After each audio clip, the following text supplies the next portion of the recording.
Chapter 1557. Desolate Human Camp. Little Meaty humphed, dissatisfaction in her eyes. So what if he was a great shaman of the Goliaths? He actually dared to probe her roots, so of course he had to be taught a lesson.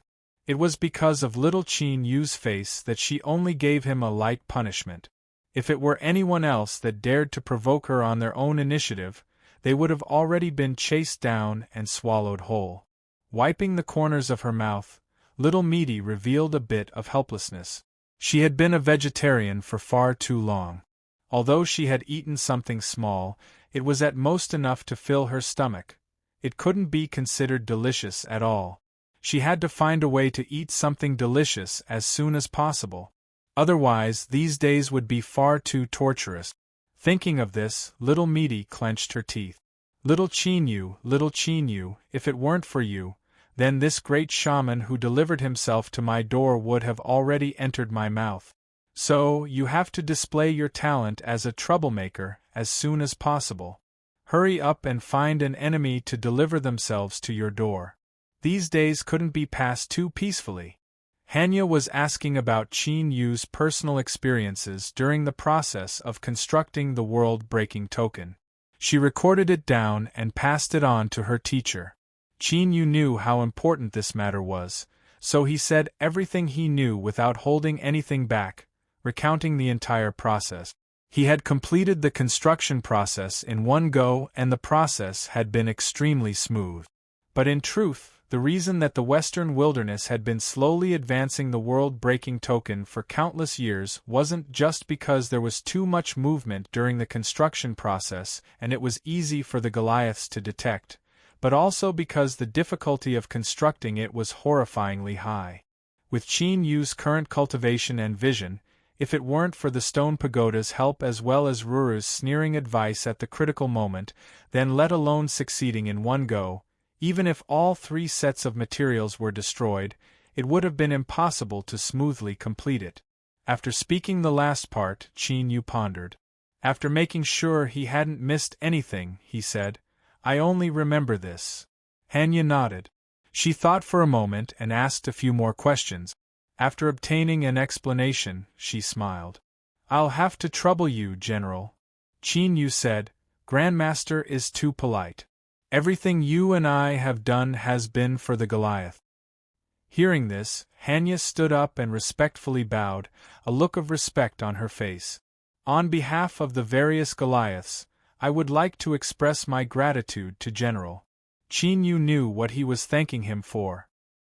He accepted this bow and slowly said, "As I said just now, everything is for the Goliaths." There was a hint of worry in Hanya's eyes.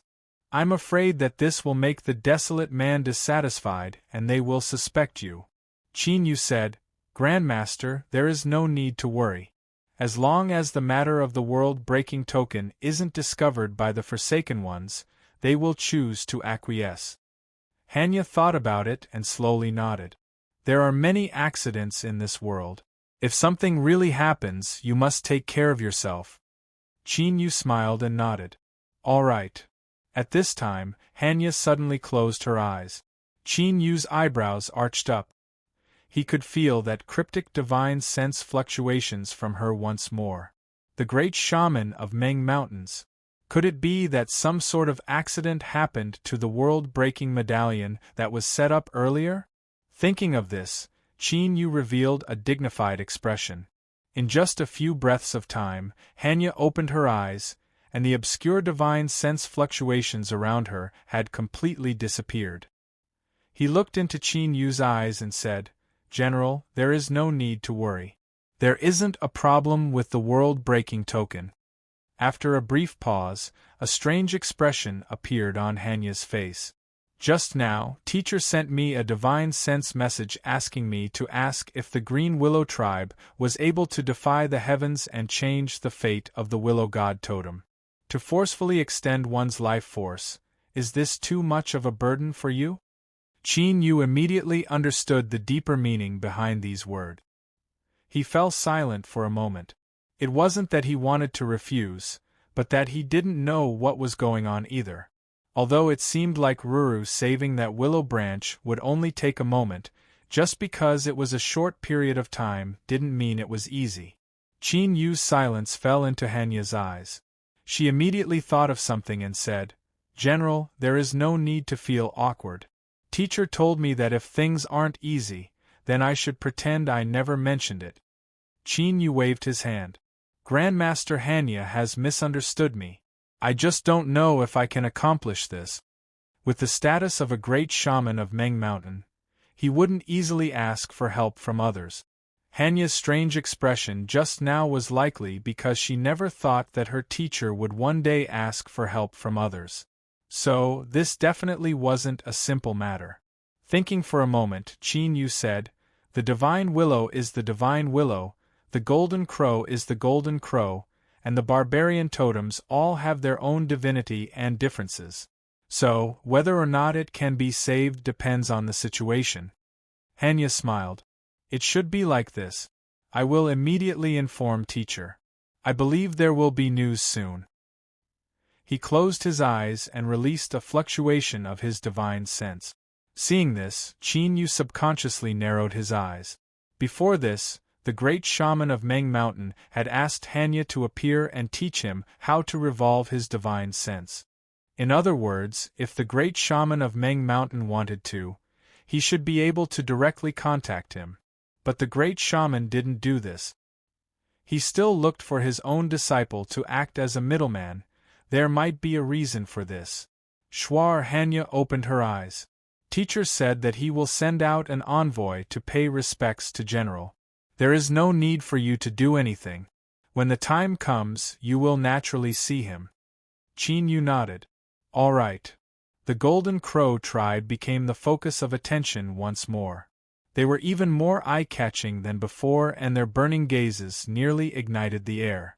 In the camp of the Desolate, there were smugglers who made a living in the shadows all year round.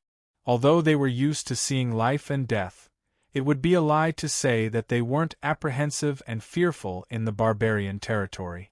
For instance, when they were first challenged by the Golden Crow tribe warriors, they suffered the same fate as number 1 and number 2. In truth, this happened every year. They were lucky that they didn't die, but that didn't mean that everyone had such luck. And this was only the dangers that were laid out in the open. Everyone knew of the dangers, but there were also many accidents. For instance, the barbarian tribes that hated the Desolate, for instance, their whereabouts were accidentally exposed, or perhaps they encountered a malicious robbery by the barbarians. In short, every time someone died. No matter what, they never imagined that there would be a day when they would receive such treatment deep within the barbarian territory. They would be treated as the most honored guests by the barbarians who always had cold and murderous eyes. Outside the camp, the Desolate who were responsible for guarding the camp looked at the smiling barbarians who wished they could write the word humble on their faces. They felt as if they were in a dream.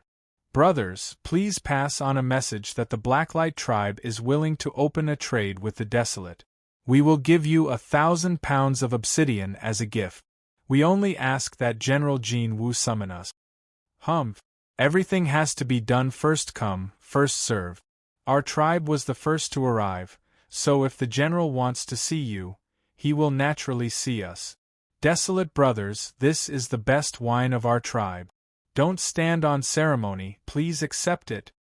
You barbarian tribes are nothing but grass on the wall. You come to see the general, but the Wuya tribe has long been a trading partner of the Desolate brothers. Brother, you look familiar. We must have met before. You must know that our Wuya tribe has always been close to the Desolate man. So please help me pass the message that our tribe leader is here to pay his respects to General Jin Wu." On the other side, the Desolate cultivators were completely stunned. The smiling barbarian from the Wuya tribe in front of him was an elder. Around 3 years ago in a trade, he had indeed seen him once. But on that day, Zhou Dafu had been smiling and the other had responded with a cold face. His cold eyes swept over the surrounding Desolate people, as if he were looking at bugs in the mud. Not worth mentioning. Disdainful. But now, the other had taken the initiative to call him brother.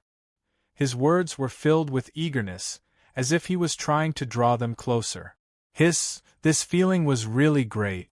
It seemed that ever since General Jin Wu became their master, the status of these pitiful worms who made a living in the trade between the two tribes had suddenly changed. Even though they felt that this matter was a little inappropriate, it did not stop the smugglers from feeling a sense of pride from the bottom of their hearts. But pride was pride and joy was joy. No one loosened their grip on the message. No matter who it was that asked to see them, they all gave a unified reply: General Jin Wu has suffered great losses and needs to go into seclusion to recuperate. He will not see any guests. 10. After Zhou Dafu obtained permission, he bowed and quickly entered. He looked up and glanced at General Jin Wu from the corner of his eyes. He respectfully bowed and said, "Greetings, General." Qin Yu waved his hand. "Rise." He seemed a bit tired. He rubbed his temples and said, "If there is something, just say it." Zhou Dafu said, "Reporting to General, there are more and more barbarian tribes asking to see you outside the camp.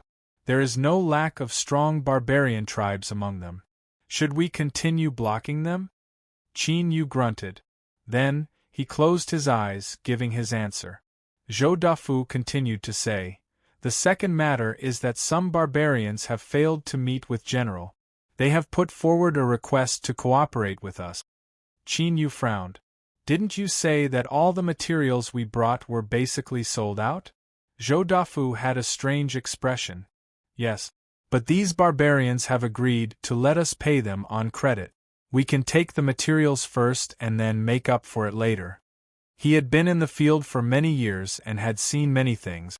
But this was the first time that Zhou Dafu had encountered such a transaction method. He had never heard of it before. As for the reason, Zhou Dafu was well aware of it. Looking at the pale and tired General Jin Wu in front of him, not to mention the worry and unease in his heart, it was indeed admirable.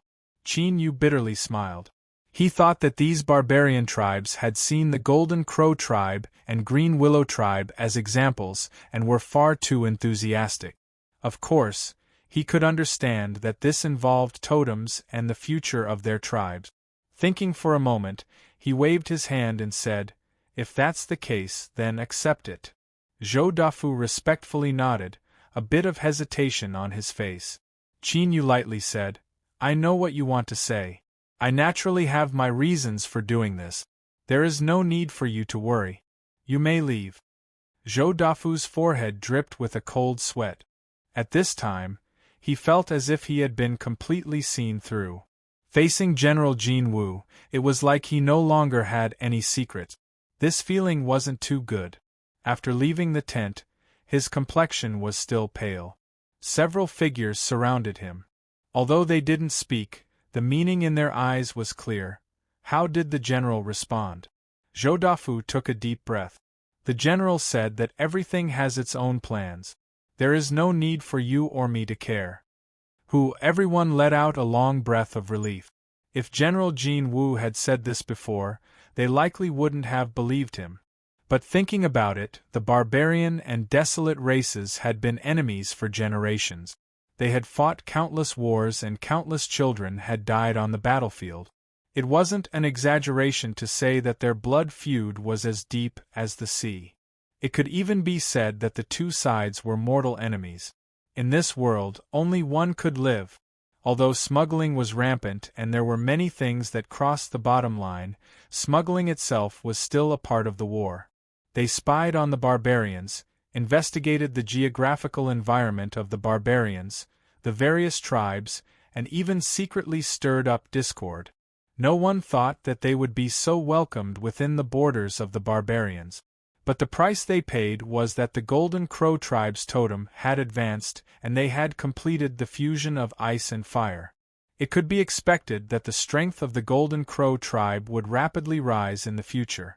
The Green Willow tribe, because their tribe's totem, the Divine Willow, was about to die, they were on the brink of destruction. But because General Jin Wu had intervened, the Divine Willow had been reborn and the Green Willow tribe was saved. Without a doubt, all of this was helping the barbarians obtain greater strength. This was a taboo. If it were anyone else, Zhou Dafu and the others would have thought that they didn't have long to live. But General Jin Wu, he had hidden his true strength, and his various performances since they had first come into contact with him had gradually convinced them. As long as the general said it was fine, then it was fine. As for why it was fine, only the heavens knew. Within the camp there was a bit of restlessness, but before it could spread, it was extinguished. Western Border Army Camp. The Great General's Tent. In the Great War between the Border Army and the barbarians, over 1 million corpses were left behind on both sides. As the barbarians retreated, the stalemate between the two sides was gradually restored. Small frictions continued every day, but there were no longer any large-scale battles. The overall situation had truly calmed down. But everyone knew that the great general had been in a bad mood recently. From morning till night, his face was dark and gloomy and the aura around him was frighteningly low. Only the advisor closest to him, the old man from the Yi family, knew the reason. The great general had failed once more. Not only had General Jin Wu not been dragged into the quagmire by the Ice Carp tribe and suffered a miserable fate, but he had instead calmly taught the Ice Carp tribe a lesson. He had nearly cut off the capable arms that the great general had managed to find in the depths of barbarian territory with great difficulty. But recently, the situation had changed once more.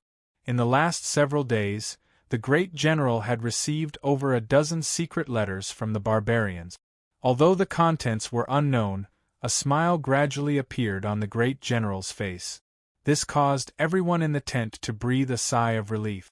But at the same time, they were also curious as to just what was mentioned in the letters. The advisor close to him probed and asked a few questions. Yi Sang smiled and said, "This matter isn't a secret at all. You will soon find out." As he finished speaking, he stood up and walked straight towards Wu Shuai's tent. General Jin Wu had an extraordinary status. Even if he obtained concrete evidence and wanted to impeach him in the imperial capital, he would still need Wu Shuai's personal approval. Only then would it have more weight. Yi Sang had already learned that Wu Shuai and King Heavenspan had come to some sort of agreement through their conversations. But this didn't affect the fact that when General Jin Wu had a major problem, Wu Shuai could join forces with him to deal him a heavy blow. And Wu Shuai definitely wouldn't refuse such an opportunity. Soon, a military memorial signed by Yi Sang and sealed by Wu Shuai was sent directly to the imperial capital's military headquarters through a transmission array. Like an earth dragon turning over, it instantly set off perilous waves. The contents of the military memorial could be summarized in one sentence.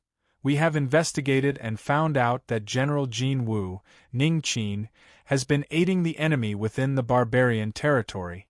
Of course, this was about the Golden Crow and Green Willow tribes. To the Desolate, this was the greatest betrayal. Because of the previous incident involving General Jin Wu, the military headquarters was shaken. The first thing they did was contact the Western Border Army Camp to confirm the truth of this matter. Otherwise, if they were to become a joke again, where would the face of the military be? After obtaining confirmation from the Border Army 3 times, the military memorial was sent to the Imperial Palace at the fastest speed possible. We respectfully await the divine judgment. Chapter 1558. Western Frontier Army. Commander's Tent. Wu Tongtian smiled but didn't speak. He stood beside a map of the border war, quietly looking at it. Behind him were 2 trusted subordinates and a counselor who had followed him for many years. When their eyes met, they revealed bitter smiles. "If you have something to say, then say it. There is no need to hide anything between us," Wu Shuai lightly said. One of them was the most valued subordinate general. In terms of bloodline, he could be considered a distant nephew of Wu Tongtian.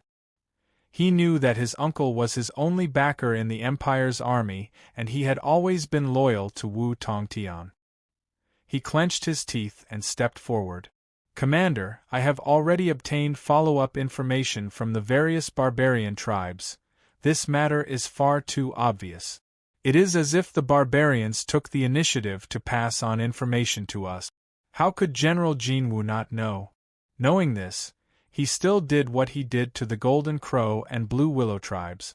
There must be a problem here. This was a tactful way of reminding Wu Tongtian that there might be a conspiracy. The counselor nodded. Commander, this is indeed the case. Should we wait and see a little longer? Although His Majesty in the imperial capital had sent the sky-bearing king and reached a compromise with Wu Tongtian, anyone with a discerning eye could tell that he was extremely angry with his own commander. In the past, when General Jinwu died, the commander's prestige had already been damaged. If something like this happened again, the consequences would likely be dire. Wu Tongtian turned around and swept his eyes over them. He picked up a teacup and took a sip. I am in charge of the Western Frontier Army and command all the troop. I received a report from Great General Yi Sang that General Jinwu Ningqin supported the enemy. This is a fact. He put down the teacup. His gaze was deep and distant, as if he had crossed through endless space and was looking at the distant western wasteland capital. I don't know about some of the arrangements made by His Majesty and the Emperor clans, but everything I do is my duty as a commander. Even if there is something wrong, there won't be a problem. This was the fundamental reason why Wu Tongtian didn't hesitate to report to the military when Yi Sang arrived at the commander's tent. Since he wasn't in the wrong, as the commander of the border army, he had nothing to fear. Even if this matter would cause the great emperor to be even angrier, so what? Even if a clay bodhisattva crossed a river, how long could he last? As for him, as long as he sat firmly in the position of border army grand marshal, when the new emperor ascended to the throne, he would naturally choose to get close to him and rope him in. Wu Tongtian's era was not in the present, but in the future. It was precisely because of this that Wu Shuai acted without scruples. Without a doubt, the counselor was Wu Tongtian's most trusted confidant. He also knew Wu Tongtian the best. When he heard this, his eyes lit up. He smiled with admiration in his eyes. I understand. Marshal is wise. Wu Tongtian's eyes swept over them, and a smile tugged at the corner of his mouth. The counselor turned to look at the two generals. The matter of General Jin Wu funding the enemy, the evidence is conclusive. As long as this matter is exposed, it will be a huge stain on his reputation. Regardless of whether or not there are other secrets behind this, whether or not the Emperor clans continue to protect General Jinwu, apart from smuggling, it will become another mountain blocking the road ahead. After this incident, the final outcome of the imperial capital is no longer important. Jin Wu's path of becoming a general has already been completely severed. As long as he doesn't take control of the border army before the new emperor ascends to the throne, what awaits him in the end is only a tragic end. Wu Tongtian turned around and continued to look at the map of the border war behind him.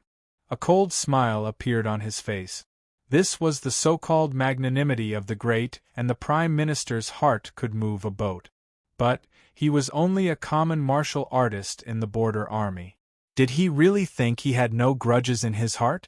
After this incident, General Jinwu Ningqin was a skeleton in a grave.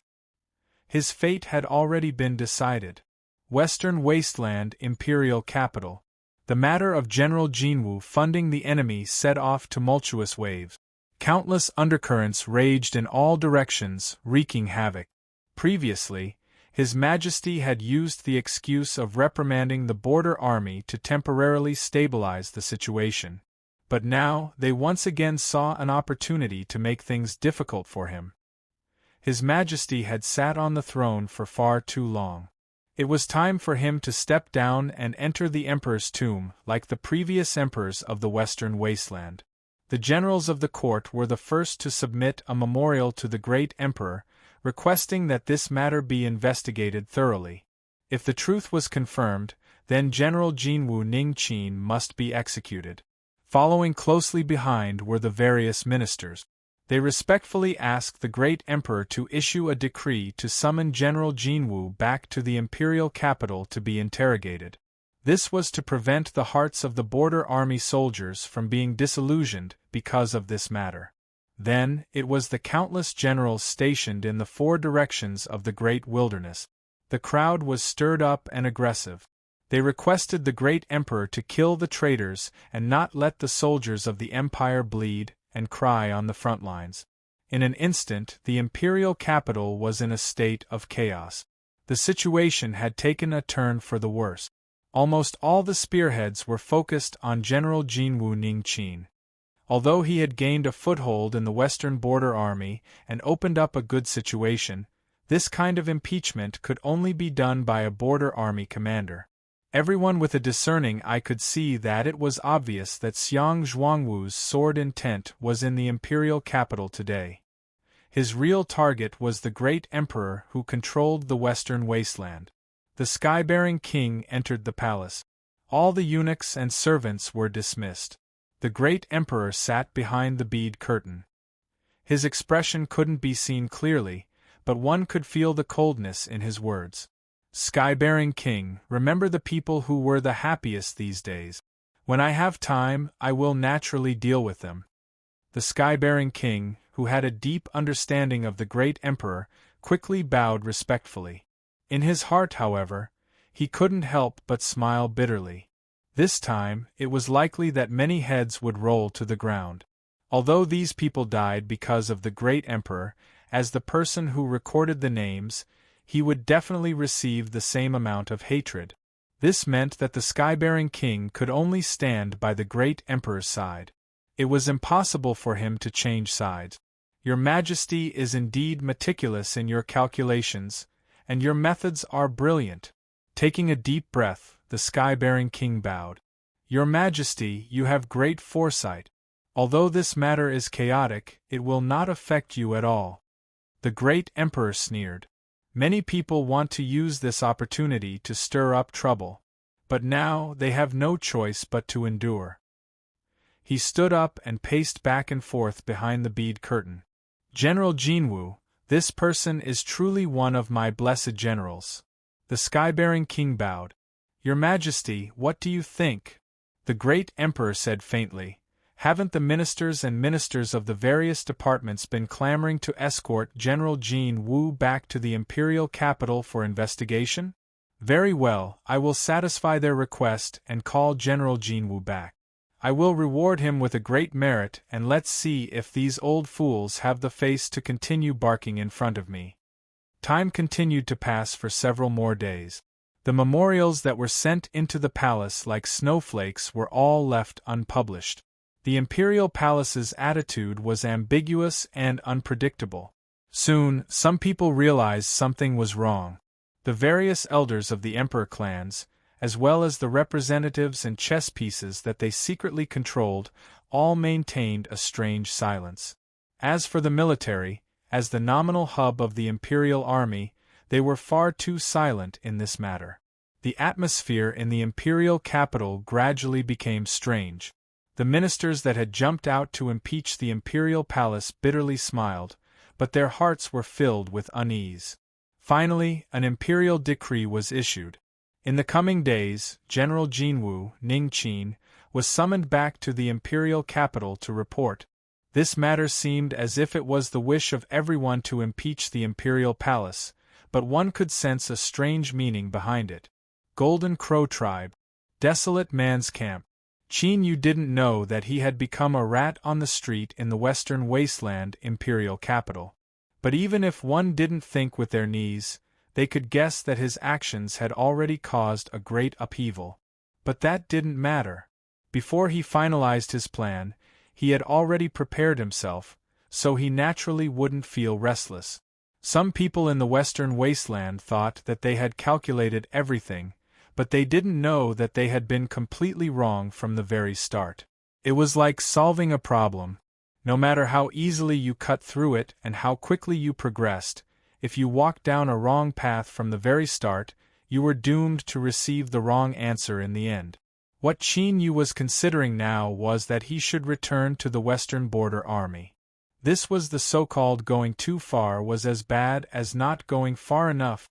First, he helped the Golden Crow tribe advance their totem Golden Crow.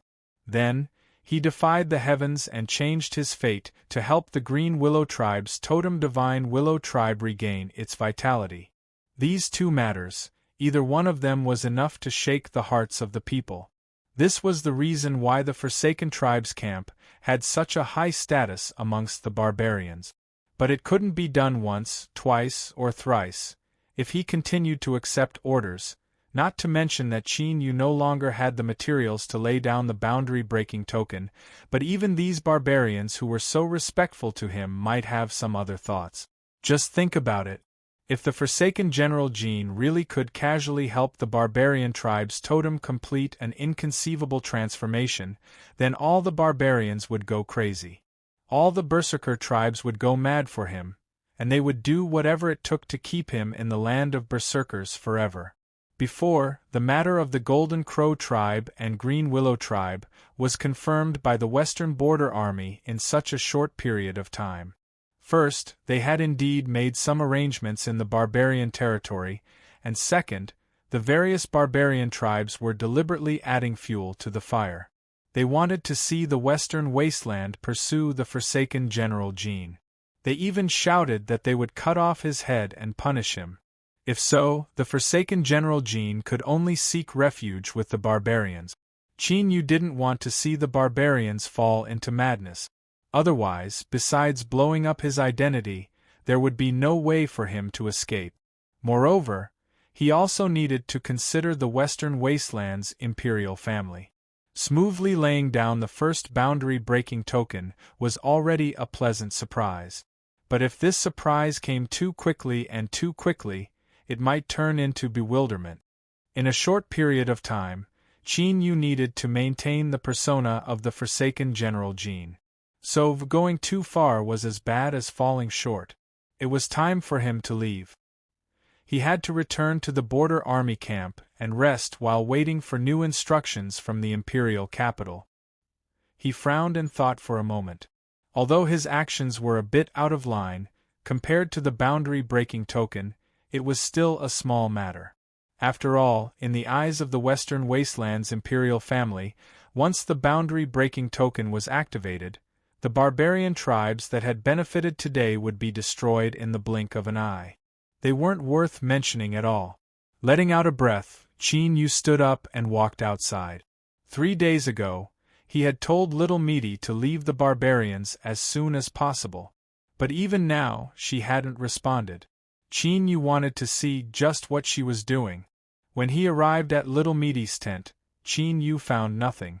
After asking, he learned that she had left yesterday and had gone to the Golden Crow tribe's camp. Qin Yu's eyes flashed. He turned and left. With his current status, entering and leaving the Golden Crow tribe was no problem at all. Patriarch Ku Tua personally came to greet him. His smile was warm and friendly. "General, have you come to find your wife?" Qin Yu cupped his hands together. "Yes. May I ask where she is?" Patriarch Ku Tua gestured with his hand. "General, please follow me." Little Meaty was in Tang Valley. This place was the core of the Golden Crow tribe's camp. It was the hub of a great heaven and earth array that could naturally gather the power of the world's fire spirits. As the Golden Crow totem completed its evolution, ice and fire fused together. The atmosphere of the hub changed once more. The air became even hotter and everything around them was distorted. However, the sky was covered with thick layers of clouds. Snowflakes fell from the sky, each one giving off an astonishing chill. As the snowflakes fell into the valley, they didn't clash with each other at all. They directly fused into the sea of fire like some sort of extremely cold fuel, causing the magma to become even redder. The scene was strange. And now, magma roiled within the Tang Valley, occasionally shooting into the sky and turning into layers of crimson curtains. It rose and fell, cutting off the view of the outside world, making it impossible to see what was happening within. Patriarch Ku Tua pointed a finger. "Yesterday, the madam entered the Tang Valley. Although I don't know the specifics, the Golden Crow totem told me that there is no need to interfere. Qin Yu thought for a moment. He said, Patriarch, can I enter? Patriarch Ku Tuas said, This is the Golden Crow's residence. It is up to it to decide. Yesterday, the Golden Crow totem nodded, allowing the madam to enter. As he spoke, he revealed an apologetic expression. But, he bitterly smiled inwardly. After the Golden Crow advanced, not even he, the Patriarch, was allowed to take half a step into the Tang Valley. As he watched little Meaty, a desolate person, being welcomed into the Tang Valley by the Golden Crow, even though he knew that she was the wife of the Golden Crow general and that they had helped the Golden Crow advance, he still found it hard to describe. He also wondered if it was possible that after the Golden Crow advanced, its mind had suddenly been enlightened and it had understood the word aesthetic? If this was really the case, then this would put Patriarch Ku Tua in a difficult position. He had already lived for thousands of years with this face. If he suddenly changed his appearance, although it wouldn't be too difficult, once others guessed the reason, wouldn't they laugh until their teeth fell out? Luckily, the Golden Crow general only had the appearance of an average person. Although he was a bit better than him, it was still relatively limited. Suddenly, at the edge of the Tang Valley, columns of fire and magma shot into the skies. As they approached Qin Yu, they were suddenly extinguished. It was as if a channel had been opened for him in this endless sea of fire. Qin Yu cupped his hands together. I will go first. Farewell. He turned and walked away. As he walked, the magma shot into the skies, sealing off the channel. Patriarch Ku Tua stood outside the valley, his eyes fixed on the scene. His heart became increasingly complex. If it weren't for the fact that he was well aware that it was impossible for the Golden Crow totem to separate from the Golden Crow tribe and exist independently, then he really might have been worried that after the Golden Crow advanced, it would become someone else's spirit pet. Otherwise, how could this be possible? Ku Tua wryly smiled. He thought for a moment and then ordered an elder to stay outside the Tang Valley and keep watch. He turned and hurried away to find Grandmaster Bo Ri. If he didn't inquire about this matter, he wouldn't be able to rest easy. As he entered the Tang Valley, waves of heat filled the skies. Qin Yu's thoughts stirred. Space and time around him began to twist. As time passed and he used soul planting more and more, using it in such a small area became increasingly easy for him. The endless heat was immediately isolated outside. As he moved forwards, the magma and flames retreated as he reached the depths of the Tang Valley. Finally, he saw little Meaty sitting on a black stone in the magma. She seemed to be cultivating. At this time, she opened her eyes and glanced at Qin Yu before closing them again. As for Qin Yu, he coughed, an awkward expression on his face. He turned slightly to the side and said, It's been 3 days and I haven't received a reply from you, so I came over to take a look. These words were extremely weak, but if he didn't say anything, it would be hard to divert his attention. This was because little Meaty was currently cultivating with her eyes closed. Her clothes seemed to be unable to withstand the heat. Here, the scorching hot aura was burning. It was as if the sun was shining brightly everywhere. When her clothes were covering her, he hadn't been able to see her clearly. But now that he observed her, he discovered that her petite figure wasn't small at all. Chapter 1559. Little Meaty didn't open her eyes. She coldly sneered. If you want to see, then so be it. You're a grown man and yet you're so secretive. You're just a joke to others. Qin Yu chose not to respond. What are you doing? Changing the topic was a great technique that worked every time. He directly moved past the awkwardness. Look for yourself. Little Meaty's words had a double meaning. Judging from her tone, her attitude was quite nasty. But now, in this situation where the spring sunshine couldn't be hidden, it was hard for one to be angry. He couldn't look. Although, from his heart, Qin Yu didn't reject some beautiful things that were pleasing to the eye. But in this world, not all tofu could be eaten for free. If he wasn't careful, it might hurt his teeth. Cough. I came to ask you how much time you need. We should leave. Little Meaty lightly said, immediately. She spread out her arms, hugging the air and looking up. With a cry, the golden crow totem broke through the magma and flew out, circling around Little Meaty. Bang! Let this time, a scorching hot aura rose throughout the entire valley of Tang. It burned the air, forming fierce distortions. In this distortion, motes of light appeared. They were red and deep blue, respectively, releasing an extremely hot and extremely cold aura.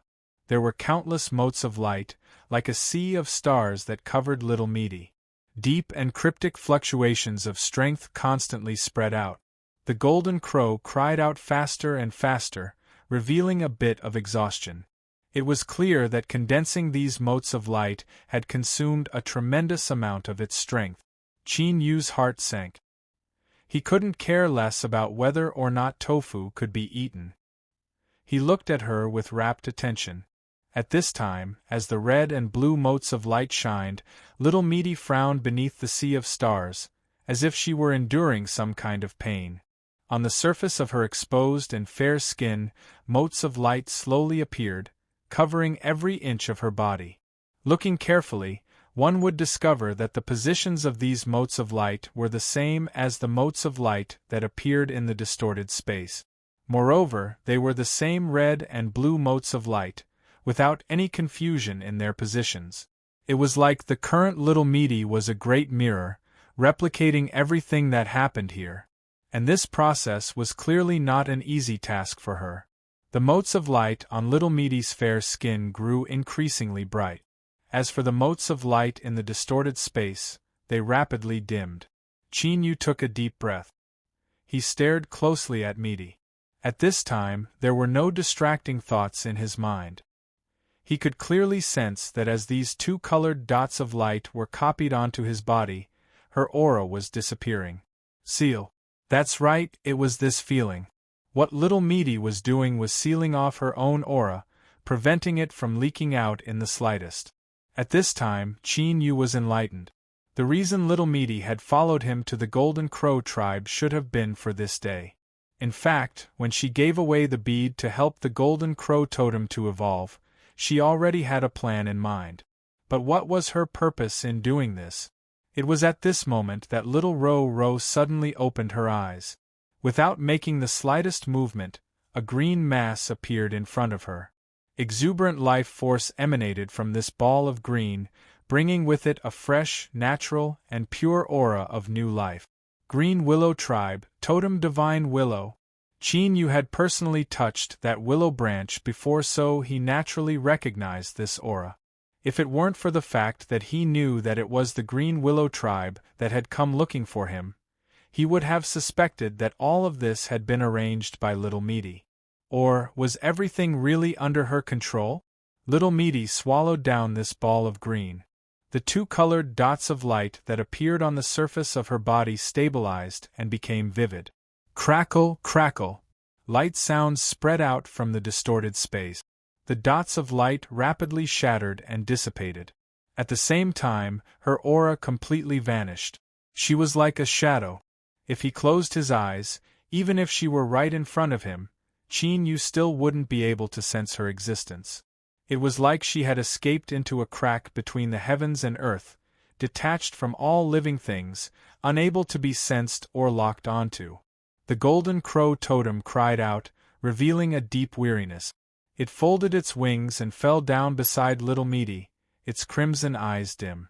Little Meaty lifted a hand and stroked its feathers. The Golden Crow immediately revealed an excited expression. It gently rubbed against her a few times and then flew back into the magma. It was true. Indeed, what the Golden Crow totem cared about was Little Meaty. Qin Yu was only a target that was placed in the open. Although he had already realized this, when he saw it with his own eyes, Qin Yu still couldn't help but lift a hand and rub his nose. Little Qin Yu, you must remember that after today, you owe me even more. Little Meaty ruthlessly glared at him. Have you seen enough yet? She lifted a hand and flames condensed on her clothes. Crimson flames covered her delicate body. She took a step forward and Meaty staggered and almost fell into the magma. She glared at Qin Yu. "What are you standing around for? Hurry up and bring me away from here." Her face was red and beads of sweat covered her forehead. It seemed as if she couldn't resist the burning aura of the Valley of Tang. Qin Yu was startled. He couldn't bother with being unreasonable any longer. He leapt to her side and pulled her into the distorted space-time. He looked at her, a complex look in his eyes. His lips moved, but he didn't know what to say. At this time, seeing her appearance, Qin Yu had already guessed why she had sealed herself just now. It was no wonder that she said he owed her even more. Little Meaty waved her hand. "Don't say it now. Just remember it in your heart." Little Meaty waved her hand. Qin Yu nodded. "Let's go." He grabbed onto Little Meaty and stepped forward. Wherever they went, the monstrous sea of fire parted. The Golden Crow tribe elder waiting outside the Valley of Tang saw the sea of fire parting in the distance. He hurriedly sent a message to the Patriarch and welcomed them with a smile. "General, Madam, the Patriarch has some matters to deal with. He told me to wait here." Qin Yu knew that Little Meaty didn't like speaking with outsiders. He directly said, "I'll have to trouble you. Please inform Patriarch Ku Tua that the two of us will bid our farewells here." The elder didn't dare to stop them. He hesitated for a moment before bowing and retreating. They didn't stop along the way. But just as they were about to leave the Golden Crow tribe, Ku Tu hurried over and apologized. "General, Madam, how about we stay a little longer? I have already ordered people to prepare a banquet." Qin Yu glanced at him, his eyes deep and profound. Ku Tua suddenly felt as if his entire being had been seen through. A bit of discomfort appeared on his face. He coughed and forced a smile. "There are indeed several people who are on good terms with my tribe. They came to me and I couldn't refuse them, so I had no choice but to come and try." Grandmaster Bo Ri had already given him a clear response. He didn't need to worry too much about the Golden Crow totem. Thus, he was in the mood to do these things. Of course, the so-called on good terms was probably a bit of it, but if Ku Tua spoke, he must have received some benefit. If the Golden Crow tribe patriarch saw this, then these Goliath tribes would surely be generous. Qin Yu smiled. "I ask Patriarch to pass on a message for me. Madam and I have suffered great losses and are unable to do anything more. Tomorrow we will set out to return." General is leaving. A trace of panic appeared in Ku Tuo's eyes. Qin Yu immediately understood. This Golden Crow tribe patriarch had received far too many things. He actually couldn't arrange for everything at once. Blinking his eyes, Qin Yu said, "If Patriarch is willing, then I can tell others that you are my good friend." Ku Tuo's eyes brightened. He laughed. "General, what are you saying? You and I are good friends with similar temperaments." He walked over and clasped his hands. Without batting an eyelid, a storage ring fell into Qin Yu's hand. A one-time transaction or a steady stream of profits, which was more worth it? This was a very simple question to decide. Little Meaty frowned. Qin Yu's smile faded. "Farewell." Patriarch Ku Tua hurriedly saw him off. As he watched Qin Yu and Little Meaty leave, he frowned. As he turned around, his forehead was covered with beads of sweat. This madam was truly strange and unfathomable. No wonder she had the qualifications to become the wife of General Jin Wu. Just now, she had rolled her eyes at him. Although she was clearly cute and charming, it had caused his mind to stiffen. He had to use all of his strength not to reveal anything. And what was even more terrifying was that he couldn't sense this madam's aura at all. She was right in front of him, yet she was also far away. The Desolate had broken camp and were about to return. Even though the Golden Crow tribe had announced the news ahead of time to appease them, such as that General Jin Wu would soon return, and so on, but outside the camp, there were still crowds of people. It was unknown how many barbarians had come, but their eyes were filled with longing and longing. Before this, they had deliberately spread the news. As long as the Desolate's border army camp wasn't blind or deaf, they would surely have received the news.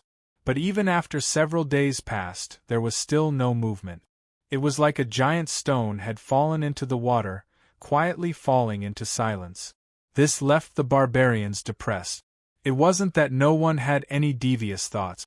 For instance, they should have taken down General Jin Wu and detained him in the barbarians' territory. However, when he saw the calm expression of Reverend Bo Ri beside the carriage, he suppressed these thoughts. The attitude of the Holy Land was not something they could defy. General Jin Wu, please take care. I hope that you will return to the barbarians soon. My boundless tribe is willing to build a camp ahead of time to welcome you. Your boundless tribe has built a camp ahead of time, but my Black Lake tribe has already finished building the camp of our desolate brothers. General Jin Wu, if you want to choose a place to stay, please consider us for the sake of our sincerity. And us, there was an uproar. The various barbarian tribe powerhouses, many of whom were at the elder level, no longer cared about face. In the tribe's totem lucky chance in front of them, what was face? At this time there was a commotion. The crowd parted, revealing the old patriarch of the Green Willow tribe, who had hurried over. He fell to his knees and respectfully bowed. General Jin Wu, I have come late. I ask that you don't blame me. Towards his humble attitude, the various barbarian tribe powerhouses were dissatisfied deep in their hearts. But as they thought about it, they could understand the current situation of the Green Willow tribe. Anyone who had suffered in despair for 500 years and was rescued by someone would likely be like this after being reborn. From the carriage, Qin Yu's voice sounded out. Patriarch, there is no need to be so polite. Please rise. The old patriarch stood up. He took a deep breath and a firm expression appeared on his face. Today, I came here to keep my promise. My Green Willow tribe is willing to give up all of our current territory. We will ask the Holy Land for permission to cross the horizontal mountain and enter the far west. West of the horizontal mountain, some scenes appeared in Qin Yu's mind. Since this was the bloodline inheritance of the barbarian sovereign, he naturally knew all of this. The Green Willow tribe's sincerity was indeed great. To give up the territory east of the horizontal mountain and enter the west of the horizontal mountain. This wasn't a decision that anyone could easily make. Before he could think further, the old patriarch offered up a bracelet-style storage treasure with both hands. General, this is everything my tribe can offer to express our gratitude. Please accept it. Beside him, Little Meaty suddenly said, There isn't much, but the quality is good. I never thought that the starving Green Willow tribe would actually have some wealth. Qin Yu thought for a moment and said, Please invite the patriarch up to speak. The carriage door opened by itself. The old patriarch was startled. He immediately revealed a look of respect and quickly boarded the carriage. Behind him, the carriage door closed by itself. He immediately sensed the space-time distortion power that lingered around him. As he looked at Qin Yu and Little Meaty, there was a bit more awe in his eyes. The space-time laws weren't just the most difficult to grasp for the desolate humans, but they were also the most formidable strength. The barbarians were the same. At this moment, the old patriarch thought back to when he first rescued Willow Deity and the terrifying space-time fluctuations. As he thought back to today, this seemingly unremarkable move was actually extremely casual. It was a profound use of the power of space and time, and everything seemed to fit together. The old patriarch bowed. Greetings, General, Madam. Qin Yu lifted a hand. There are too many people here, so I will speak frankly. He knocked on the carriage. The first matter is that the Green Willow tribe does not need to give up today's territory and move to the west of the horizontal mountain. General. The old patriarch revealed a worried expression. Qin Yu smiled. I know that you are doing this because you hope that after I return to the western wilderness, I won't be under too much pressure. But, old patriarch, please rest assured. Since I made my move, I have already made all the necessary preparations. I will not fall into a predicament because of this. The Green Willow tribe has experienced many hardships, and it was with great difficulty that you managed to survive. You can rest and recuperate here. The west of the horizontal mountain is not a place you should go to right now. The old patriarch was startled. He stared at Chinyu, a look of shock on his face. He clearly didn't think that the desolate General Jin Wu would have such an understanding of the west of the horizontal mountain. Chinyu smiled, ignoring the old patriarch's gaze. The second matter is that I will accept the item, but before long, I will need to rent a piece of land in the Green Willow tribe. I ask the old patriarch to agree. The old patriarch's eyes widened, excitement on his face. He could naturally hear the meaning behind Qin Yu's words. The next time the desolate troops entered the Goliath territory, they would be stationed in the Green Willow tribe. And this was undoubtedly the dream of the Goliath powerhouses outside the carriage, their eyes blazing with desire. As the saying went, the pavilion closest to the water enjoys the moonlight first. As the saying goes, a horse doesn't get fat without grass at night. Just look at the Golden Crow tribe today. Because of the desolate camp, Patriarch Ku Tuo had earned so much that it left one envious. Qin Yu waved his hand. I have my own reasons for choosing the Green Willow tribe. Old Patriarch, there is no need to worry too much about it. Thank you, General. The Green Willow tribe will definitely make all the preparations in advance and welcome you. The old patriarch respectfully bowed. Qin Yu nodded. Good. Then I won't keep you any longer. We will meet again soon. The old patriarch stood up and bid his farewells. As he stepped off the carriage, he was met with many envious and jealous gazes. His lips moved as if he were in a dream. From within the carriage, Qin Yu's voice sounded out. Grandmaster Hanya and fellow Goliath friends, all good things must come to an end. Please stay here. Hanya smiled and bowed. Farewell, General Jin Wu. The various Goliath powerhouses cupped their hands together and shouted out loud, General, please wait. The hatred between the Goliath and desolate races was as deep as the sea. But, with the Holy Land's ascetic cultivators expressing their stance, although they didn't know the truth, they were much less afraid. This was also the key reason why Qin Yu was so welcomed and respected by the various Goliath tribes. The wheels turned and they continued onward. The desolate troops returned with a full load, heading towards the borders of the empire. Chapter 1560. Strong winds howled, bringing with them a damp and salty smell. But what was strange was that as the wind blew, it was actually a dark red color, as if it were evaporating blood that had accumulated in the air for a long time.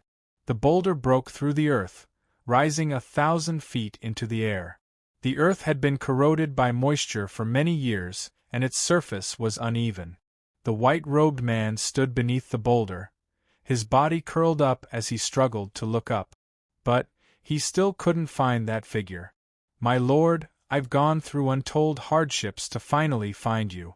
Even if you don't see my hard work, please remember the divine seat's good intentions and send me away. The strong winds were silent. The white-robed man bitterly smiled. He had already persisted in this bitter wind for 7 days. If this continued, he feared his soul and blood vitality would really scatter. He certainly wanted to leave, but the divine seat's will hadn't been fulfilled yet, so how could the white-robed man dare to turn around and leave? Without any other choice, he could only cry out loud, throwing away all face. He hugged the boulder in front of him and curled up his body, bitterly persisting as he howled like a ghost. Humph! An angry snort sounded out from the boulder. It was clear that the white-robed man was annoyed by all the noise. If it weren't for the fact that the white-robed man was the divine seat's envoy, he would have already attacked and cut him into pieces. At this time, the sound of a horn echoed out in the distance. It was unknown just what material it was made from, but when it was blown, it resounded through the world and pierced straight into the mind. It made one feel a pressure, as if a mountain had been lifted up and placed directly on their chest. Rumble, rumble, a heaven-shaking explosion followed. The earth beneath him gently trembled, but for some unknown reason, the boulder that the white-robed man hugged remained as motionless as a mountain, not even trembling at all. The white-robed man stiffened. Horror and fear filled his eyes. He thought that his luck was just too bad. What could he do? At this time, a beam of red and white shot up into the skies from the boulder. In the blink of an eye, it was 100,000 feet long. It howled through the endless skies, like a bolt of heaven-shaking thunder as it came crashing down. Dong, like a burning meteor from the highest heavens, it tore through the endless air and smashed into the earth, dragging a long tail behind it. For a moment, the earth shook and the mountains swayed. The white-robed man subconsciously poked his head out and looked in the direction where the white rainbow had fallen. All he could see was the dark and gloomy sky. A huge gash had been torn open, and bright sunlight spilled from it, causing the place where the white rainbow had fallen to become even clearer and more dazzling. Above the boundless sea with surging waves, a 30,000-meter-long warship was instantly sliced in half. The cut was as smooth as a mirror, and the two halves of the ship were devoured by the roaring waves. During this entire process, the broken ship was completely silent. There were no sounds of panic, screams, or struggles for survival. The pupils of the white-robed man contracted slightly, and he subconsciously revealed even more awe. It turned out that the moment the white light cut the warship in half, it had also killed everyone on the ship. Suddenly, he let out a blood-curdling scream and hastily shrank his head back and closed his eyes. However, blood still dripped down from the corners of his eyes. He casually wiped his face a few times, smearing blood all over his head and face. He blinked again and again. Although it was unbearably sore and painful, at least his eyes weren't blind. The white-robed man let out a long breath. Then, he heard a loud shout in his ears, "Take it and scram!" A finger-length strand of hair fell from a boulder. Although it was clearly a thin strand of hair, each strand was as heavy as a mountain. No matter how strong the winds howled, they weren't able to move at all as they fell towards the boulder. The white-robed man was overjoyed. He didn't care about the pain in his eyes. He opened his eyes wide and caught all the strands of hair with both hands. After finishing this, he still didn't feel relieved. He carefully searched the ground for a long time to make sure he hadn't missed a single strand of hair. Then, he let out a long breath. He took out a jade box and carefully placed the strands of hair within. Then, he sealed it with a yellow talisman and put it away in his robes. The white-robed man bowed. He didn't dare to delay any longer. He turned and left. His figure was like a bolt of lightning, soon vanishing from sight. The crack between the heavens and earth did exist. But it naturally sealed off yin and yang energy, isolating all living beings and objects. It was a realm that no one could enter. Now, in this darkness, after an unknown amount of time of silence, a cold laugh suddenly resounded. "I want to leave. What can you do?" There was a pause for several breaths of time. Fierce, truly fierce. "Then try me." There was another pause. "Hey, are you serious? Don't forget, the two of us have been old friends for so many years. Is there a need to act like this?" Several more breaths of time. All right, I'm really afraid of you. So many years have passed and you're still as straightforward as ever. Is it so hard to change?" Several more breaths of time. "Are you done yet? Stop talking nonsense. Even if I wanted to come back, I wouldn't be able to do so in a short period of time. If you didn't say anything before, then even if I wanted to leave, I would have to wait until the seal loosened." In the darkness, a helpless sigh echoed out. "I will keep my word, I will definitely keep my word. When the time comes, I will definitely return." Then, everything returned to silence. Perhaps it would be the same as before. It was unknown how many years it would be before there was any movement again. Within the carriage, Qin Yu opened his eyes. He looked at little Meaty, who was leaning against a soft couch across from him, her eyes closed and a strange light in his eyes. She was still wearing the red dress that she had casually condensed from flames in Tang Valley, making her seem even more beautiful than a flower. But when she wasn't wearing clothes, Qin Yu had seen her countless times, so he certainly wasn't captivated by her beauty. He only felt that little Meaty's boring journey was countless times more carefree than anyone else's. For instance, the soft couch she was sleeping on right now was in truth an ancient tree that had shrunk down many times over. All of its branches wove together to form a small bed. Although it wasn't large, it suited one's wishes. It could maintain little Meaty's most comfortable state at any time. Below that was a short and thick tree trunk. Below that were countless roots that drilled into the carriage. It was unknown how it did this, but the roots easily broke through. After being supported by an array formation, the carriage was even harder than refined iron. The roots perfectly fused into it, without the slightest bit of abnormality. But what was even more astonishing was that as the roots fused into the carriage, the space within the carriage was completely isolated from the outside world, no longer able to be sensed at all. Compared to what Qin Yu had done before, which was to distort the laws of space and time to form a small independent space, this was far more secretive and brilliant. In addition, there was a second tree. Although it had shrunk a great deal, its branches were still covered with wine fruits, causing the fragrance of wine to fill the air. The soft couch tree had taken the first step and its roots had fused into the carriage. Thus, it could only settle for the next best thing, turning its roots into root people that flattered little Meaty to the extreme. As the saying went, one could stretch out one's hand and open one's mouth for food. Compared to little Meaty's current level of living, this was nothing more than trash. There was simply no comparison between the two sides. When it came to traveling carriages, the most important thing was that they were sturdy. But they didn't have too many requirements for the space inside. But with 2 extra trees, it was clearly a bit tight. Qin Yu took the initiative to give up his position, leaving only a space the size of a prayer mat beneath him. He sat down cross-legged. Of course, there was a reason why he was willing to wrong himself. Freeload to eat and drink.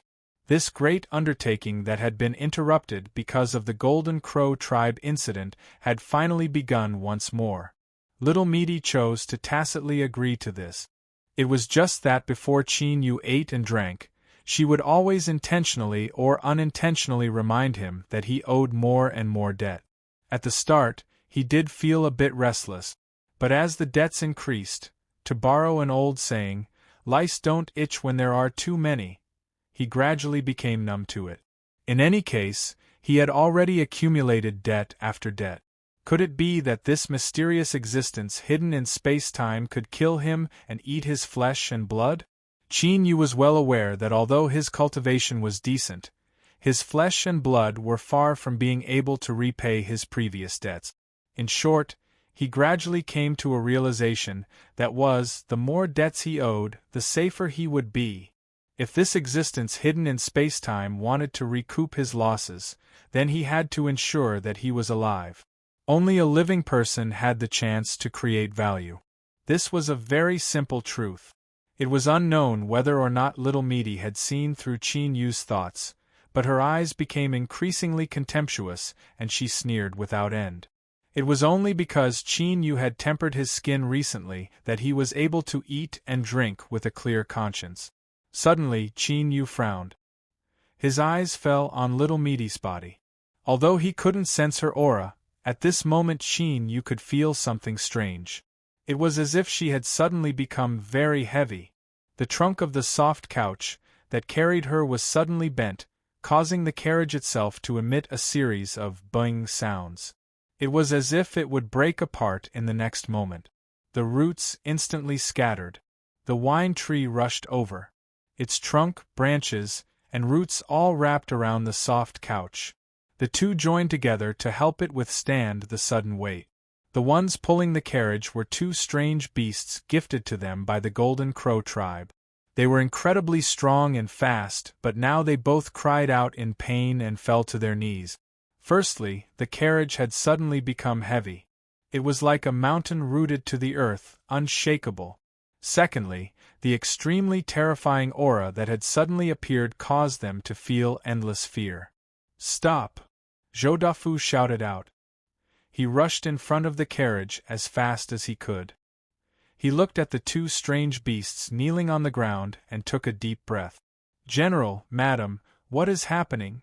After several breaths of time, Qin Yu's voice sounded out. "It's fine. The team will set up camp here.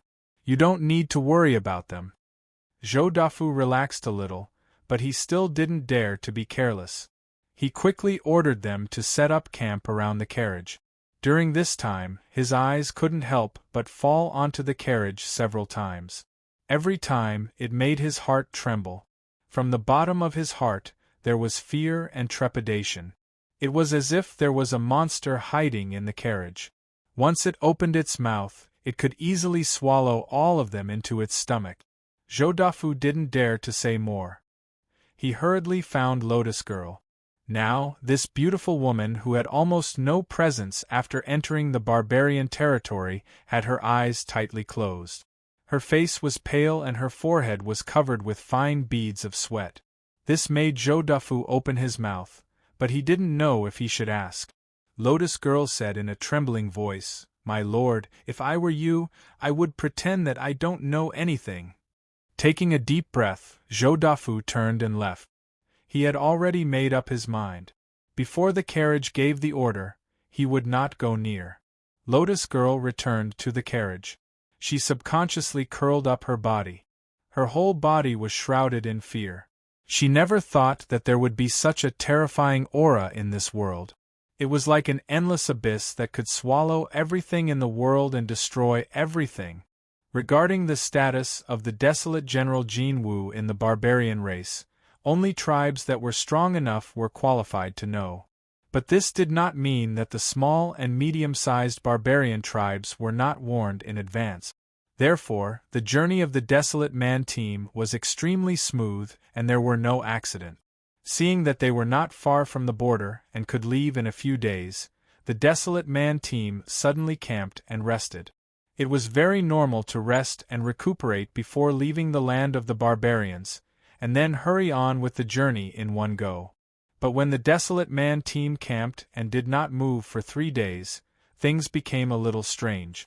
On the 5th day, the surrounding small barbarian tribes could only bite the bullet and send people to ask.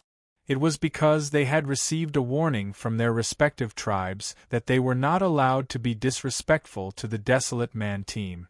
Although the tribe leaders and elders could understand this, they could not let everyone in the tribe know that they were in awe of a desolate man, otherwise, there would definitely be chaos. The contact with the Desolate Man team was very smooth.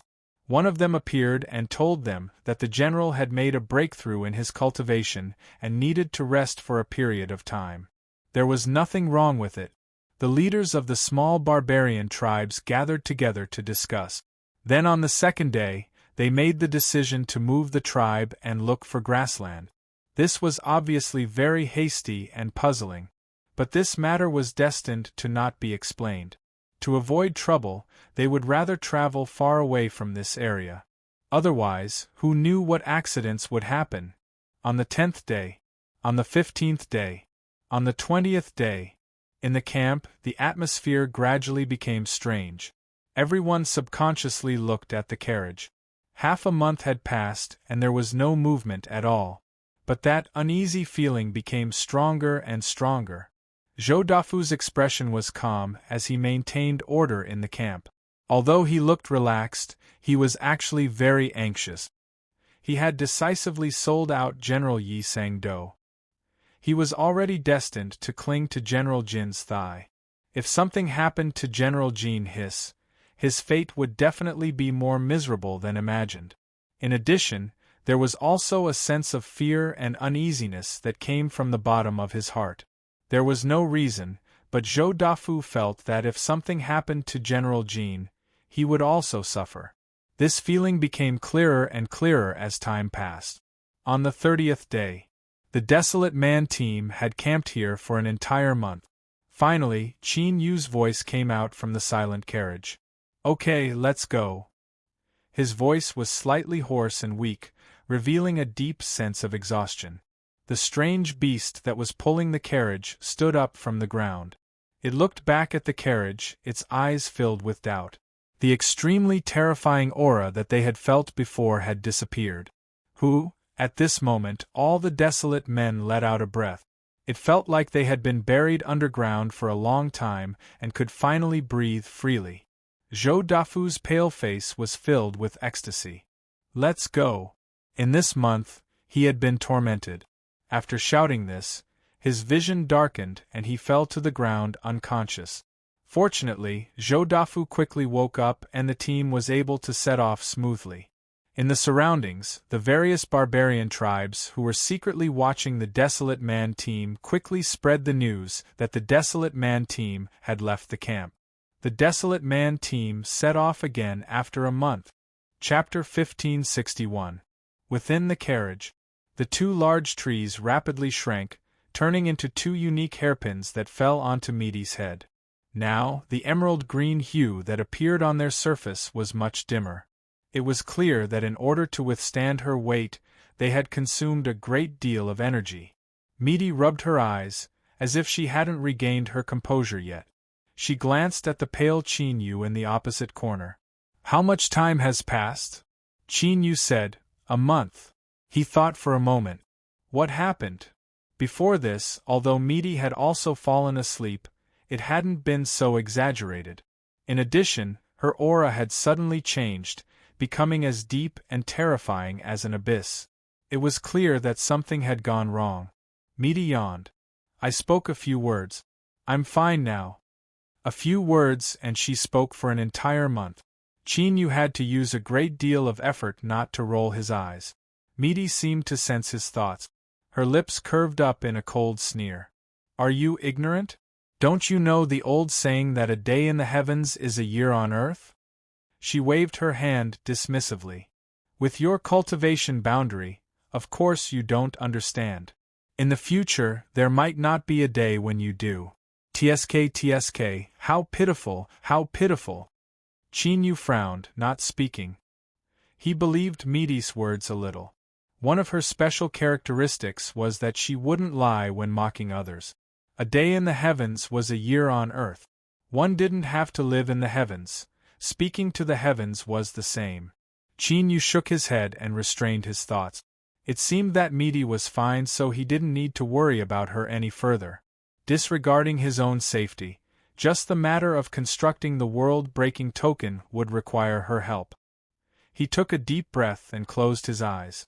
As he felt the weakness in his body, he actually smiled. Meaty had become heavy. With the two trees working together, they were just barely able to withstand it. Zhou Dafu and the others looked from afar and could feel a formidable invisible pressure. Moreover, Qin Yu was close at hand in the carriage. If he bore the brunt of this pressure, the taste would be even more torturous. For this month, he had stayed in the carriage without taking half a step away.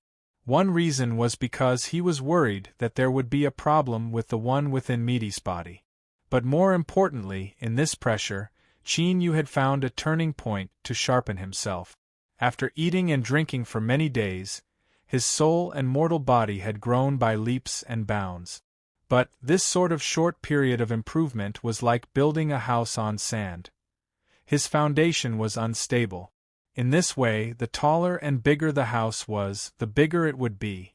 Once it collapsed one day, it would be a great calamity. And in this month, he had withstood the pressure of tempering. It was like he had swung a sledgehammer, tempering his entire body. The process was definitely a little tough, but in exchange, he managed to stabilize his foundation. It could be said that he had profited greatly.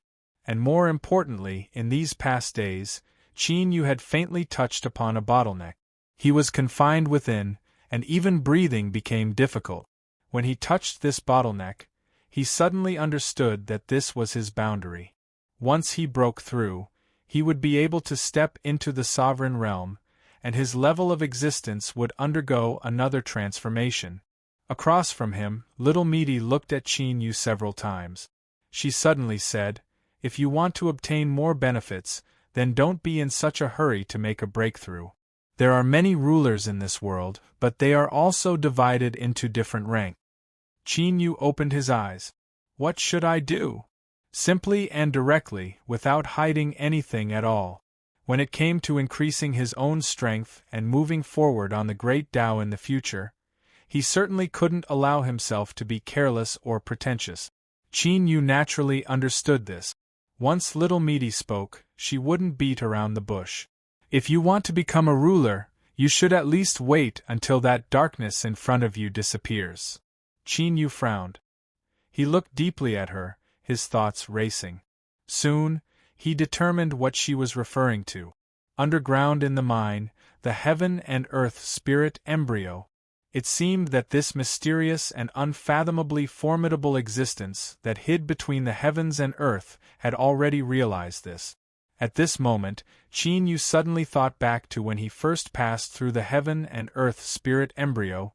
He suddenly felt a sense of fear, as if he were being spied on by an invisible strength. Afterwards, Qin Yu searched again and again but didn't find anything. Now, it seemed that the source was likely this little Meaty in front of him. The soul-planting spirit embryo was something Qin Yu had done by communicating with the stone pagoda. From little Meaty's words, it seemed that he had encountered some other lucky chance. Looking at little Meaty across from him, Qin Yu hesitated for a moment. In the end, he didn't ask anything. 4 days later, the Western Wasteland caravan that had rested for a long time didn't stop at all. They finally passed through the hidden mountain gorge and officially stepped into the territory of the Great Desolate. They had returned. Before, it was said that regarding the smuggling, it was fine if everyone knew about it in secret, but it was impossible to bring it out in the open. Qin Yu was one of the top 3 generals of the border army.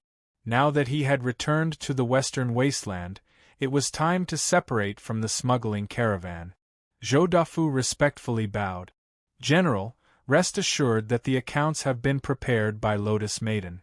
After the handover is completed and there are no mistakes, I will personally deliver your share." Qin Yu casually nodded. He believed that even if Zhou Dafu was 100 times more courageous, he still wouldn't dare to embezzle his profit. After waiting for several breaths of time, Zhou Dafu didn't speak nor did he bid his farewells. Qin Yu's eyes flashed. He glanced at him and said, "If anyone makes things difficult for you, report my name." "Thank you, General." Zhou Dafu was overjoyed. After obtaining Qin Yu's promise, he respectfully bowed. He took several steps back and left. Moments later, the smuggling caravan that returned to the Western Wasteland vanished into the boundless wilderness. Qin Yu turned. "Let's go." Little Meaty reached out a hand and he grabbed it. Then, he shot into the skies. Mine cave. General Jean, who had announced to the outside that he was in seclusion, had finally returned to the place where he had gone into seclusion. Little Meaty said that she was tired from the journey and wanted to go back to rest. News of her appearance in the mine quickly aroused the attention of all parties. General Jean had returned, but he didn't reveal himself. He still maintained his previous state of seclusion. Several garrison generals from the imperial capital had already received the news. They were so anxious that sweat dripped down their foreheads. But, after thinking about it again and again, no one dared to knock on the general's door. Advisor Baisu had already been summoned back to the imperial capital for over a month. They didn't have the qualifications. In any case, His Majesty and those great figures in the imperial capital had already waited for over a month. They didn't mind waiting for a few more days. Deep underground, it was as dark as a curtain. Qin Yu quietly walked forwards. His entire person seemed to blend into the darkness. There was no movement at all and not even the tiniest bit of his aura leaked out. When he entered the underground this time, he was acting in secret. He didn't want anyone to know. Along the way, he encountered many underground sinners. But, even when they brushed past each other, they didn't notice him at all. Finally, he arrived at the ghost fog grotto. Qin Yu looked up. Then, his figure flashed and he entered. Within the grotto, the space and time laws wove together. To him, they were naturally useless. After several steps, the world spirit embryo that was shaped like a water droplet appeared in front of Qin Yu. Although there was a close connection between him and the world spirit embryo after he planted the soul, there was still a great difference. But personally coming here and indirectly sensing it were still very different. After carefully looking at it, Qin Yu's lips curved up in a smile. Everything went smoothly. The soul seed had already taken root and sprouted, smoothly fusing with the world spirit embryo. At this time, he felt as if it could open its eyes at any moment. Little Meaty had reminded him that in order to break through to the ruler realm, he would have to wait until the spirit embryo opened its eyes. It seemed that day wouldn't be too far away. After carefully inspecting the state of the world spirit embryo and determining that there was nothing wrong with it, Qin Yu turned and left. Just like before, after suppressing and subduing the sinners beneath the mine, he didn't do anything at all. Maintaining everything as it was the best disguise. This was to prevent others from discovering the secrets hidden beneath the mine. The guards of the mine anxiously waited. Imperial General Ning Qin had finally left seclusion. Not daring to delay any longer, several guards hurried over to greet him. "Greetings, General." Several people knelt to the ground and respectfully bowed. Qin Yu nodded. "Rise. Has everything been well while I was in seclusion?" "Reporting to General, everything in the mine has been stable. There has been no chaos." The guard called Wang Datu bitterly smiled and said, "But there is an imperial decree in the imperial capital that has already been sent to the mine. The angel has been waiting for it for a long time." His words contained a hint of warning. Qin Yu's eyes flashed and a thoughtful look crossed his face. "I understand." Along the way, because Little Meaty had suddenly grown heavier, he had been delayed for a month. Thinking about it, there were many people who were anxiously waiting to see him suffer misfortune, and they found it hard to bear. Li Datu often cursed at his nephew, but he naturally didn't dare to do so to the general. The bitter smile on his face became even thicker. "General, the angel represents His Majesty. It would have been fine if you hadn't left seclusion. In this world, cultivation is the greatest and no one can find fault with you. But since you have already left seclusion, we should invite the angel to announce the decree as soon as possible, lest we delay your matters." The other generals nodded. Qin Yu glanced at them. They all had worried looks on their faces. He smiled. I will immediately invite the angel." Just as he finished speaking, there was a loud clamor outside. Soon, the door was pushed open. Several border guards had helpless and panicked expressions. They hurriedly knelt to the ground and bowed. "General, the angel heard that you left seclusion and insisted on coming to see you. Subordinates were unable to stop him, so I ask that you punish him." From the crowd of several people, a white-faced young eunuch walked in. He glanced over and said in a sharp voice, "I came to the mine and waited for over a month. When I heard that General Jinwu had left seclusion, I hurried over to pay my respects. After all, I carry His Majesty's decree on my body. I don't dare to delay any longer, otherwise I fear I will commit a crime punishable by death." It was clear that there was a hidden meaning in his words. Although he seemed to be speaking to himself, the truth was that he was reflecting Qin Yu. Qin Yu had only entered the imperial palace a limited number of times. This young eunuch in front of him was someone he had never seen before. But he didn't think that this eunuch was an important figure in the imperial palace, otherwise he wouldn't have dared to act so arrogantly in front of him. The Western Wasteland Great Emperor had sent this blind character to the border army to pass on a decree. Just what sort of message was he trying to pass on? Qin Yu's thoughts raced. He lightly said, "Military affairs are my top priority. I believe that His Majesty won't blame me if he learns of this." Although he was sitting, he looked at the eunuch with a condescending gaze. "Eunuch, since you wish to announce the decree, then let's begin." The young eunuch's face flushed red. How could he not feel the contempt in Qin Yu's eyes? He clenched his teeth and took out a bright yellow imperial decree. He opened it with both hands and said, "His Majesty's decree, General Jinwu Ningqin, please hear it." Qin Yu stood up. He cupped his hands together and shouted, "I am here." Like a thunderclap, it exploded in the room. In the army, a general didn't kneel in front of a decree. This was the courtesy that the Western Wastelands imperial family had always given to the military. With Qin Yu's current status as the number 3 general of the Western Border Army, it wasn't too much to call him a general. Moreover, the current mine was Qin Yu's base territory. The 100,000 Border Army soldiers were all under his control.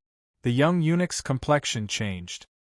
His mind that had been clouded by anger suddenly calmed down, and he felt a chill crawl up his back. The Empire's military had always been domineering.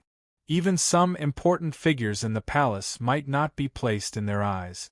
In his years in the palace, he had seen many similar situations. Moreover, he was just a mere eunuch that had recently been favored. Although it seemed like he was doing well, that was only on the surface.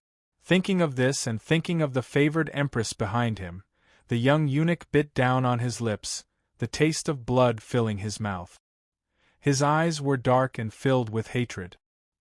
He swept his eyes over the 2 people beside him and finally regained his composure. He feared that he had been used as a spear by someone else. For better or worse, he was someone who had mingled in the deep sea that was the imperial palace. For him to have his current status, he naturally had his own outstanding point. Steadying his mind, the young eunuch read out the imperial decree. There was a great deal of content and the wording was complicated. In summary, Qin Yu was summoned back to the imperial capital to report on his duties. "I accept the decree." Qin Yu received the bright yellow imperial decree with both hands, his expression calm. This was something he had already expected, so he didn't panic at all. The young eunuch squeezed out a smile. "General Jinwu, there is no need to be so courteous. I know that your seclusion is tiring, but His Majesty has already urged you many times.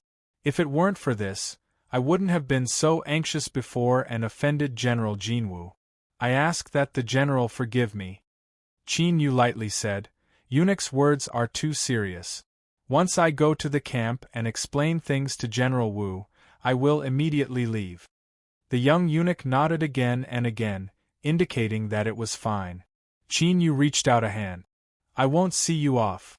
The young eunuch's smiling face stiffened. He led his people away. Compared to the aggressive attitude he had when he first arrived, there was clearly a bit more fear in him. As they left the courtyard, the young eunuch walked at the front. He suddenly stopped and turned around, his eyes filled with hatred. He clenched his teeth and roared, "You two really have good methods. You've quietly lured me in." He thought back to General Jinwu's expression when he received the decree and then thought back to the current strange situation in the imperial capital. The young eunuch panicked. As he looked at the two, his eyes became even colder. "Eunuch, what are you saying? The 2 of us are only deputy envoys. We followed you here to read out the decree and summon General Jinwu to the imperial capital." "That's right, I don't know what you mean by that either." The 2 of them echoed each other, shouting that they were wronged. But their expressions were calm and composed, without the least bit of concealment. The young eunuch's complexion changed several times. He took a deep breath and put on a fake smile. "That's right, I was confused and said something I shouldn't have. I hope you 2 don't mind." He turned and walked away, his complexion soon composing itself. With such shrewdness, he could be considered a top character. The 2 people behind him frowned. They glanced at each other and then calmed down. This little brat, he was a quick learner and a quick learner. If he was given some time, he would surely have a bright future ahead of him. But there were some people who were doomed from the start and had no future at all. General Jinwu arrived at the border army camp and paid his respects to General Wu. Everything went smoothly. Wu Tongtian personally stamped Yi Sang's military memorial and chatted with him with a smile on his face, without any awkwardness. After talking about the local customs and customs of the barbarian tribes, Qin Yu stood up and bid his farewells. Wu Tongtian smiled. "I am the commander of the border army. Since there are some matters that have been placed in front of me, I have no choice but to intervene. But, thinking about it, General Jinwu won't encounter any trouble when he goes to the imperial capital, and there might even be some other lucky chances." Qin Yu cupped his hands together. "I thank General Wu for your auspicious words." He left. The caravan of angels was already waiting outside the border army camp. Qin Yu boarded the carriage. Without any pause, he set off. Little Meat looked out the window, a bored expression on her face.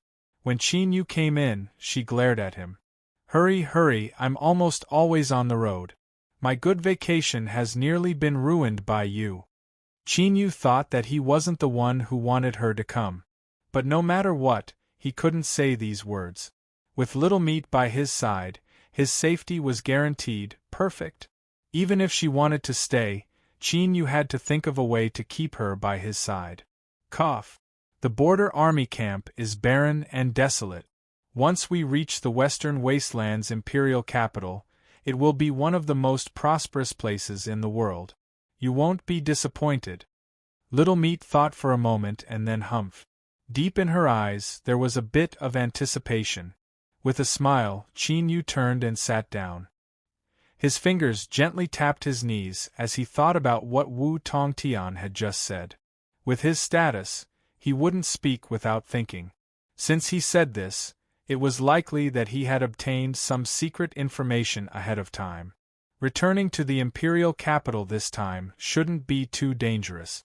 But there were always accidents in everything. He couldn't be lacking in caution. In addition, if he had a chance, he should try to do some homework ahead of time and see whether or not he could achieve what he had planned. If he could, then humph. He feared that the Western Wasteland would dig a deep pit for itself. Chapter 1562. In order to prevent accidents, the border army strictly forbade large-scale transmission arrays to connect to the most important regions of the empire. The Angels' caravan continued without stopping. 2 days later, they finally left the wartime control zone and arrived at a border city. After revealing their identities, they were unimpeded. After the city lord received the news, he hurriedly rushed over. But he only had time to see the back of the caravan enter the transmission array. He couldn't help but sigh in disappointment. A small city connected to a large city, and a large city connected to a main city. And only within the borders of the Western Wasteland, there were 108 main cities that had the qualifications to directly reach the imperial capital. After passing through many places, Qin Yu coincidentally arrived at Sigay's city. His current status was the third son of the Western Border Army, and he was given the title of first-class loyal Marshal Earl, comparable to a great general. Now that he had received the Emperor's decree and was returning to the imperial capital to report on his duties, he had to follow the rules and etiquette.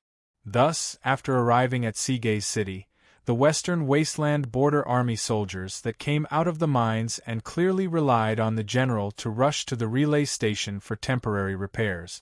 The Border Army soldiers that had been trapped in the mines and ended up in a state that was neither human nor ghost didn't think that they would have the chance to follow the general to Sigay's city and experience the world's most prosperous city. The general called Wang Data stuck out his chest and held his head high. Together with his subordinates, he brought out 120% of his energy and spirit. Although we are only some bumpkins of the Border Army, it wasn't easy for us to restore our human bodies. We can't lose the general's face. Feeling the awe and reverence in the eyes of the people on both sides of the street, Wang Datu straightened his back even more. He pulled down his helmet and his eyes reddened. He felt even more heartfelt gratitude towards his general. And at this time, the angel had already sent a message to the imperial capital. All that was left was to wait for a response. Only after receiving permission would they complete the last part of the journey. General, this journey has been extremely tiring. You have repeatedly passed through the Empire's territory. Please rest well for a day. If there isn't an accident, we will be allowed to enter the imperial capital tomorrow. The young eunuch smiled, his tone friendly and respectful. Although it was too late to mend the pen after the sheep were lost, it was better to mend the situation as much as possible. It was better than doing nothing at all. Qin Yu nodded, not saying anything more to him. He brought little Meaty into the relay station, which had already been tidied up. It was the most luxurious courtyard. Although the young eunuch was just a person with some achievements in the palace, he now had the identity of reading the emperor's decree. Before he returned to the capital, he was still an angel that represented the emperor's prestige. Naturally, he had his own courtyard in the relay station. After closing the door and dismissing his servants, he quickly took out a jade slip from his chest. After several breaths of time, the jade slip silently disintegrated into powder. The young eunuch's complexion paled and his lips trembled, revealing a look of fear. He poured himself a cup of tea. His hands were shaking so much that his sleeves were wet, but he couldn't drink even half a mouthful. Suddenly, the young eunuch showed a ferocious expression and threw the teacup on the ground, smashing it into pieces. But after a loud crack, the young eunuch looked at the shattered teacup on the ground in a daze. It was as if all the strength in his body had been sucked out, and he burst into tears.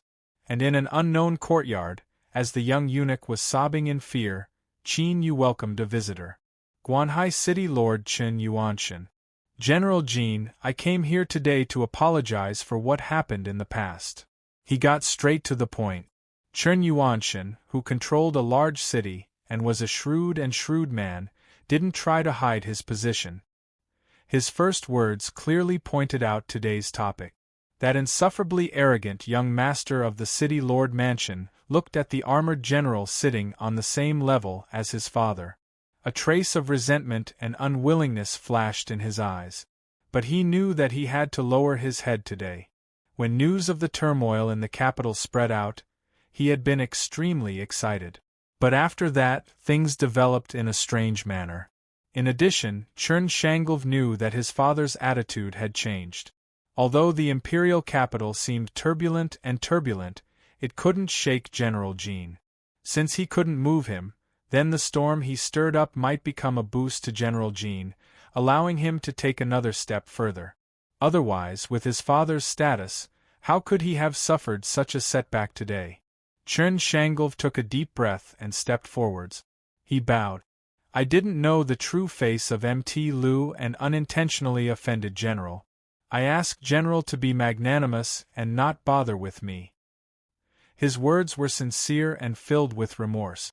If it weren't for the fact that Qin Yu's perception of the human heart had reached an extremely keen level, he might have been able to sense some of the emotions that flashed in his eyes. Qin Yu picked up a teacup and took a sip. City Lord is too serious. Since what happened in the past has already been resolved, I will naturally forget about it. Chen Yuanshan laughed. General's magnanimity is for my sake. But since I have offended a supreme, I will naturally be punished. He flicked his sleeves. With a loud cracking sound, Chern Shangov cried out miserably and fell to his knees. Blood soaked his robes and seeped into the ground. He knelt in a pool of his own blood, his face pale from the pain and his forehead covered with beads of sweat. He was truly distressed to the extreme. There was no longer any trace of his past carefree and insufferably arrogant appearance. Qin Yu narrowed his eyes. He thought that these powerful old foxes were truly ruthless. To personally break Chen Shangov's legs so that he could quell the anger in his heart, that was more than enough sincerity. But to his own son, he could be ruthless to this extent. To outsiders, it was even more imaginable. For such a person, unless one had the confidence to completely knock him down and trample him into the mud, never to rise again, or directly kill him on the spot, it was best not to be an enemy. In fact, this was the signal that Chen Yuanshan wanted to pass to Qin Yu. I am very sincere to resolve the grievances between us. Either we shake hands and make peace, or we will rely on our own means. Qin Yu frowned slightly. He picked up the teacup and took another sip. He said lightly, "City Lord, what do you mean?" He understood, but it didn't mean that he would accept it, especially in this almost semi-threatening way. Chen Yuanshan said, "I want to express my sincerity to be close to the general. If it is not enough, Su Shen, you ask the general for punishment." After entering the room, the deputy general, who had been standing in the corner like an invisible person, bowed in acknowledgement and strode forward. His face was pale, but he didn't hesitate. He grabbed one of his arms and tore it off. Suddenly, blood splashed out. The air was thick with the smell of blood. Without stopping his own bleeding, Su Shen knelt on one knee and raised his broken arm. "General Jin Wu, I wonder if this arm is enough to pay for the mistake I made in the past?" Qin Yu coldly sneered. He set down his teacup and said, "How interesting, how truly interesting. I was only passing by, so why must Sir City Lord make the scene so bloody? It seems as if I am the one who bullies everyone in Seawatch City. If this spread out, what would happen to my reputation? The City Lord said that you want to be close to me, but this is forcing me to tear apart all pretense of cordiality with you. Please. In the future, if the City Lord is dissatisfied in the court, you can make a move." They parted on bad terms. Chen Yuanshan walked out of the courier station. His son had a broken leg and the deputy general was missing an arm. He looked back and there was no gloominess on his face, only helplessness. "Your Majesty, since there is no evidence, can't you just let it go?" The minor officials in the courier station looked at the scene in front of them. They were so scared that their faces turned ashen and their bodies shook like a sieve. They didn't dare to approach. "Let's go." Chen Yuanshan sighed. He boarded his carriage and left. At night, rumors began to spread through Seawatch City that General Jinwu Ningqin hadn't forgotten his old grudges and was using his power to suppress the City Lord mansion. Although no one knew the specific details, Chen Shanglu had a broken leg and Su Shen had lost an arm. These were indisputable facts. For a time, everyone glanced over. Some people frowned. They thought that General Jinwu Ningqin was too rampant after gaining power and couldn't be approached. Some people thought that General Jinwu was revealing his sharpness and that there would surely be a great calamity in the future. But at the same time, they also felt that if General Jinwu dared to act so arrogantly and domineeringly at this time, then he really did have a plan. In other words, he really didn't care about the storm in the imperial capital. Courier station. Someone came to Qin Yu's room. But this time, it wasn't a guest. He looked at the hesitant True Saint across from him. He said, "Why are you so hesitant? Did you betray me?" True Saint Bai Yu bitterly smiled. He bowed. "I don't dare to deceive General. After I returned to the imperial capital, I was asked 3 times whether or not there was anything wrong with your actions." He clenched his teeth and continued to say, "This subordinate has truthfully reported everything without concealing anything." He thought back to how his uncle had personally asked General Jinwu Ningqin if there was anything strange about him. After hesitating again and again, he finally nodded. There was indeed something strange. For instance, that unfathomably deep young girl from the demonic sect. For instance, the curse in the mine that not even a half-sovereign could resolve. And finally, there was General Jinwu Ningqin's hidden strength. Facing his uncle, he couldn't and didn't dare to hide anything. Thus, at this time, True Saint Bai Yu's complexion paled. His heart was filled with endless guilt. He lowered his head, not daring to look at the person in front of him. He thought for a moment and said, "From the start, I already knew your role. Since I didn't hide anything from you, I'm not afraid of you telling me the truth." True Sage Bayu fiercely looked up at Qin Yu, surprise in his eyes. "What are you looking at? Since I said it, there is naturally no problem." True Saint Bayu let out a long breath. Even now, he still didn't think he had clearly seen his general's true appearance. But at the very least, he could confirm one thing. He wasn't someone who was trying to impress others with his face. If he said it was fine, then it was definitely fine. That's good, that's good. True Saint Bayu whispered, a happy look on his face.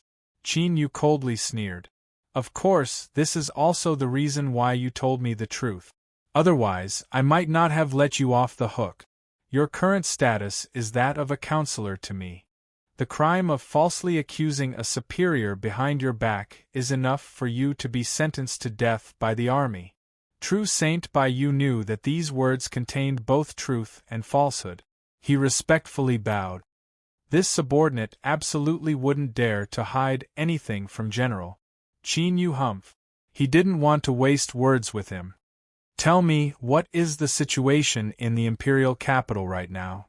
Although he had already guessed that there wouldn't be any risks on this trip, it was better to be a bit more cautious.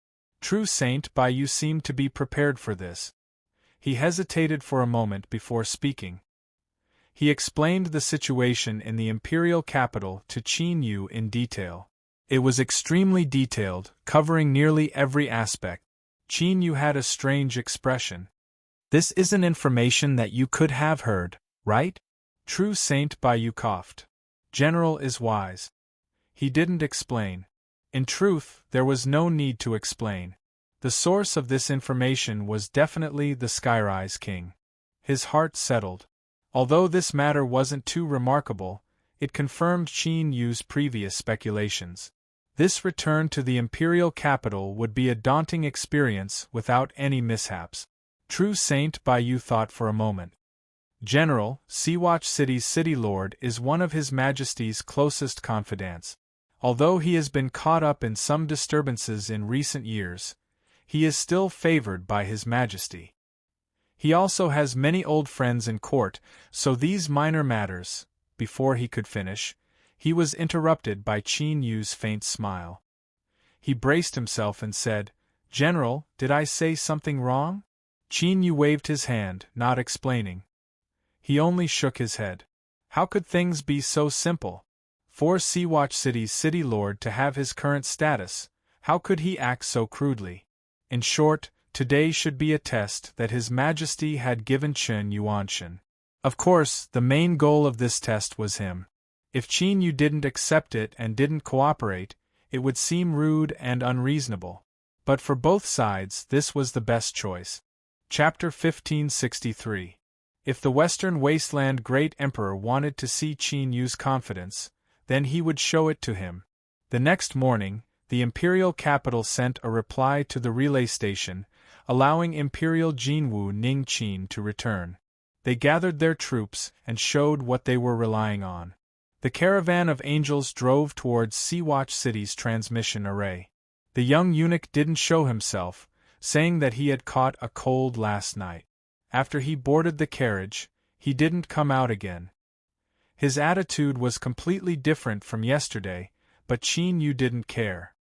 His current opponents were the aristocrats of the Western Wasteland dynasty, as well as the great emperor above the ninth layer. A mere eunuch, even if he had some status and power in the imperial palace, wouldn't be placed in his eyes. This was the confidence that a general of the imperial army should have. A moment later, with a humming sound, the transmission array exploded with a dazzling light. Space twisted and they vanished from sight. When the feeling of space shaking around them disappeared and the carriage landed on the ground once more, they had already arrived in the capital region. The guards stationed in the imperial capital all bowed. One reason was to show respect to the angels, and the second reason was to show awe to the great general of the border army. Although the imperial capital's garrison was made up of the elites of the army, it was rare for chaos to occur in the imperial capital for thousands of years. It was like a sheathed blade that had no place to use it. As for the border army that had been stationed in these past years, they had fought all sorts of battles all year round, and those that survived were all brave warriors. The mine general called Wang Datu could feel the gazes of his comrades in the imperial capital. He shouted out loud and led the little children under his command, bringing out 120% of their aura. Their steps were like that of a dragon or tiger, their aura swallowing the mountains and rivers, as if they could sweep away everything in their path. The complexions of the garrison soldiers changed. As they thought about the strange atmosphere in the imperial capital, they thought that Imperial Jinwu Ningqin might have come here for revenge. Cough! Within the carriage, there was a light cough from Qin Yu. Wang Datu had already sensed the change in the eyes of his comrades in the imperial capital. He thought that when it came to showing off, he really had to pay attention to his limit. Otherwise, if he used too much strength, it was likely that extreme joy would turn to sorrow. He vaguely made a hand gesture, telling these little rascals to restrain themselves a bit. Unexpectedly, his nephew Wang San was so pleased with himself that he puffed out his chest, sucked in his stomach, and raised his head. He stomped his feet loudly, and his eyes almost popped out of their sockets.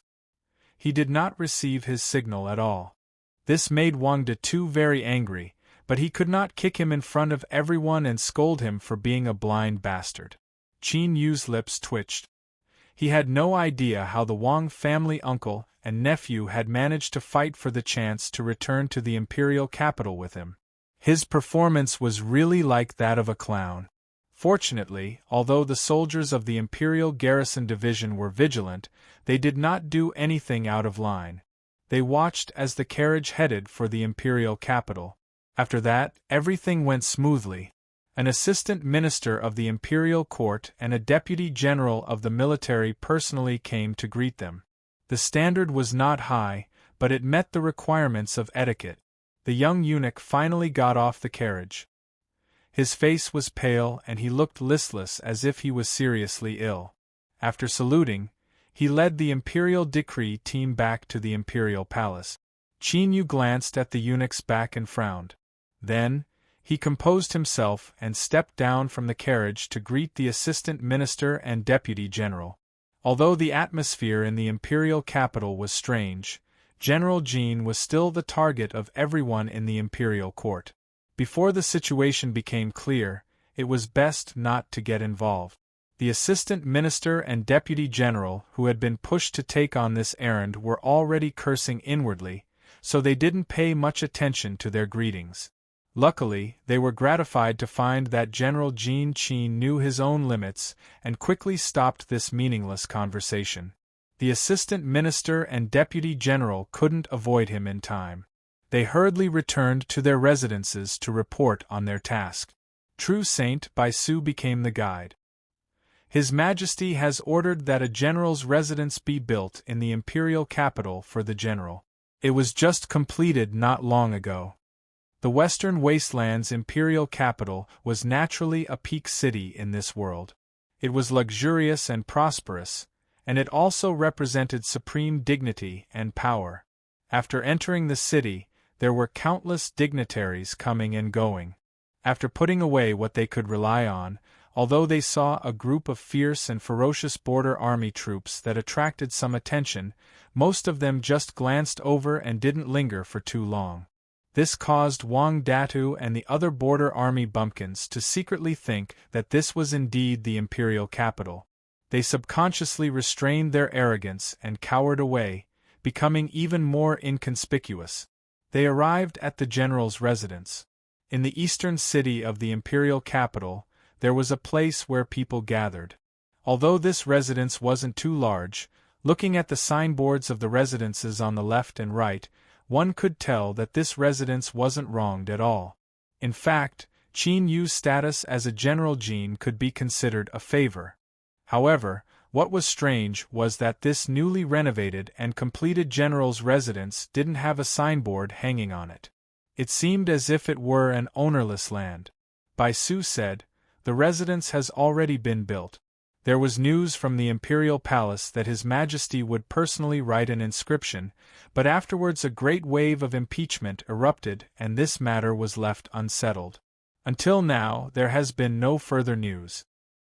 He hesitated for a moment and then continued to say, and this is also one of the reasons that many people in the imperial capital look down on you. They feel that you have lost the favor of the emperor. Qin Yu looked up at the residence that didn't have a signboard. He faintly smiled and said, perhaps His Majesty hasn't decided what to inscribe on it yet. Bai Su's eyes brightened. He smiled and bowed. What General says is correct.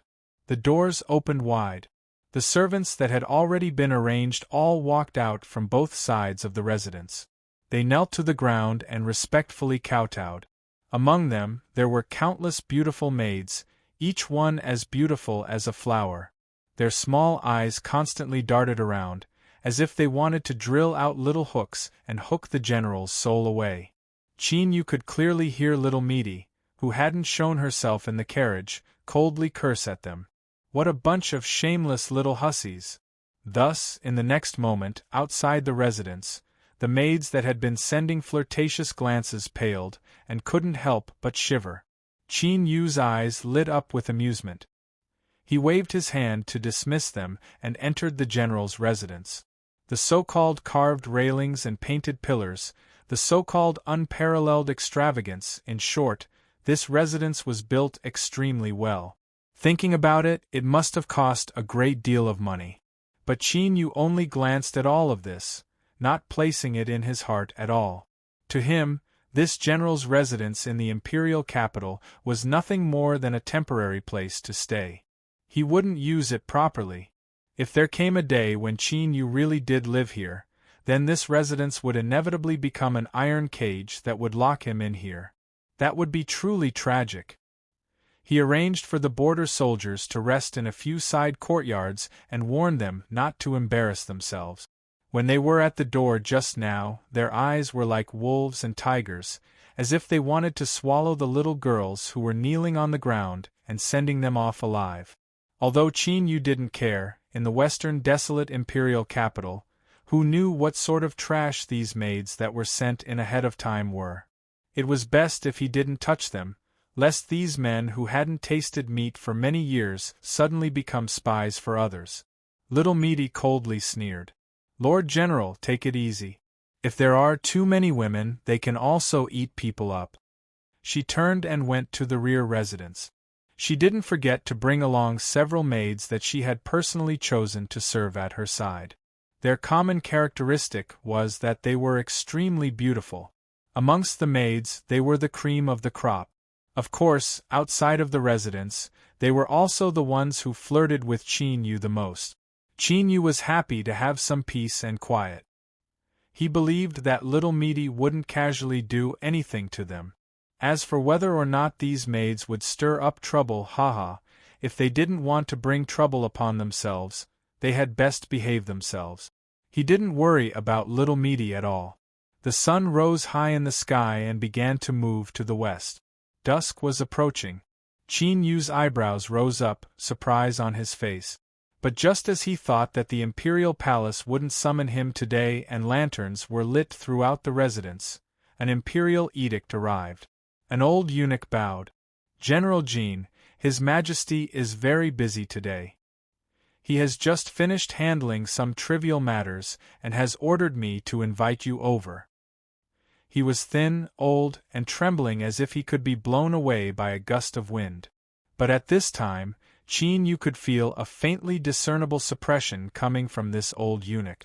This was also because his senses had become sharper after he planted a soul seed.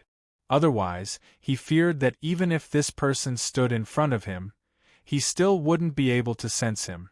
The Western Wasteland Imperial Palace was truly a place of crouching tigers and hidden dragons. Even an old eunuch that he had never seen before had such an astonishing cultivation. Qin Yu didn't delay at all. He directly said, "It wouldn't be good to keep His Majesty waiting for too long. Let's go." The journey was smooth. Before arriving at the Imperial Palace, although he had already been here more than once, he could still feel the invisible suppression in the air. It made one instinctively feel endless awe. "Greetings, General Jean." The Imperial Palace guard knelt on the ground and bowed. Qin Yu nodded. "Rise." The old eunuch didn't stop. He stepped through the gates of the Imperial Palace. Qin Yu calmly followed behind. They passed through a large palace, passed through a long corridor, and crossed a massive square. Finally, Qin Yu arrived at the palace where the great emperor handled government affairs. The inscribed plaque read, "Longevity Hall." The 3 words were golden. In the darkness, they emitted a dazzling radiance, mysterious and mystical. The old eunuch turned and said, "General Jean, please wait a moment. I will go in and report." Before he finished speaking, a light chuckle echoed in his ears. "That's enough, you old fool. You know I'm starving, so why bother? Ning Qin, just come in. I've been waiting for you for a while." The old eunuch didn't panic nor did he flatter.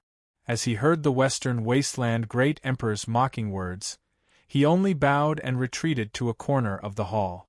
Only then did Qin Yu realize that on the other side of the palace door, there was also an old eunuch standing there. He was even older than the previous one. The feeling this old eunuch gave off was that of a wooden stake covered in cracks. He stood at the entrance with his eyes closed, without the least bit of sound. When Qin Yu first arrived, he didn't even discover that there was another person here. As if sensing General Jin's gaze, the old eunuch opened his eyes.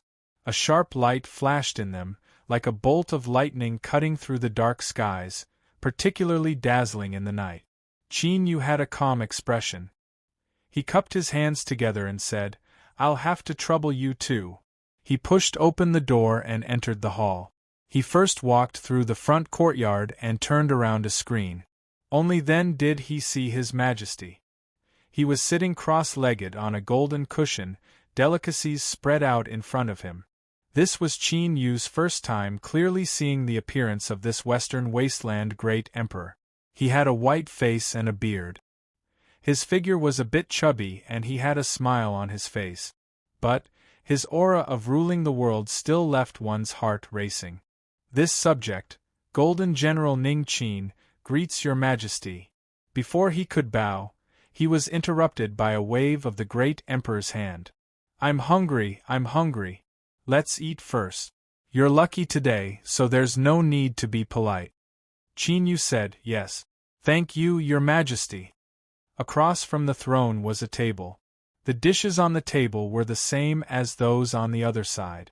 To sit in front of the great emperor and eat the same food was a great courtesy. The great emperor lifted his chopsticks and began to eat. Once the food turns cold, the taste will deteriorate. I still have some matters to discuss, so I won't be drinking today. Qin Yu cupped his hands together. The great emperor smiled. The heavens and earth are great, but eating is the most important. There's no need to be so polite. Let's eat. Qin Yu thought for a moment and picked up his chopsticks. He couldn't figure out what this Western Wasteland Great Emperor was planning to do today, so he could only respond by remaining unchanged. The main hall was quiet. There was only the occasional sound of chopsticks and bowls touching, as well as the sound of chewing. For a meeting between a ruler and a subject to appear like this was a rare sight. However, this could also explain why there was no one in the main hall and why there were 2 old eunuchs standing outside. Thinking about it, the Western Wasteland Great Emperor didn't want the matters between ruler and subject to be known by too many people. He burped and put down his chopstick. The Great Emperor took a sip of tea and looked at Qin Yu across from him. "What, you don't like it? This is personally made by the best chef in the Imperial Palace. It takes a great deal of time and materials, and I don't usually eat it." Qin Yu said, "Your Majesty's Imperial Chef is naturally unparalleled. It's just that I have something on my mind, so my appetite isn't too good." The Great Emperor smiled. "So that's how it is. I thought you were used to eating the dishes of that madam beside you, so you looked down on the Imperial Palace's Imperial Chef." Quietly, with just a few words, the atmosphere in the main hall suddenly changed. Qin Yu stood up and bowed. I have sinned. I have caused trouble for your majesty. The great emperor's eyes flashed. If you're talking about the matter between Golden Crow and Green Willow Berserker tribes, then you're indeed in quite a bit of trouble. There are enough memorials to impeach you in my study room, and they're enough to fill up a mountain that you can't even breathe. Qin Yu shook his head, a sneer on his face. The aristocratic officials of the court do not know of your majesty's grand plans, so it is only natural that they are gravely mistaken. But this is not why I am asking for forgiveness. He continued to say, in the past, after the incident at the Western Wasteland's Emperor Tomb, Yiwangu tried to seize the palace lantern in my hands. In order to protect myself, I used the aura of the palace lantern to attract the attention of an ascetic cultivator who was chasing me that day, thus leading to Yiwangu's death. This matter was seen by the demonic sect's chief disciple, the Night Demon sect's sect master. She seemed to have the ability to see through a person's heart, so I had always been worried about this. Afterwards, the Yi family repeatedly attacked me, as if they had determined that I was the murderer who killed Yiwangu. Qin Yu paused. Although strictly speaking, they didn't find the wrong person, this matter was a top secret and no one besides me knew about it. Thus, I began to have my suspicions and borrowed the prestige of 100,000 troops to suppress the demonic sect and forcefully take Little Meaty away. The great emperor smiled. That's it. That's it. Qin Yu bitterly smiled. I also know that the demonic sect is powerful and is the leader of all the sects in the world. This matter will inevitably lead to a counterattack. I have sinned, so I ask your majesty to punish me. The great emperor nodded. It seems that you haven't lost your mind yet. You know that your actions will cause great trouble. The demonic sect's chief disciple has already reported your evil deeds to me. And now, I heard that the demonic sect's little girl has returned to the imperial capital with you. The Night Demon sect's sect master has also set off for the imperial capital. I presume that he has already arrived at your residence. The great emperor coldly sneered. He looked down at Qin Yu with a faint smile. I ask you, are you panicking? Chapter 1564. Qin Yu bitterly smiled. Your Majesty, I ask that you protect me for the sake of the Western Wasteland and for the sake of your Majesty. Don't let the Night Demon sect master kill me in a fit of anger. Was he panicking? There was a deep meaning to this. But Qin Yu, he wasn't panicking. Since Little Meaty had asked to follow Qin Yu back to the great desolate imperial capital on her own initiative, she had naturally made ample preparations. Although the demonic sect's chief disciple was an extreme ruler, in terms of cultivation and shrewdness, he was far from being able to compare with that person hidden in space-time. You have a point. I can help you put in a good word, but whether or not the demonic sect will recognize you as a son-in-law is beyond my control. The great emperor leaned back and stretched out his legs. His posture wasn't dignified, but his eyes became deeper and more obscure, as if they were an unfathomable sea. Speak.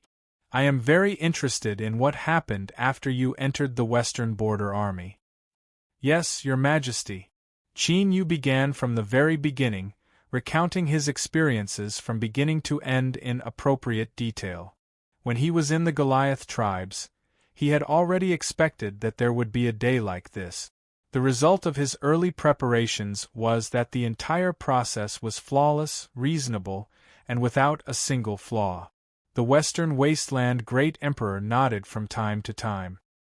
He didn't interrupt, nor did he think it was a waste of time. After a long time, Qin Yu bowed. I have finished speaking. If Your Majesty has any questions, please speak freely. The Great Emperor rapped a finger on the table. I, the Western Wasteland half-sovereign, once went to see the mine curse. Millions of death soldiers were sacrificed as sacrifices. It is indeed incomparably thorny, so how did you manage to break it? Qin Yu cupped his hands together. I must thank Your Majesty for bestowing the palace lantern upon me. Its aura can naturally restrain the power of the Goliath tribe's curse, otherwise it would have been impossible for me to smoothly establish myself in the army. As he spoke, he flicked his fingers. The aura of the palace lantern floated in front of him. The great emperor looked at it and nodded. All right, that is the only question I have. Now let's get down to business. What did you do in the Goliath tribes for? Qin Yu solemnly bowed. To complete the heavy responsibility your majesty entrusted to me. Since the Western Wasteland great emperor knew about the dishes, that meant he had spies in the smuggling team.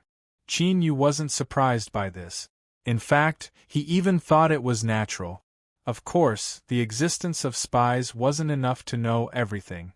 For example, the one who was good at cooking was the root person, fabricated by the wine tree, not meaty. The two trees seemed to be right there, and they could be seen just by raising their heads. But in reality, it wasn't as simple as that. In short, if you wanted to see it, you would be able to see it, and vice versa. The blind spot of the great emperor's information gave Qin Yu room to maneuver. Back then, when he discussed the plan with the bitter cultivator Bo Ri, he was already prepared to deal with the Western Wasteland's inquiries. Qin Yu stood up. Next time, I will lead a team to the barbarians and settle in the Green Willow tribe. There was no need for more. One sentence was enough to explain everything. A sharp light flashed in the Western Wasteland Great Emperor's eyes. Up until now, General Jin Wu's performance had perfectly matched everything he knew. There were no omissions, and everything was explained. Moreover, the answer he gave was perfect enough. Even if the Golden Crow and Green Willow tribes gained power because of the totem, it was just an illusion. After the Break World Order was set up, once it was activated, it could instantly destroy everything. Thus, the argument of aiding the enemy naturally fell apart. The Grand Hall fell into silence once more. Qin Yu sat upright, his eyes drooping. He looked at the ground, expressing his respect towards the Western Wasteland Great Emperor. He was well aware that his performance was perfect, even better than he expected. But he still hadn't passed the test. Stepping into the palace and facing the Great Emperor, Qin Yu finally realized that the only thing he needed to do after returning to the imperial capital was to obtain the Western Wasteland Great Emperor's true trust. This should be the last time he would be tested. And this test had already begun the moment he received the Emperor's decree. The young eunuch, Sea-Watch City, the Lieutenant General's office, and today, the ruler and subject sitting together in the hall, all of this was the same. But all of this was only the prelude. He hadn't truly entered the main topic. General Jin Wu, Ning Qin. Here.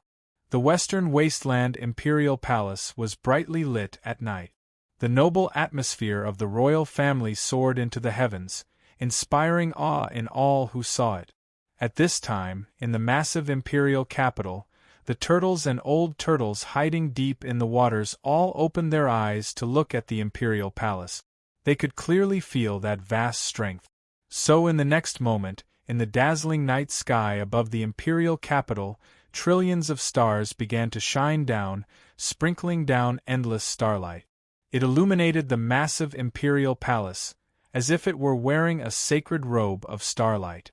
At the same time, a mystical and indescribable aura descended from the heavens. The general's office didn't have a plaque hanging on it. With just a few words, it sent away the overjoyed and excited night demon sect master. In a room in the rear courtyard, the bored little Meaty's eyes brightened. She turned her head and subconsciously licked her lip. I've eaten everything in the heavens and earth. You taste the best. What a pity, I can only look at you from afar. How miserable! Little Meaty whispered, her eyes overflowing with light. If one looked carefully, they would discover that there was a bottomless vortex in her eyes, one that could swallow the sun, moon, and stars. To borrow strength from the heavens and ask if this were before, there would definitely be problems.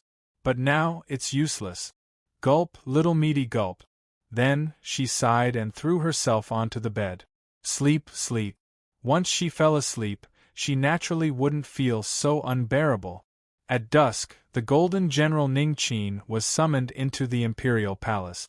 Although this matter seemed unremarkable, it had already become the focus of countless people. After waiting for a long time, there was still no movement. Just as everyone was frowning, His Majesty finally responded. So, at this moment, they discovered that His Majesty wasn't trying to protect this golden general Ningqin that he had personally promoted. On the contrary, His Majesty placed a great deal of importance on this matter. It was so important that he didn't hesitate to use his status as a monarch to mobilize the destiny of the country and borrow strength from the heavens to ask. This was Heaven's Inquisition, and this was clearly something that could only be done with the approval and authorization of the emperor clans. After all, of the monarchs of the world, besides the central wasteland divine prefecture, no one had ever truly grasped absolute authority. Thus, this revealed some incomprehensible information. For instance, this golden general Ningqin, his true identity. This was because the emperor clans absolutely wouldn't allow someone to waste the destiny of the country for a minor matter. Since Heaven's Inquisition had arrived, this meant that this matter concerned Golden General Ningqin, and he indeed had the qualifications to open Heaven's Inquisition.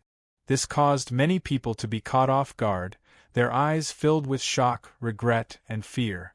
Monarch and minister faced each other, one asking and one answering. At this moment, Heaven's Inquisition had already begun. The one asking was the Western Wasteland Great Emperor, a noble son of heaven of the mortal world. He had temporarily put on a set of divine robes and seemed to possess some of the abilities of the world itself. The person in front of me, I have a question. In the last 2 hours, have you ever lied? The question was precise and the angle was ingenious. At this time, the Western Wasteland Great Emperor's face was dignified and dignified. His eyes were like a vast sea of stars. An invisible strength of the world covered Qin Yu. This calm question was like the roar of thunder, like a morning bell that struck straight into his mind. Tear apart all disguises, cut off all concealment, only taking out his true heart and exposing it to the world. This was just a question, there was no need for more. Qin Yu's expression was calm. After a brief pause, he slowly said, "None." At this moment, he stood between the strength of the world. Although he seemed calm, the truth was that his entire soul seemed to be suspended between endless thunder. It was like in the next moment he would be instantly pulverized by the power of heavenly thunder. His soul would scatter and he would never be able to reincarnate. The moment Qin Yu replied, trillions of bolts of thunder stormed out, smashing into his soul. Just as he was about to fall into a hopeless situation of death, darkness suddenly appeared above his soul. Like a great mouth, it swallowed up all the thunder that came crashing down. This strike of thunder came in an instant, inconceivably fast. Before a single thought had even formed, 1,000 bolts of thunder had fallen down. But in Qin Yu's perception, this instant was incomparably long and terrifying. It was something he didn't want to experience again. In the skies above, the radiant galaxy returned to tranquility. It was just that the light it emitted was a bit dimmer than before. The veil of starlight covering the surface of the imperial palace was removed. On the opposite side, the great emperor on the praying mat raised his hand and rubbed the space between his eyebrows. He looked tired, but his face revealed an extremely carefree and satisfied smile. Within the territory of the Western barbarians, even Yi Sang had so-called arms, let alone the great emperor of the Western wilderness who controlled 1/9 of the world. Everything that Qin Yu had experienced in the barbarian territory, the great emperor knew far more than he had said. For example, Bo Ri, the ascetic cultivator who walked out of the temple on the mountain of the barbarians. If he didn't have confidence, why would he believe a desolate person? Was it really just because of the palace lantern that he gave to Jinwu General Ningqin? This reason was obviously not sufficient. because the great emperor knew very well that Bo-Ri's appearance must represent an even stronger will. It was the great shaman of Meng Mountain who had always been hiding in the mountains and never stepped out. The only remaining true leader of the Western barbarians. But these questions didn't need to be asked carefully. The things he pointed out before were enough to summarize the whole situation. It was a node that couldn't be ignored. If there was a problem with Jin Wu General, he couldn't escape Jie Tian's questioning. And now, the facts proved that he had a good vision. So, the great emperor of the Western wilderness was in a very good mood. Across from him, Qin Yu's pale face was covered in sweat after he recovered his composure.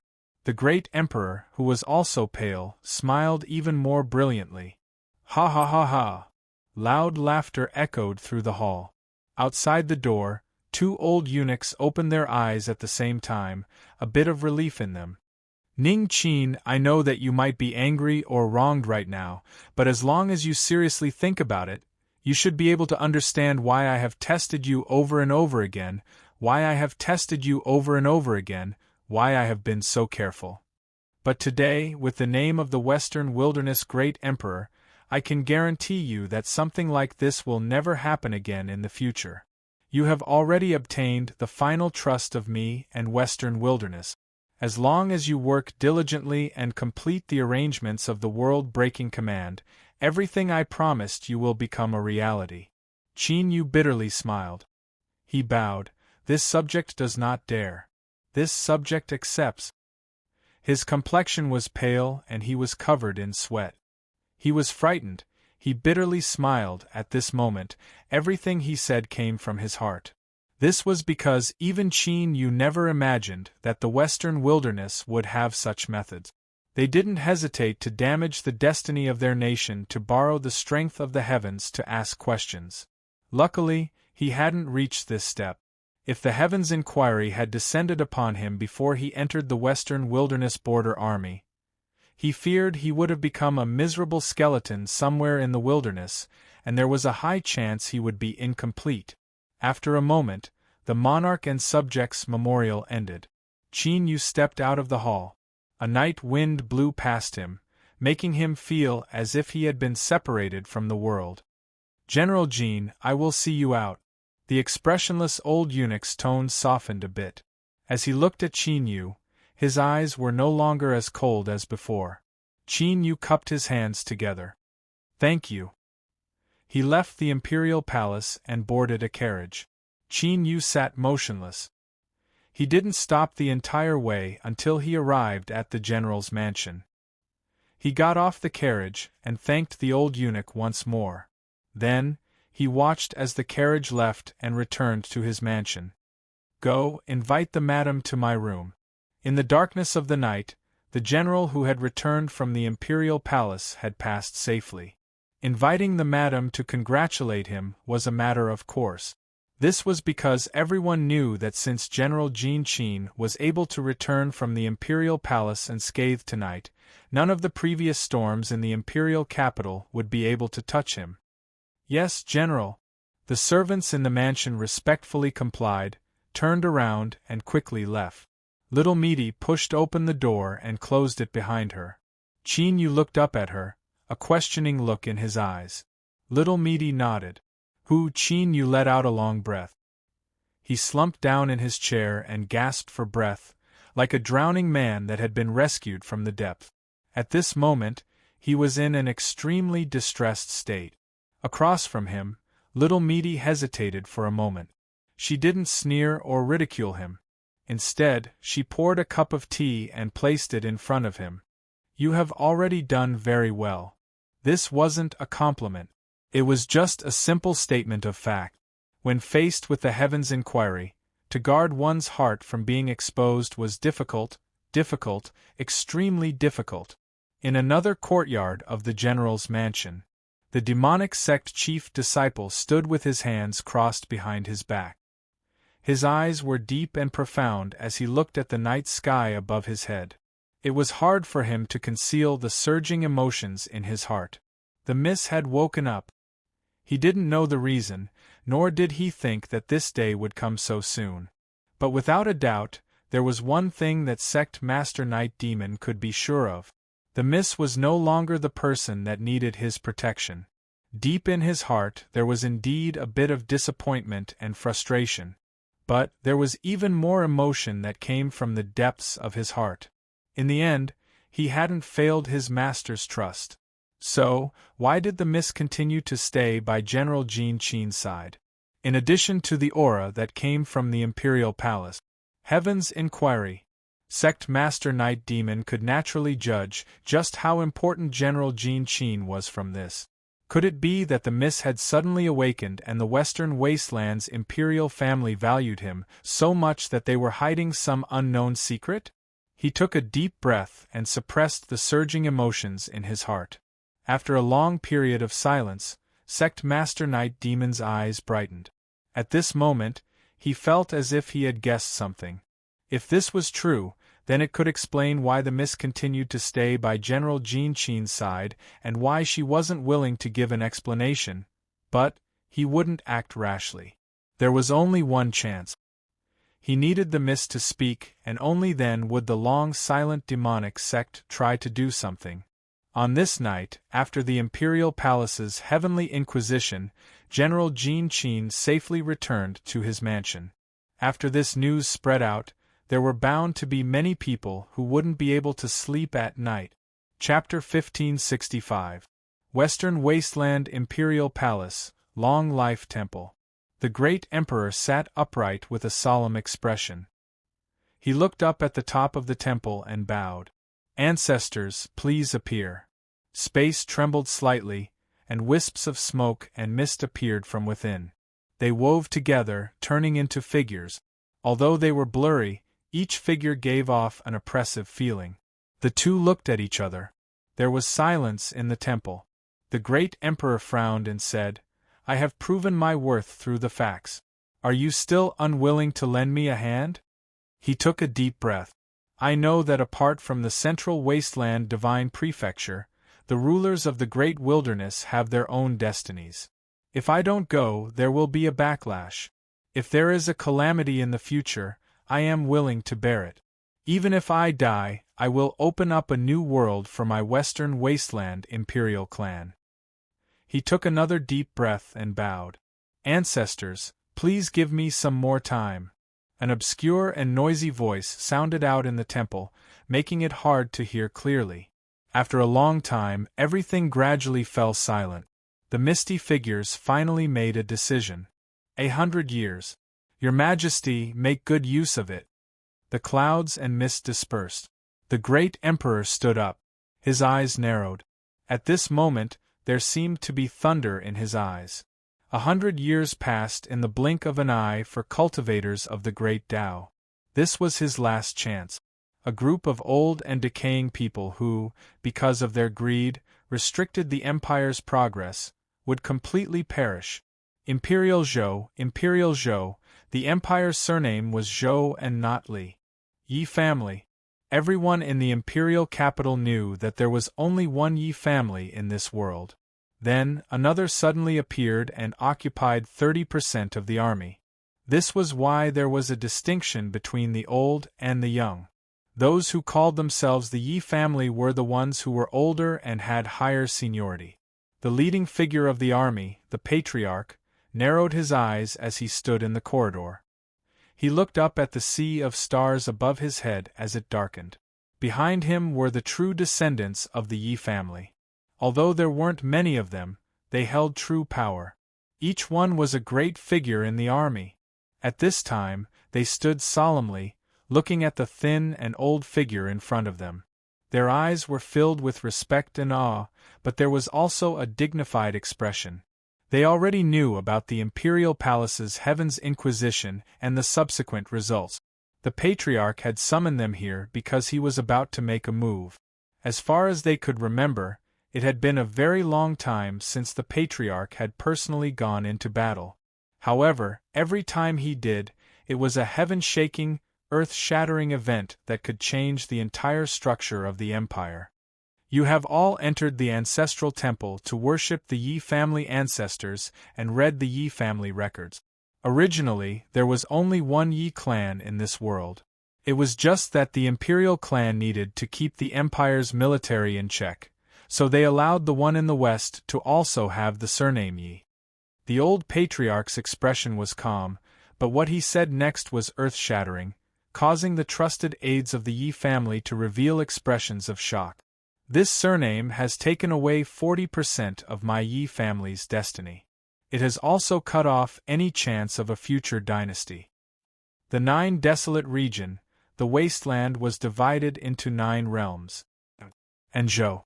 And Tian. The continent was God. And the continent of Tian of divine, of the gods, Zhou, of the 9, of Chen. In the endless river of time, the remaining 8 regions had all experienced the change of country names and the change of dynasties. For example, the Western Wasteland.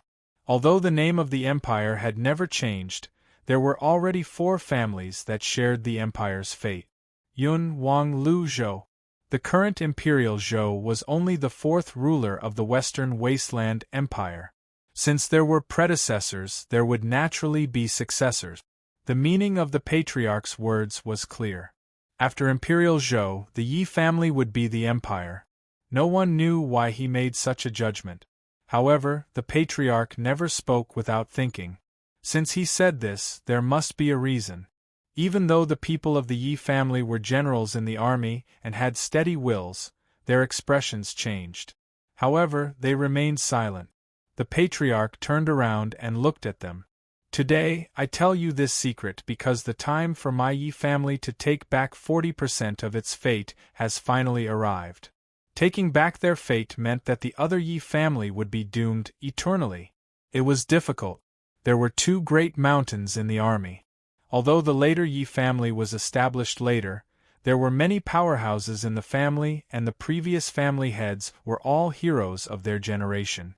Although their overall strength was slightly inferior to the Yi family, the difference wasn't that great. If they wanted to destroy the later Yi family and cause them to be doomed eternally, they feared that if they weren't careful, they would suffer a backlash. At that time, regardless of what the final outcome would be, there would be a civil war within the Western Wasteland Empire. Thinking of this, the generals of the Yi family couldn't help but frown, a look of contemplation on their faces. The patriarch's eyes revealed a look of praise. To be able to remain calm even after learning of this matter, you are all very good. You have not let me down. The men of my Yi family should have this steadiness that is as steady as a mountain. You don't need to worry too much about this matter.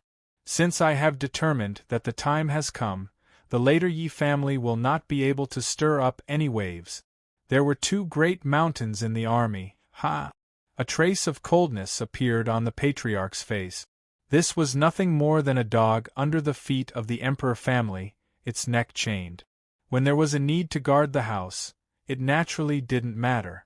But, if one felt that this dog was an eyesore, they only needed to tighten the chain and it would be placed on the chopping block, waiting to be slaughtered. As for where the opportunity came from today, Heaven's inquisition in the imperial palace was His Majesty's final confirmation. Since General Jin Qin had obtained His Majesty's trust, this meant that the entire plan had entered an accelerated stage. The boundary-breaking command was originally an agreement between the Yi family and His Majesty. Thinking of the emperor who liked to sit behind the bead curtain in the imperial palace, the old patriarch felt a surge of admiration in his heart. His Majesty truly had the world in his heart and lofty ambitions. He was well aware that if he joined forces with the Yi family, he would eventually return 40% of their destiny. But the great emperor didn't fear this. He even had the confidence that he could still control everything. Even if the Yi family's destiny was complete, it could only be a sharp blade in his hand. It could cut through the thorns and thorns of the Western Wasteland and open up a prosperous era for 10,000 generations. But besides admiration, there was also a bit of unwillingness in his heart. As for what the future of the world would be like, it was still unknown. Of course, if he didn't have the confidence, the old patriarch wouldn't act rashly. Even if there was only the Yi family left in the western wasteland in the future, it would still be like what His Majesty thought, a sharp blade in the hands of Huang Zhou. Fighting Tiger Hall. Today, apart from Yi Bohu, there was no one else here. The lights hadn't been lit. In addition, the stars in the night sky were dim, making this place even darker. There were specks of coldness in the air. As they floated up and down, they invaded one's heart and lungs. It seeped into one's bones, causing a great fear to rise from the depths of one's heart. But Yi Bohu was still calm. His eyes were like the eyes of a true tiger in the dark night, cold and cruel. The barbarian bloodline was born of bitter cultivation. This was a brand passed down from his ancestors that couldn't be changed or erased. When he was young, he had also been confused, pained, and even despaired. But in the end, he had overcome them one by one, turning them into a whetstone that sharpened himself. He had risen step by step until he had the qualifications to come into contact with the true secrets of the family. A long time ago, the Emperor family and the Yi family had completed a transaction. Thus, they took on the surname Yi and became a mountain in the empire's military. The two great Yi families stood opposite each other, shining in the eyes of the outside world. But all of the direct bloodline descendants of the Yi family knew that all of this was only an illusion, a beautiful illusion. It could shatter at any time. At that time, the Rear Yi family, the high and mighty Rear Yi family, the insufferably arrogant Rear Yi family, would become yesterday's yellow flowers, withered leaves in the autumn wind, swept away and thrown into the garbage heap that no one cared about. For countless years, the Yi family had tried again and again. They did their best, they did not fear death, all for the sake of accomplishing more meritorious deeds. They tried to obtain the true trust of the Western Wasteland's Emperor family and eliminate as many of the hidden dangers of the family as possible. They had succeeded, but they had also failed. Their success lay in the fact that their authority in the military grew higher and higher, to the point that they could contend with the Yi family. Their failure was because the Yi family's successive family heads had never truly integrated into the highest level of the Western Wasteland Empire. Even if they were the ones who had experienced it. After experiencing the scenery of a mountain peak and tasting the taste of power, no one was willing to live in a precarious situation. They didn't want to be suddenly abandoned in the future, falling into the mud and beyond redemption. And today, heaven's inquisition descended. As the sea of stars darkened, Yi Bohu felt a bone-chilling coldness in the Tiger Fighting Hall. He didn't know what General Jinwu Ningqin, the Emperor family, and the old Yi family were planning. But as one of the military's mountain peaks, he had long since sensed that there was a top-secret cooperation between the Emperor family and the Yi family. General Jinwu had clearly become the executor of this cooperation. Yi Bohu picked up a teacup. The tea had long since gone cold, but he didn't care. He took a sip and narrowed his eyes, a cold chill flashing in them. So, Yi Wangu's death was a warning to him. Thus, he instinctively gave birth to a cruel killing intent. That was because Yi Wangu was indeed the son he valued the most, the future patriarch of the Yi clan according to his original plan. And it was also because of the inexplicable restlessness and fear in Yi Bohu's heart. He wanted to kill General Jinwu Ningqin, so he brazenly attacked. Unfortunately, the final result of this matter wasn't satisfactory. Now that he looked back, it was because he hadn't been able to pay more attention to Yi Wangu. This was what led to today's situation step by step. Betraying the Western Wasteland was the final and worst choice. Unless it was absolutely necessary, Yi Bohu wasn't willing to take this step. Otherwise, even if the Yi family was saved, their foundation would be destroyed and the number of casualties would be innumerable. He drank a mouthful of cold tea, another mouthful of cold tea, and a third mouthful was drained. A cold line ran down his throat, straight into his chest. Suddenly, a cruel and cold light erupted in the depths of Yi Bohu's eyes. Although the situation before him seemed dangerous, there was actually a weak point. General Jinwu, Ning Qin. If he died, the alliance of the Emperor family and the Yi family would inevitably suffer heavy losses. If they could delay for some more time, then once the great and wise emperor in the palace couldn't withstand the pressure of the emperor family and abdicated, the Yi family would be able to rise from the ashes and usher in a brand new world. To use the death of one person to exchange for the future of the family, this was a transaction that had to be done, no matter the price. Besides the emperor palace and the two great Yi families, there was another person in the imperial capital who was suffering a tremendous mental impact. This was the Western Wasteland Emperor, His Highness Saturday Li Ezhou. With the descent of Heaven's inquiry, traces of strangeness had already been revealed. He suddenly discovered that the General Jinwu that he relied on as his arm and foundation had become a complete stranger.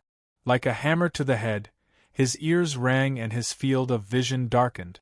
Li Ezhou sat in a daze in his study. Sometimes he clenched his teeth, and sometimes he revealed a dejected expression. He only felt that everything he had done before was simply laughable. Ning Qin was actually His Majesty's person. After a long time, Li Ezhou took a deep breath and suppressed the billowing waves in his heart. He stood up and paced back and forth. After a moment he suddenly said, "Come, go to General Jinwu's residence to deliver his heart. I will pay a visit tomorrow." General Jinwu was His Majesty's person, but there was still a mark on his body that belonged to him. He had to firmly hold on to this point and absolutely couldn't let go. Perhaps the future would be completely different, but there was one point that Li Ezhou couldn't figure out. He was sure that Ning Qin was the last straw he could grab onto in this hopeless situation. He wasn't part of His Majesty's plan. Then why did Ning Qin become His Majesty's person? And why did he have the qualifications to cause Heaven's inquiry to descend? The night passed without words. Qin Yu didn't know how he finally fell asleep in his extreme fear and weak state. He only felt that his body was incomparably warm and soft, comforting his panic-stricken mind after experiencing Heaven's inquiry.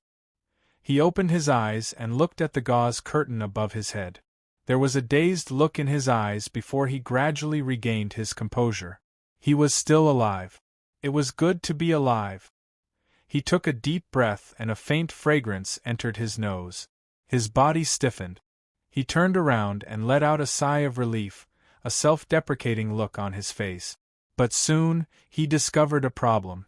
A long hair fell on the bed. From the color and aura, it clearly didn't belong to Qin Yu. He frowned and reached out to pick it up. Then, he placed it under his nose and his complexion changed. It really was her. Qin Yu rubbed his temples. Some blurry memories began to appear in his mind. He couldn't help but bitterly smile. He suddenly felt that the fact that he was still alive was indeed something worth rejoicing over. There was no one in the room. It was clear she had already left. Qin Yu sat there in a daze. There was only one question in his mind: did something happen? But no matter how he thought about it, he couldn't find any memory fragments. Instead, that warmth and softness became more and more vivid in his mind, making him feel a little restless. He looked down and bitterly smiled. Even at this time, she still dared to have such thoughts. She really was audacious.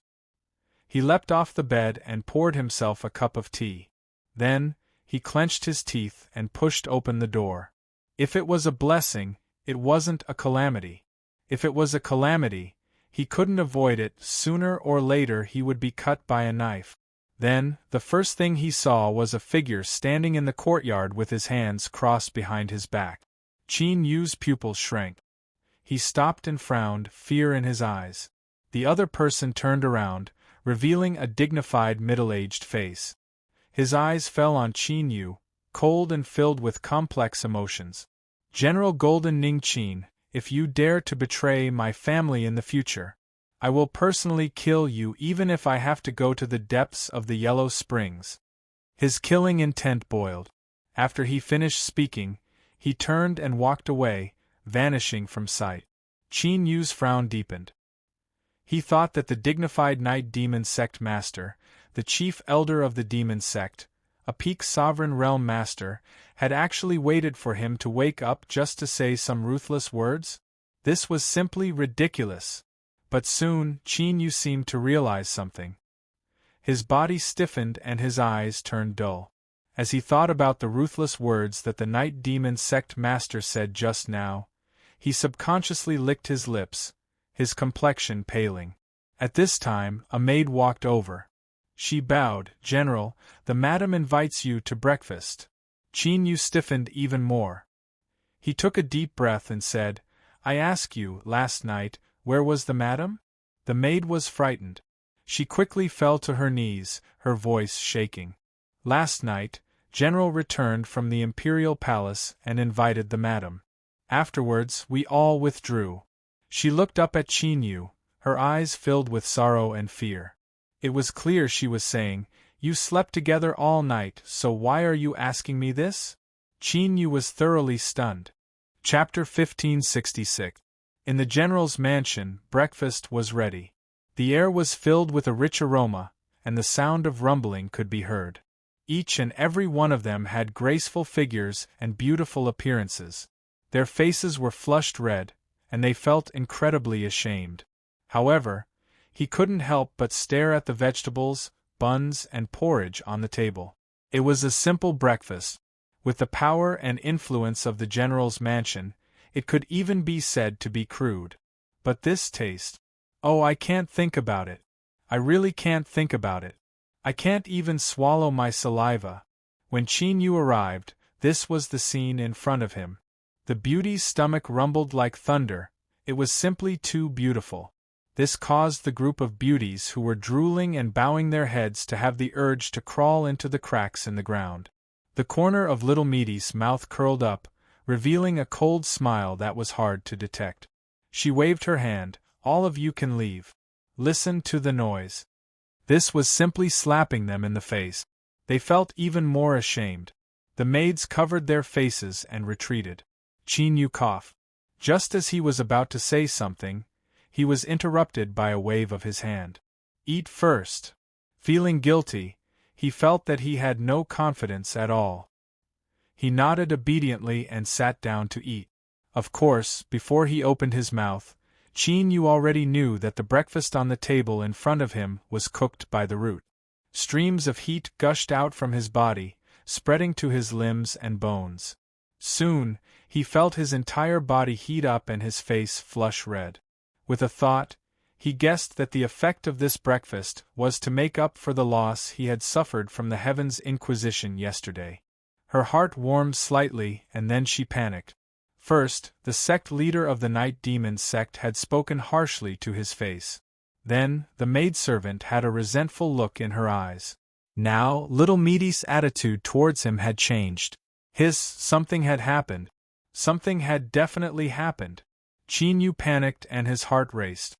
As he looked at the little girl from the demonic sect who was calmly enjoying her breakfast, his eyes became increasingly chaotic. Humph! With a cold laugh, he slammed his chopsticks down on the table. Meaty put down the half-eaten bun in her hand and glared at him hatefully. "Men, at the root, are all the same. I've treated you well, but you're not used to it? If you want to eat, eat. If you don't, leave now." Qin Yu let out a long breath. He clenched his teeth and said, "Last night, bah! What are you thinking? Don't daydream, okay? I was afraid that you would be scared to death, and that I wouldn't be able to collect my debts, so I looked after you at night." Ro rolled her eyes. "Could it be that you thought that I would take the initiative to run into your bed?" Qin Yu was overjoyed. Thank you. I was wrong. Please forgive me for my rudeness." His appetite was greatly stimulated. He ate 10 buns and 3 bowls of porridge in one go. He felt comfortable and warm all over. Ro had a cold expression on her face. She glanced at him from time to time. "Remember this. You owe me yet again. And this morning's meal." She got up and left. Her face was gloomy and her mood was terrible. Qin Yu patted his belly. His lips curved up in a smile. As long as nothing happened, everything was fine. Otherwise, he really did not know what to do in the future. Moreover, was the person in Meaty's body someone to be trifled with? If he really did touch it, even if Qin Yu's body was forged from iron, he would likely be eaten up and ground into slag. However, as he thought of that strand of hair, he stopped himself. It must have fallen off when he was moving him onto the bed. That's right, that was it. Outside the courtyard, Ro walked down the corridor. Her complexion became increasingly ugly. She clenched her teeth and muttered to herself. If one listened carefully, it was nothing more than a hee-hee man, nothing new at all. A gust of wind blew past. The surface of the pond outside the corridor began to ripple. The green lotus leaves instantly turned yellow. As they were tossed about by the ripples, they disintegrated into powder. Pieces of white fish rose up from the bottom of the water, floating amongst the withered leaves. It was truly a pitiful sight. His Highness Li Yizhou personally arrived outside the general's residence. For a prince to befriend a high-ranking general of the border army, no matter where one looked in the world, this was an extraordinary crime. If one wasn't careful, there was a chance they would create a great calamity. But towards General Jin, he didn't need to worry too much. In particular, after a sleepless night, he had figured out some things. Li Yizhou felt that it was best to let more people know that he had an unusually close relationship with the Golden General Ning Qin. He feared that others wouldn't see enough. Your Highness, please enter. I will immediately pass on the message. The gatekeeper respectfully bowed. Towards this noble descendant of the heavens, he could only bow and scrape. Li Yizhou smiled and waved his hand. There's no need. I will wait here. You can go pass on the message. The gatekeeper wiped the cold sweat from his forehead. He didn't dare to delay any longer. He turned and ran away. Soon, the general's residence opened. Qin Yu stepped out and cupped his hands together. Greetings, Your Highness. Li Yizhou carefully looked at him and then laughed. Ning Qin, good job. You didn't lose any face for me. He waved his hand. Bring up the gift. Today, I want to drink a few cups with General Jin and share my thoughts with him. Qin Yu smiled and nodded. If Your Highness is in the mood, then I will accompany you, please. Li Yizhou was the sixth Highness of the Western Wilderness. Relatively speaking, he had the deepest karmic ties with Qin Yu. When the two of them were in the broken world, they had fought many times. Unfortunately, even now, when they met again, this Highness still didn't know. Of course, it was for the best that he didn't know. Otherwise, if this man in front of him turned around, he feared he would turn into a war of words. Although Qin Yu had already obtained the trust of the Western Wilderness Great Emperor, his intuition told him that Li Yizhou might still be useful in the future. The first guest to arrive at the general's residence was the Western Wilderness Great Emperor, His Highness Zhou. Although he was only the sixth, he had experienced many ups and downs and still stood tall. It was said that in the imperial capital, there were some signs that this sixth highness was a late bloomer. With the previous desolate emperor holding him in high regard, he might have a chance to rise up and become a dragon. In short, in the eyes of the servants in the residence, the first guest of the residence truly had a great deal of weight. The banquet began and all sorts of delicacies were delivered into the main hall. Of course, this time, it wasn't the root person personally cooking. Li Yizhou didn't have the face to do so. Of course, this sixth highness wasn't the same today. He really came here to eat and drink. What he cared about was General Jin's attitude. Even if he only drank a cup of water, if he remained the same as before, that would be 1,000 times better. The results were mixed. General Jin still recognized the friendship between the two of them. But, compared to the past, there was a bit more distance between them. It wasn't obvious, but it was still noticeable. As the saying went, the world changed with time.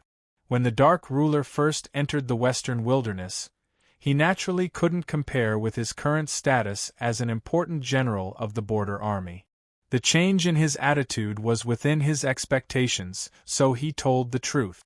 Li Ijo, who got the result, was even happier now.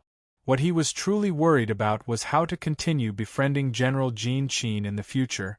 As a prince trapped in the imperial capital, there were far too few promises he could make to a general of the border army. Between people, if they weren't close, they were far apart. After the banquet ended and leaving behind a pile of gifts, Li Ijo stood up and bid his farewells. As he boarded the carriage, he held on to Qin Yu's arm and said with the help of his wine, "I hope General doesn't forget the past." As he watched the carriage leave, Qin Yu's expression was calm. He knew that the reason Li Ijo came here today was to say these words. But unfortunately, from the very start, the two of them were destined to walk different paths. Thus, there was no such thing as past. Under the watchful eyes of the crowd, the carriage drove away from the gathering place of the eastern city. The general's residence that was unscathed by heaven's inquisition seemed calm and tranquil, but the truth was that it had become the focus of everyone's attention in the imperial capital. Li Ijo's actions naturally affected the hearts of the people. It wasn't that no one tried to take the initiative to express their friendliness before the dust settled. But they couldn't find a suitable reason to do so. And, given how highly His Majesty regarded General Jean Qin, it wasn't necessarily beneficial to privately befriend him. If it weren't for the many scruples in their hearts, the general's residence would have been filled with guests today. There wouldn't be any peace and quiet right now. Without stopping, the carriage returned to the palace. The Sixth Highness reeked of alcohol and his face was flushed red. He waved his hand to indicate that he was fine and returned to his chambers alone. After dismissing the maids and attendants, Li Ijo's eyes brightened. Although he still reeked of alcohol, he didn't seem drunk at all. He took a deep breath and bowed. "Your son Li Ijo asks your majesty to descend." Space trembled and a phantom appeared. The figure behind the bead curtain that seemed impossible to see clearly spoke up. "How is it?" Li Ijo said, "Reporting to your majesty, your son paid a visit to General Jin Wu today and drank with him in the hall. I have determined that his essence energy is complete and that he hasn't suffered any damage." As he spoke, he took out something from his chest and offered it up with both hands. Looking at this object with the naked eye, it looked like a bubble-like bead. Its surface was incomparably smooth, like a mirror that could clearly reflect its surroundings. Although it didn't seem remarkable, the truth was that it was an extremely precious and wondrous object. It formed its own rules and could quietly record everything that occurred in front of it. No matter how high or low the cultivation of the target was, they wouldn't be able to detect it. "I understand." The voice behind the bead curtain sounded out once more. The bead vanished on its own and the trembling space returned to normal. Li Ijo let out a long breath. In just a few short questions and answers, his forehead was already covered with beads of sweat. He lifted a hand to wipe his face and poured himself a cup of tea. After drinking it all, he still felt his heart palpitate. Before, when he boarded the carriage, it seemed as if he had borrowed the strength of the wine to say some heartfelt words to General Jin Wu. But these words were also said to the person who would be looking through the stainless net bead later. It was just that he didn't know what the result of this gamble would be. Li Ijo bitterly smiled. He could only hope that it wasn't the worst-case scenario. Imperial Palace. Behind the bead curtain, the great emperor carefully looked over the bead. The stainless net bead recorded everything. His fingers pressed down a little and with a light cracking sound, the bead shattered without a trace remaining. Like wisps of smoke, it vanished from sight. He let out a breath, his eyes as calm as a lake. In the Longevity Temple, the great emperor of a country who wielded supreme authority had solemnly promised that he wouldn't doubt Qin Yu in the slightest. But the facts proved that although the words of the rulers of the world were somewhat sincere, they couldn't be completely trusted. General Jin Wu Ning Qin. Since his essence energy was complete today, it was impossible for him to deceive the heavens. There was no mistake about heavenly inquiry. A sharp light burst out from the depths of the great Emperor's eyes. He seemed to sense something and stood up. "Does Great Elder have any objections?" After several breaths of time, a light sigh sounded out in the air. "Everything shall be as your Majesty says." No. The great Emperor had no expression. "As the Son of Heaven, I temporarily control the destiny and authority of the Western Wasteland. I am a saint amongst mortals, and my words are the law. Last night I promised General Jin Wu that I would no longer doubt him. But today's actions are the same as slapping myself in the face. I have no face left." He looked up, his eyes becoming even calmer, like an endless sea. "Could it be that Great Elder believes that I don't need any compensation for my face?" The air was quiet. After several breaths of time, the aura faded away. The Western Wasteland Great Emperor sat behind the bead curtain. His white face and beard curved up in a light smile.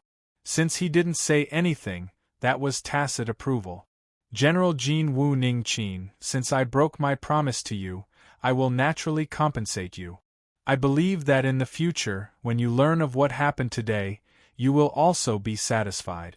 Qin Yu wasn't satisfied. The stainless net bead was indeed mysterious. It didn't emit any aura at all, almost forming its own rules that could record everything that happened in front of him.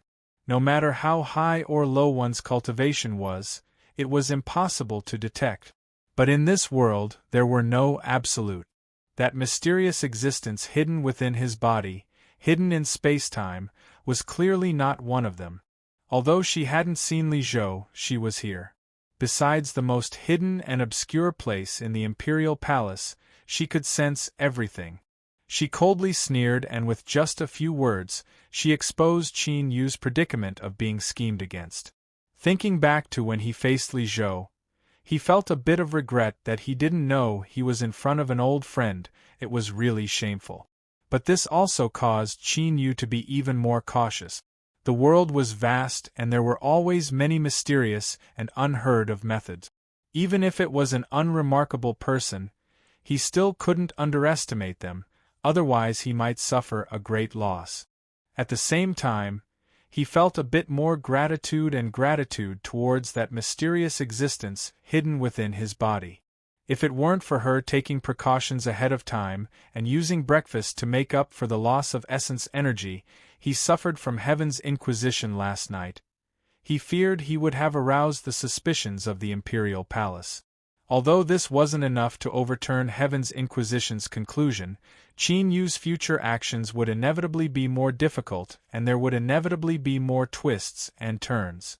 This was the so-called human heart was made of flesh. How could it be made of iron or stone? Although Qin Yu still had great misgivings towards this mysterious existence, hidden in space and time, who had inexplicably appeared and inexplicably had a favorable impression of him, as he walked step by step to where he was today, he couldn't help but feel a little closer and more trusting. Although he was clear-headed, he still couldn't completely control his own mood.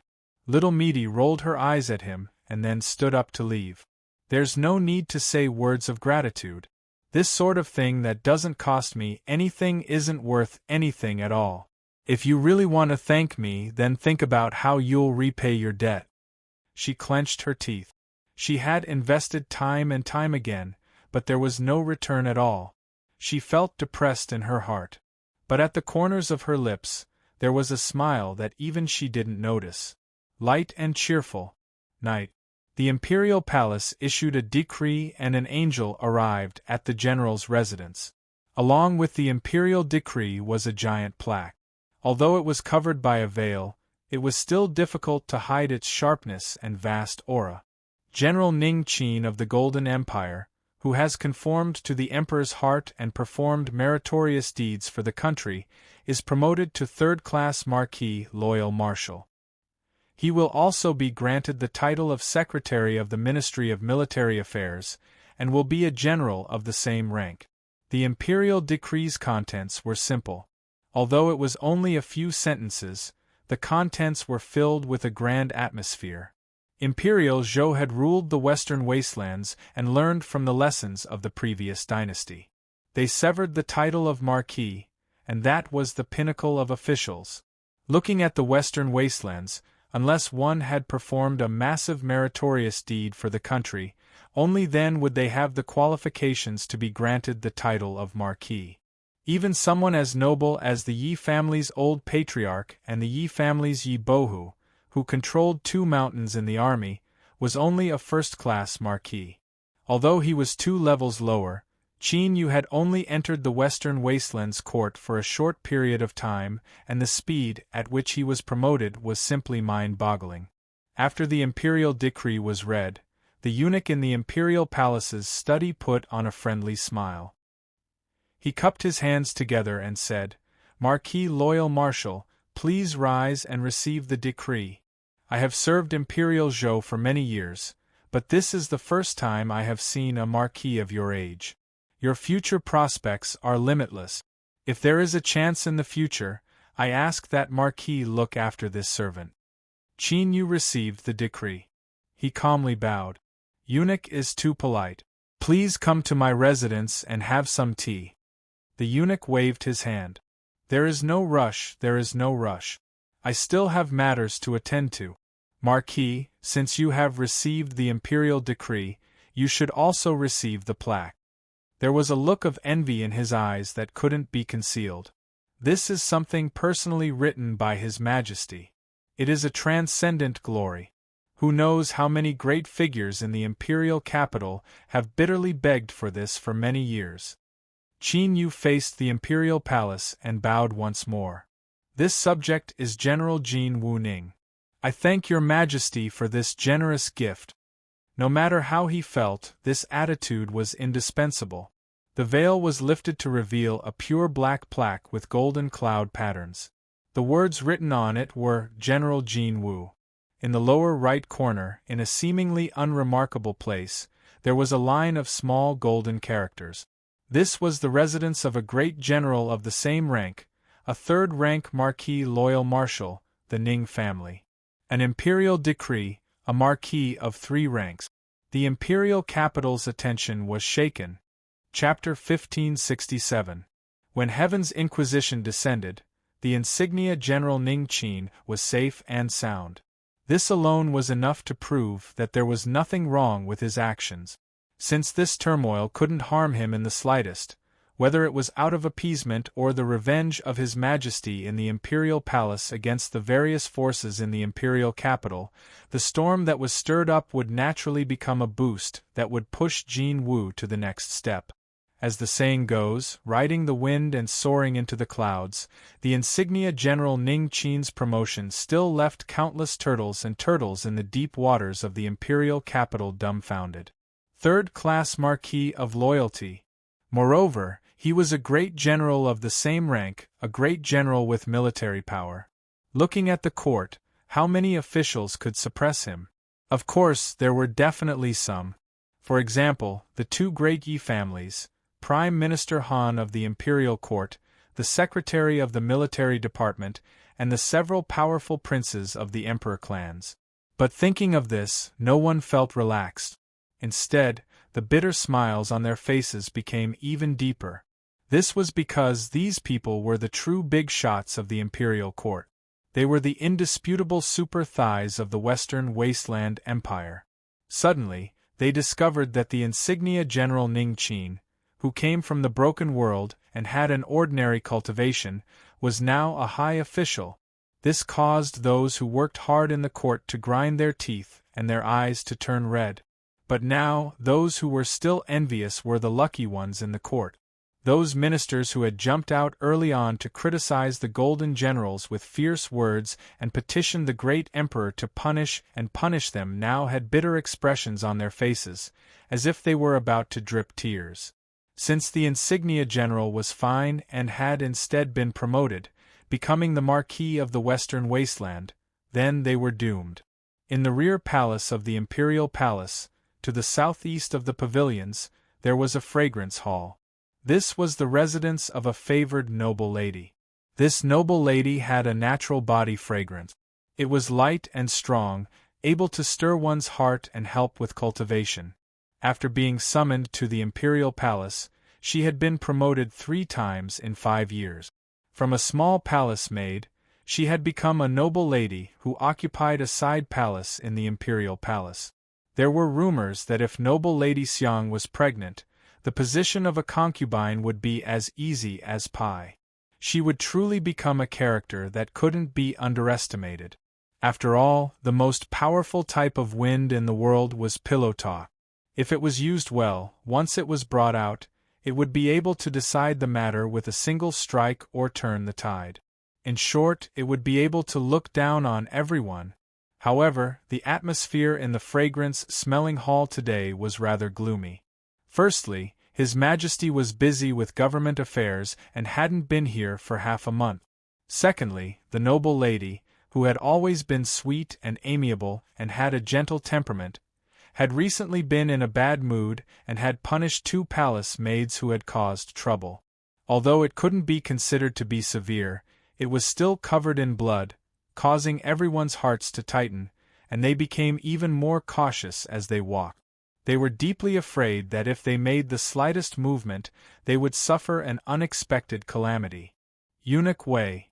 The 2 palace maids bowed respectfully.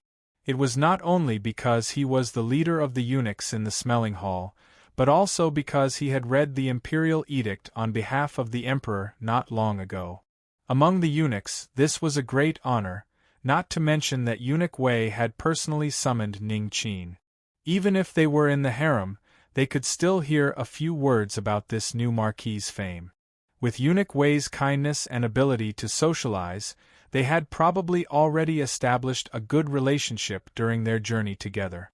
With this background, coupled with Eunuch Wei's young age, it wasn't impossible for him to become one of the most powerful eunuchs in the palace in the future. Just like that eunuch who by His Majesty's side, how awe-inspiring!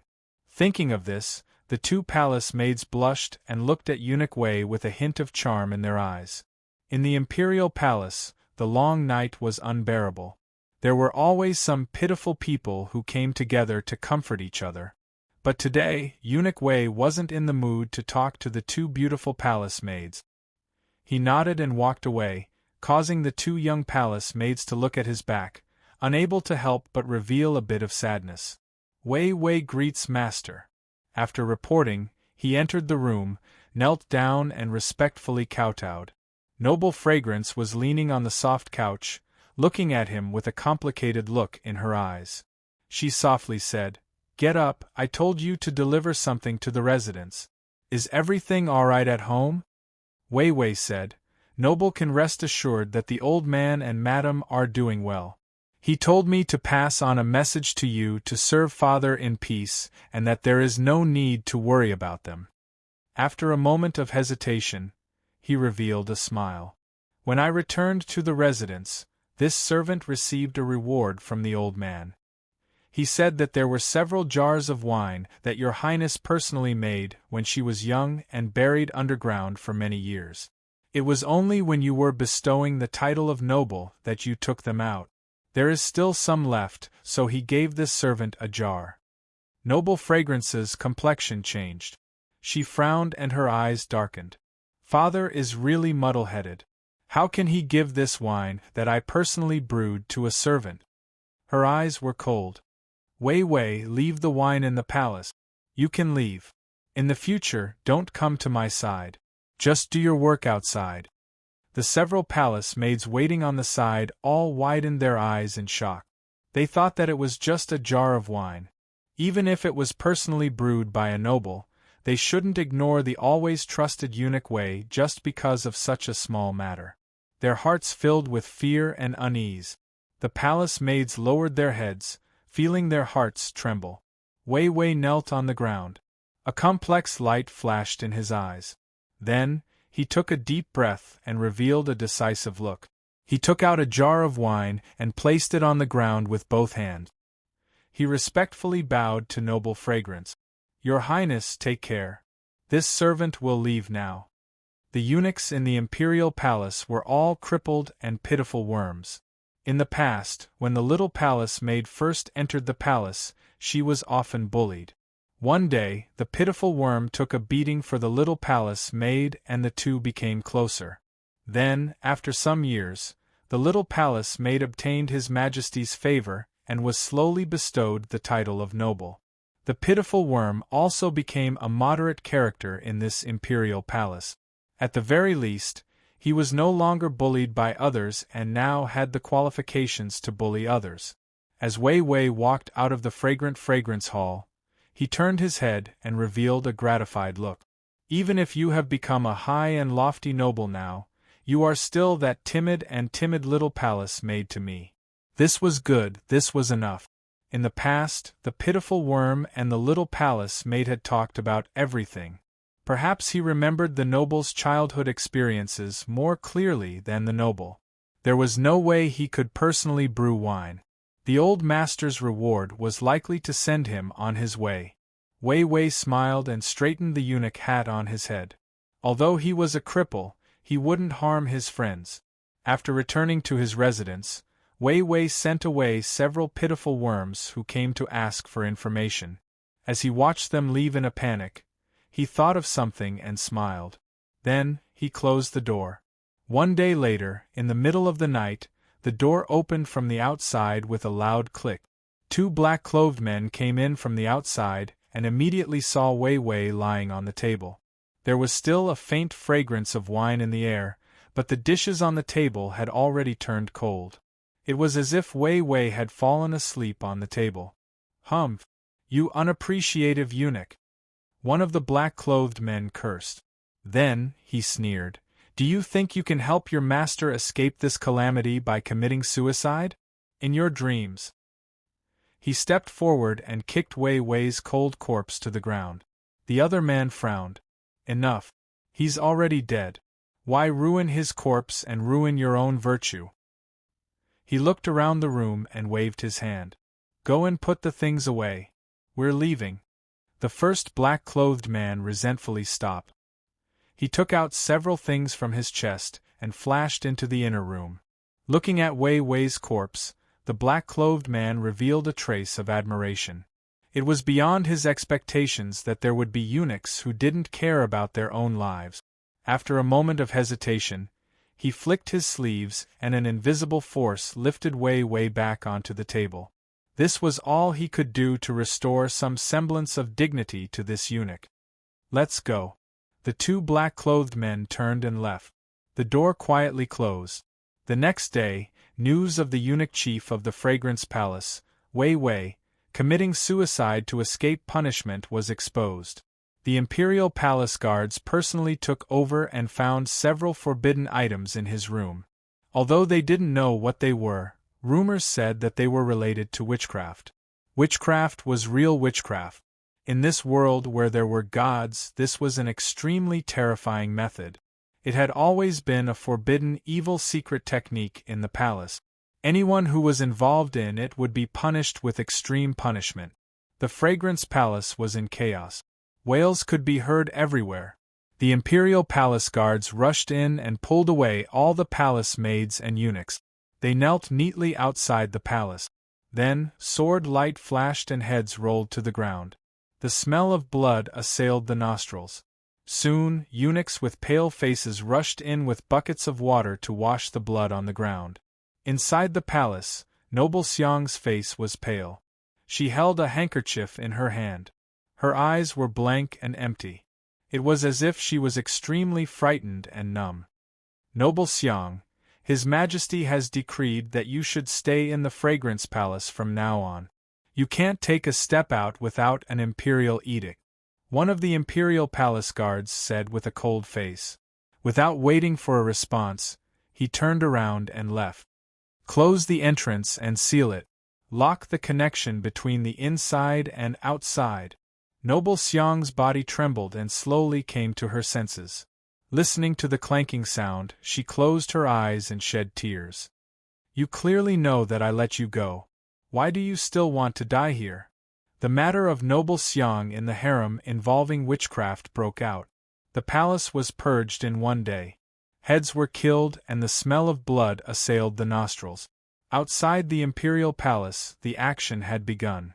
Noble Xiang's father, the minister-counselor of the Ministry of Works, was directly deprived of his fifth-grade official position and put into the prison of the Ministry of Justice.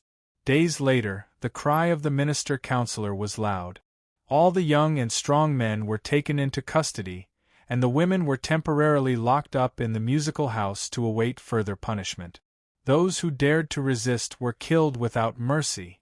Soon, after only one night, the minister-counselor in the prison of the Ministry of Justice could not stand the torture and bid out several people involved in the harem witchcraft. Their official positions were not high, but they were very clever. They were almost everywhere in the imperial court. This time, everyone smelled a strange aura. Another 2 days later, a deputy general in the army was involved in this matter. Before the Ministry of Justice came, the deputy general committed suicide at home, which seemed to cut off the clue. However, only half a day later, a high-ranking official in the military, who had a high position and was given the title of Deputy Privy General, was deprived of his official position and put into prison. It seemed to be earth-shattering, but also like a stone coming to the bottom of the river. All the people in the capital had been searching for so long, and finally found the direction of the knife. This Deputy Privy General was quite influential in the military. The reason why he could be popular was that he had an extremely powerful background. The Empress Yi family, Yi Bohu, had personally given him the position of Deputy Privy General, which was not a secret in the capital. Thinking of the dead head of the eunuchs in the smelling hall, not long ago, it happened to be the person who read the Emperor's decree to recall General Jean. The meaning of this was profound. For a time, everyone in the capital was in a panic. Even the old bastards in the deepest part of the pond could not help but open their eyes. They thought, after Heaven's Inquisition, our Emperor has finally won some time for himself. What is he doing now? Mount Heng in the military, the old and the Empress Yi family were all the cornerstones of the empire. To waver without permission was to harm the foundation of the empire. How could the elders of the emperor clans allow such a thing to happen? But the imperial palace was silent. It was clear that they tacitly approved of what was happening in the outside world. As for the Minister of Justice, when he first entered officialdom, he married a woman surnamed Yi. She was not beautiful, but she was actually quite virtuous. Dark clouds hung low, threatening to destroy the city. Loyal Marquis Mansion. The tumultuous events in the outside world certainly couldn't involve Qin Yu. But everyone knew that he was the one who started this storm. Upon hearing that the young eunuch had died, Qin Yu had a calm expression. This was because on that day outside the capital region, when he saw this person leave, Qin Yu had sensed death energy lingering around his body. It was clear that from that time onwards, Wei Wei already knew his fate. Within the capital, as the Deputy Privy General of the military was imprisoned, the turmoil that began with the witchcraft insect incident in the imperial palace had completely transformed into a storm that swept through the western wasteland court. Wave. Private deals, forming cliques for private gain, disregarding the laws of the nation, corruption and bribery. This was a massive attack that involved countless high officials of the court. But anyone with a discerning eye could see that those who were unlucky today were the ones who charged to the front during the impeachment of General Jean. But it was impossible for His Majesty to set off such a great storm in the court just to help General Jean vent his anger. Then, if one continued to think about it, they would arrive at the root cause that even the old bastards in the deep waters found incomparably thorny. These people, whether they were in the open or in the dark, directly or indirectly, most of them had inextricably linked relationships with the later Yi family. Qin Yu was happy to see the later Yi family suffer misfortune. He didn't even mind throwing a large stone down when he had the chance. Hitting someone while they were down didn't sound good, but if you want to kill me, do you still want to be a gentleman? That would be foolish. But as he thought about it again and again, Qin Yu bitterly smiled. He couldn't help but rub his eyebrows. The later Yi family, even if they were only a dog chained up in the hands of the Western Wasteland's imperial family, This dog was far too strong. It had lived for countless years and its roots were spread throughout the entire western wasteland. In the army, it had countless trusted aides that held great authority. So, even if the master wanted to kill this dog and eat its meat, this wasn't something that could be done casually.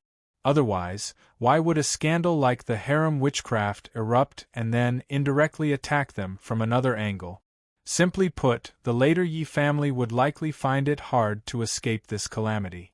But this absolutely wasn't something that could be accomplished overnight.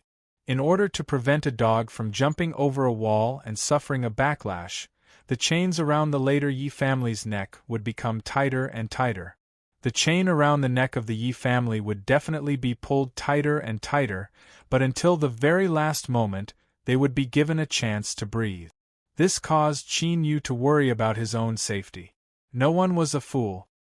He didn't believe that the dignified later Yi family wouldn't be able to sense the little secret between him and the old Yi family. So, as long as he killed him, he could ruin the chess game in front of him. It was a simple matter. To the later Yi family, they wouldn't hesitate to pay any price to do this. The more he thought about it, the more bitter his smile became. Qin Yu took a deep breath and left. He felt that for the next few days, he should temporarily go rest in the madam's courtyard. Later Yi family. Tiger Quarrying Hall. The imperial capital was in a precarious situation. As the target of public criticism, everyone in the hall had a heavy expression.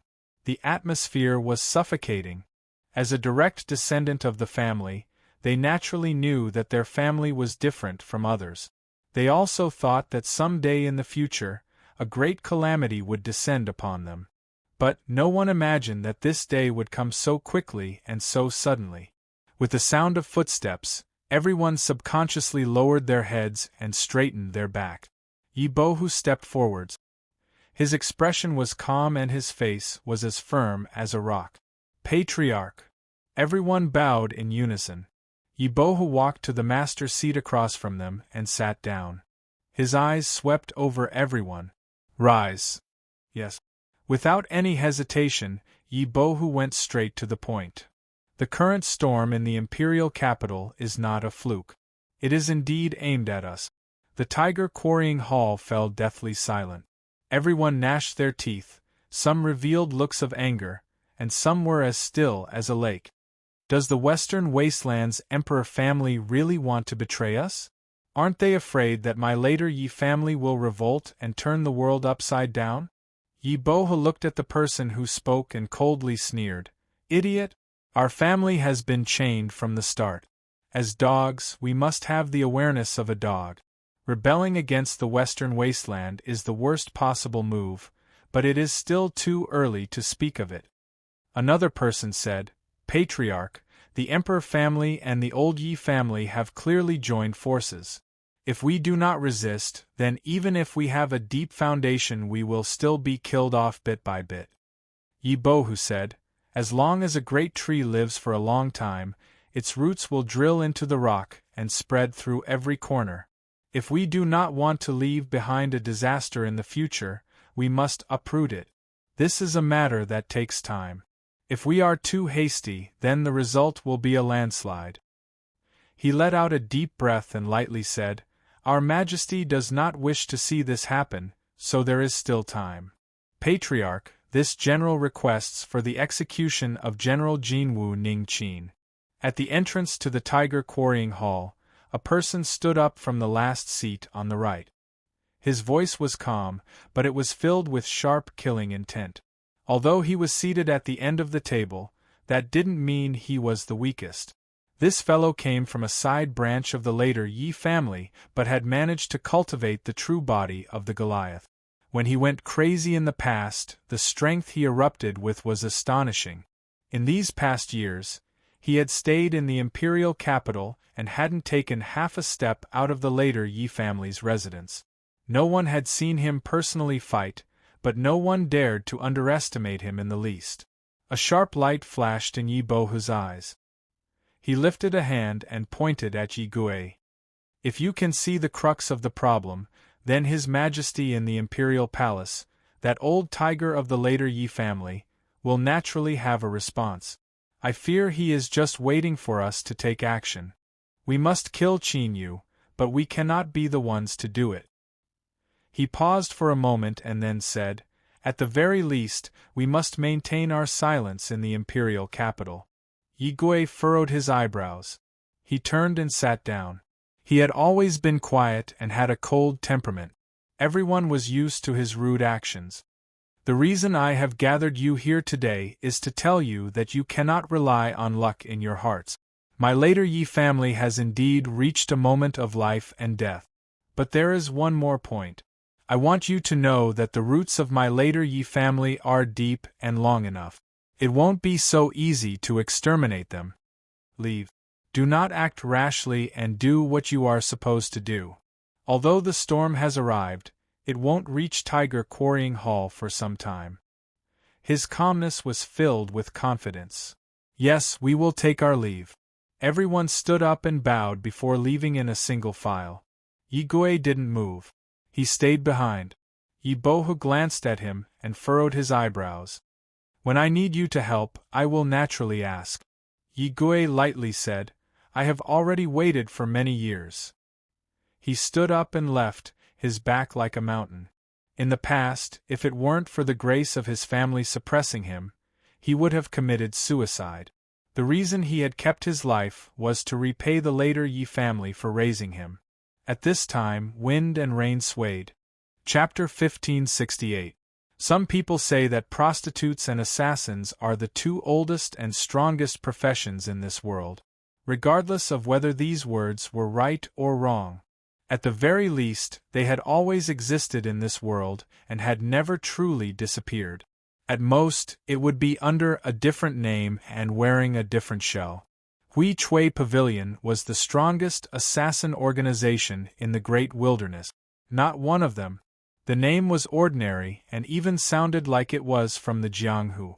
It did not look grand or majestic. But in reality, Hui Chui Pavilion was extremely terrifying. Their motto had always been that as long as they paid a high enough price, they would be able to kill a sufficiently strong target. This strong did not only refer to strength but also status, identity, and so on. In short, as long as they could afford it, Hui Chui Pavilion wouldn't dare to kill anyone. In the past, countless incidents, big and small, had proven this point. Otherwise, Hui Chui Pavilion would not have been able to achieve its current status. The most shocking rumor was that 3,000 years ago, the southern wasteland's great emperor suddenly died of an illness. It was rumored that it was the Jadeite Pavilion's doing. Regarding this matter, the southern wasteland naturally did not admit to it. However, it did not pursue the matter any further, as if it was beneath its dignity to use the life and death of a dignified emperor to increase its reputation. Hui Chui Restaurant neither admitted nor denied it. The seemingly normal attitude of both parties caused quite a number of people to be secretly fearful. Previously, it was said that the relationship between assassins and prostitutes was a matter of occupation. However, no one would have thought that in a wide alley in the southwest of the Western Barren imperial capital, there was a brothel with red lanterns hanging high in the sky and countless guests. It was one of the facades of Hui Chui Restaurant. After a long while, when the panting gradually calmed down, the guest who had been tormented in the middle of the night turned over and got up. Drenched in sweat, the woman's face was flushed red. Her eyes were tender and charming as she propped up her sore body and helped the guest dress up. The guest who had been intimate with her on the bed a moment ago had an indifferent expression on his face as he pushed open the door and left. The woman wiped the sweat from her forehead and turned around to sit on the bed. She gently stroked her palm and caught a green jade cicada. The carving was exquisite and lifelike, as if it would flap its wings and fly in the next moment. The woman got up and walked behind the screen at the end of the bed. She sat on the toilet and peed. Then, she casually threw the jade cicada into the copper pipe used for ventilation. The tinkling sounds that followed were drowned out by the sound of pearls falling on jade plates and quickly disappeared. Old Ye's family. On the night of Heaven's questions, the old clan head, who had shown off his brilliance, returned to his old, doddering appearance. However, in the depths of his eyes, there would occasionally be a glimmer of light that caused one's heart to tremble. Yi Bohu is the one with the most potential, strategy, and wisdom among the later generations of the Yi family. This old man also has many unfathomable things about him. Therefore, even though the imperial capital is in a precarious situation, it will remain stable for a short period of time. Picking up the kettle and watering the flowers and plants, the old patriarch's expression was calm. "Send out 10 of our iron guards to guard General Jean." The general behind him bowed, turned around, and strode away. The strength of the old Yi family's iron guards might not be at the peak, but when the 10 of them joined forces, they could even fight a peak sovereign realm expert. Even if they couldn't kill him, they definitely wouldn't be able to stop him for a while. In the imperial capital, as long as they hindered him a little, no one would be able to touch General Jinwu. The old patriarch's arrangements were just right. The imperial palace. Behind the bead curtain, the great emperor was handling government affairs. He had always been diligent, never slacking off for a day since ascending to the throne. The sky-bearing monarch bowed. "Your Majesty, the Yi family has sent out 10 iron guards. They are already outside the Zhongwu manor." The corner of the great emperor's mouth curved into a smile. He stopped writing and muttered, "Yi Bohu will assess the situation and not cause a big commotion. However, with his murderous nature, he will definitely make a move. Success or failure isn't important. What's important is that the Yi family wants to use this matter to send some messages to the outside world. For example, although it's good to kill a dog and eat its meat, a little carelessness can lead to big problems." The great emperor leaned back, his smile growing. "Simply put, it's to give me a warning." The sky-bearing monarch thought for a moment. "Your Majesty is wise. It's such a simple matter." "Sky-bearing monarch, your flattery isn't very sincere." The great emperor laughed a few times. "Go to the secluded pavilion and pass on my edict. Choose Ding and Wu and appoint them to General Jinwu. They will be by his side in the future." Yi Bohu's action was indeed a warning, but it was necessary to be cautious to avoid trouble. Wearing thick robes and having 4 claws under his abdomen was the origin of the 4th claw. As the lowliest eunuch in the imperial palace, it was amazing that he wasn't purged after the change of dynasties and instead wore the robes of an official. Therefore, according to the martial monarchs, the seemingly ordinary 4th claw was actually an impressive figure. They cultivated an extremely secretive technique of the imperial palace called the heavenly silkworm scripture. Their incomplete bodies were actually the most suitable for cultivating. Of course, not all eunuchs in the imperial palace had this qualification. For example, Wei Wei, who tried to kill himself but still couldn't save his master, was far from being qualified to receive this inheritance. The sky-bearing monarch personally came to visit.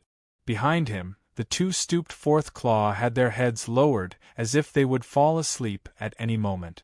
"Greetings, sky-bearing monarch."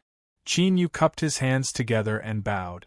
Beside him, true Saint Bai Tu was even more respectful. Zhou Qingtian smiled. "Marquis Zhongwu, I came here today on His Majesty's orders to send the 2 4th claw here." "Greetings, Marquis." The 2 4th claws opened their eyes a slit and cupped their hands casually with an attitude that could not be considered respectful. Qin Yu frowned. "Sky-bearing monarch, this is?" Zhou Qingtian said.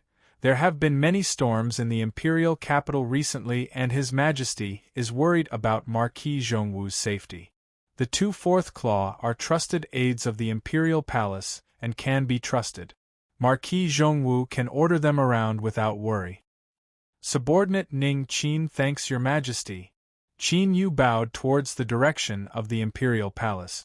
He stood up, a smile on his face. "I am indebted to Marquis's care in the past. How about staying here as a guest?" Zhou Qingtian smiled. "It's not that I don't want to, it's that I can't. I still have some matters to attend to, so I can't leave. I will definitely bother you next time. The sky-bearing monarch, who was deeply trusted by the Western Wasteland Great Emperor, bid his farewells and left.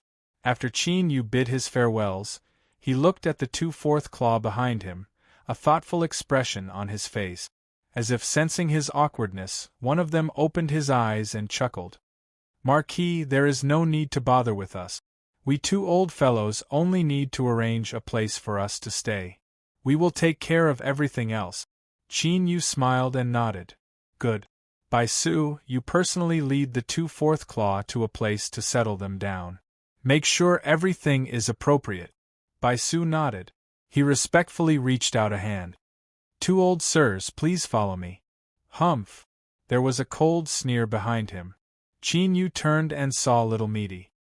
He wasn't surprised by her elusive movement. I've stayed here long enough. When do I leave? Qin Yu thought for a moment. In several days there will be a great court meeting. After I ascend the throne, I will likely be allowed to return to the border army. In a place like the imperial capital, little Meaty wasn't used to it. Her hands and feet were bound everywhere. In truth, Qin Yu didn't like it either. Staying here, although it seemed like he had infinite glory, the truth was that he was a chess piece. His life and death weren't in his control. Little Meaty looked at him. Be careful. Don't fail to fish and end up digging yourself in. Qin Yu smiled. Don't worry. A brothel was a brothel. Even if it had a nicer name, it couldn't change the nature of this business.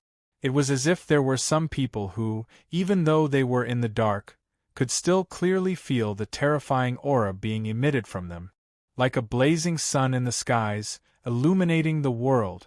It was so dazzling that one couldn't look straight at it. General Golden Ning Qin, he said in a soft voice. His tone was calm, but there was a bit of solemnity and dignity in it. Mister, this is a transaction and the price is very high. According to your rules, the other party has already agreed to our request. After a brief silence, the man with the terrifying aura and blazing sun in the skies nodded. Very well, I will accept this business. He turned and walked away. The darkness parted like a tide, not daring to touch him at all. After several breaths of time, the scene in front of him suddenly brightened. The one who had appeared in the corner was a handsome middle-aged man with a calm demeanor. He wore blue clothes and his sleeves were like a bright moon in the clear sky. Anyone who saw him would have a favorable impression of him. Cough, cough. A light cough came from behind the screen. The middle-aged man frowned, worry in his eyes. He took a few steps forward and turned around the screen. His eyes met with the skinny woman on the bed. She smiled and covered her nose and mouth with a quilt. Her face was flushed red, but her eyes were still filled with warmth and gentleness. The middle-aged man walked to the bedside and pulled down the quilt. He reached out a hand and stroked her face. If you want to cough, then cough. It's not good to hold it in. The woman shook her head. I'm fine. As soon as she finished speaking, there was a burst of violent coughing. Her skinny chest violently shook up and down, and specks of scarlet blood splashed out. A trace of panic flashed in her eyes. She covered her mouth. I'm fine, I'm really fine. Blood flowed out from between her fingers. The middle-aged man had a pained expression. The woman lying on the sickbed weeping blood was once a fairy maiden that countless people yearned for in the past. If it weren't for him, how could she have fallen to such a state? Thus, the middle-aged man had already made a great vow that he would make her whole in this life. But this matter was difficult, far too difficult. Luckily, the heavens didn't disappoint those who persevered. After suffering with her for so long, they finally saw a glimmer of hope for survival. Without caring about the bloodstains, the middle-aged man bent down and held the woman in his arms, carefully holding her like a cicada. Inger, don't worry. I have already found a way to save you. Once I complete a task, I will be able to obtain it. As he spoke to her, the middle-aged man smiled. Once you recover, we will leave this land of trouble. We will find a place with verdant hills and clear waters, establish a cave dwelling and live in seclusion, becoming a pair of immortal companions." The woman in his arms finally stopped coughing. But she still tightly covered her mouth, not willing to let blood flow out from her nose and mouth. Hearing this, her eyes brightened, revealing a look of longing. But soon, she realized something. She stared at the middle-aged man. They had been like one body for many years and their thoughts were already connected. The middle-aged man hesitated for a moment and slowly said, "Inger, I don't want to hide this from you. There are some risks, but you should know my cultivation. As long as I am careful, there won't be any problems." Seeing the woman still staring at him, the middle-aged man smiled. "Good. I promise you that I will come back alive to see you." The woman revealed a smile. The day before the Grand Court Conference, a master and a servant arrived outside the Zhongwu Ho mansion.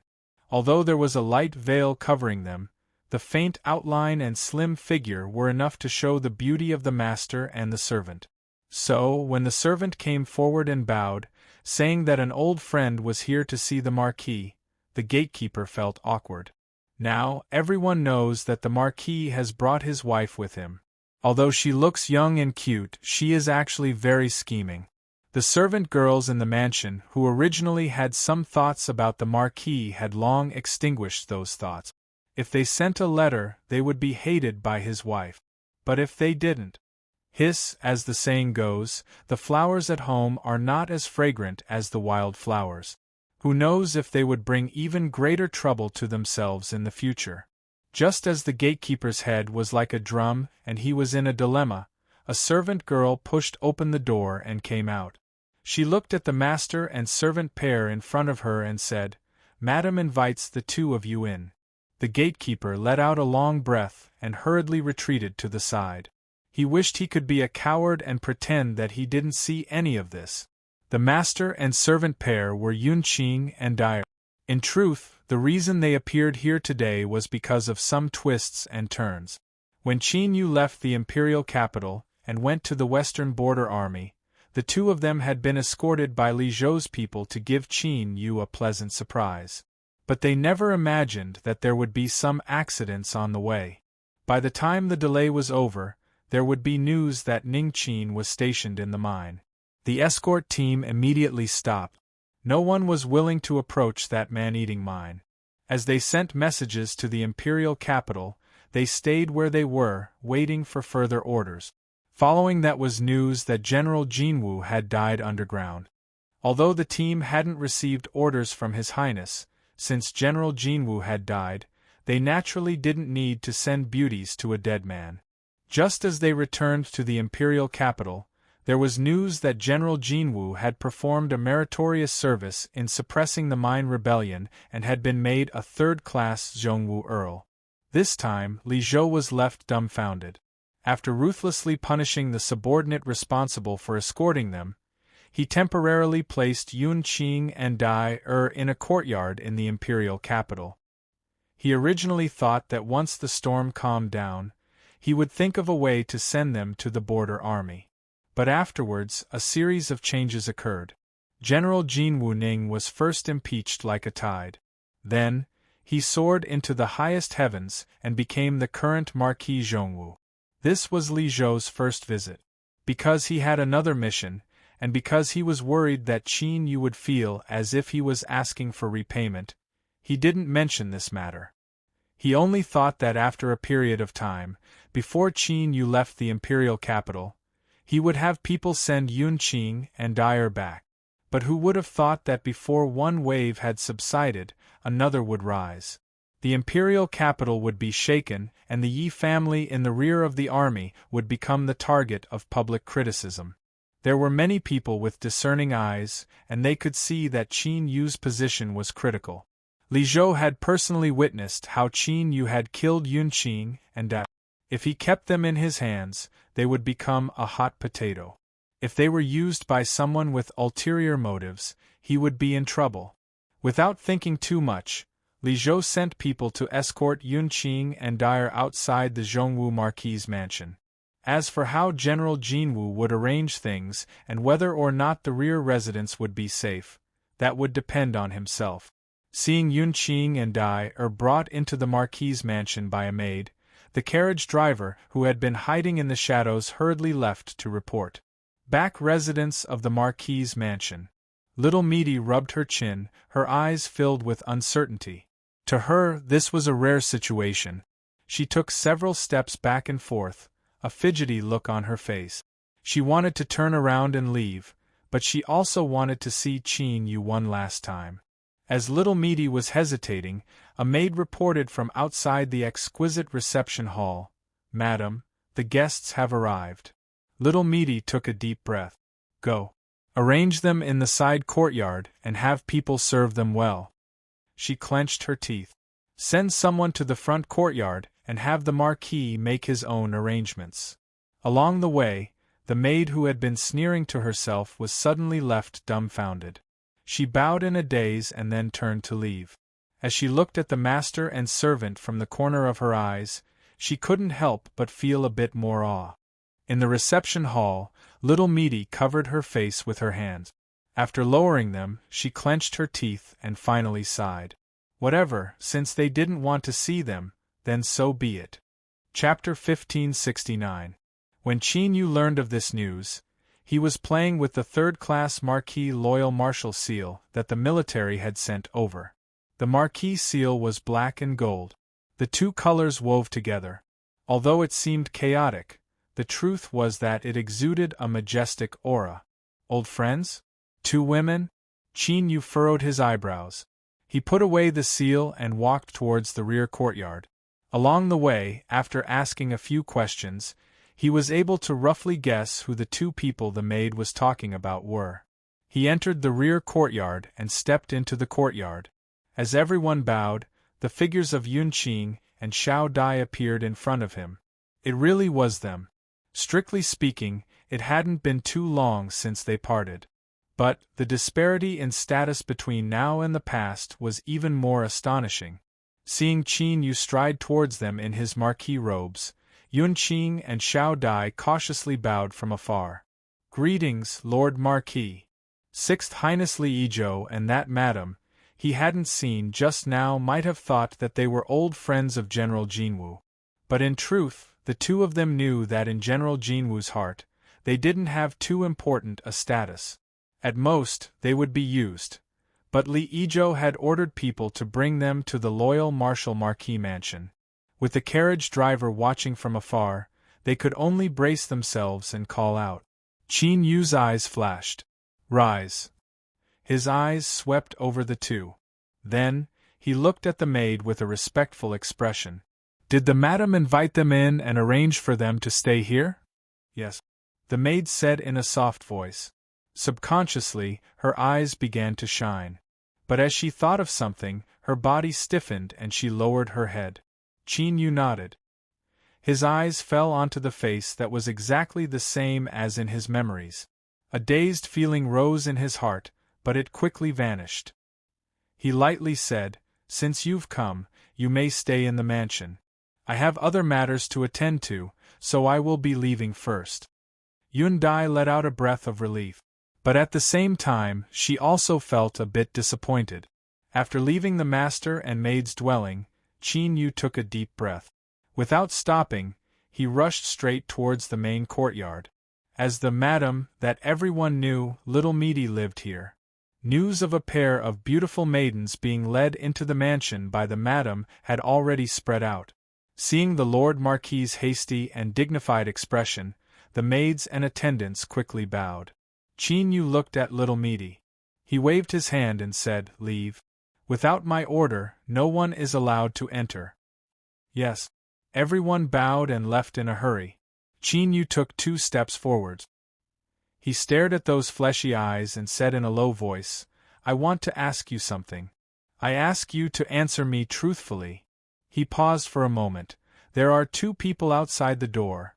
Why did you let them in?" Meaty blinked her eyes. "They said that they were your old friends. I saw that they were somewhat entangled with you, so I agreed. After all, you are now a thorn in the side of others." Who knows what methods they will use to kill you? Call them over.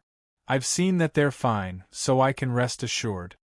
It sounded plausible, but Qin Yu didn't believe it at all. Stop making things up. Let's be frank here. You don't have the personality to meddle in other people's business, so why did you let them in? Little Meaty rolled her eyes. Believe it or not, it's up to you. He stood up and prepared to leave. Qin Yu didn't stop her. He only said, since you don't want to talk, I'll have Yun Qing come over and confront you face to face. You dare? Little Meaty panicked. Her face was full of anger. Qin Yu, don't be so ungrateful. I let those two women in for your own good. Qin Yu nodded. Then I thank you. He turned and walked away. Thud, thud, thud. After several steps, Little Meaty grabbed onto his arm, her eyes ruthlessly glaring at him.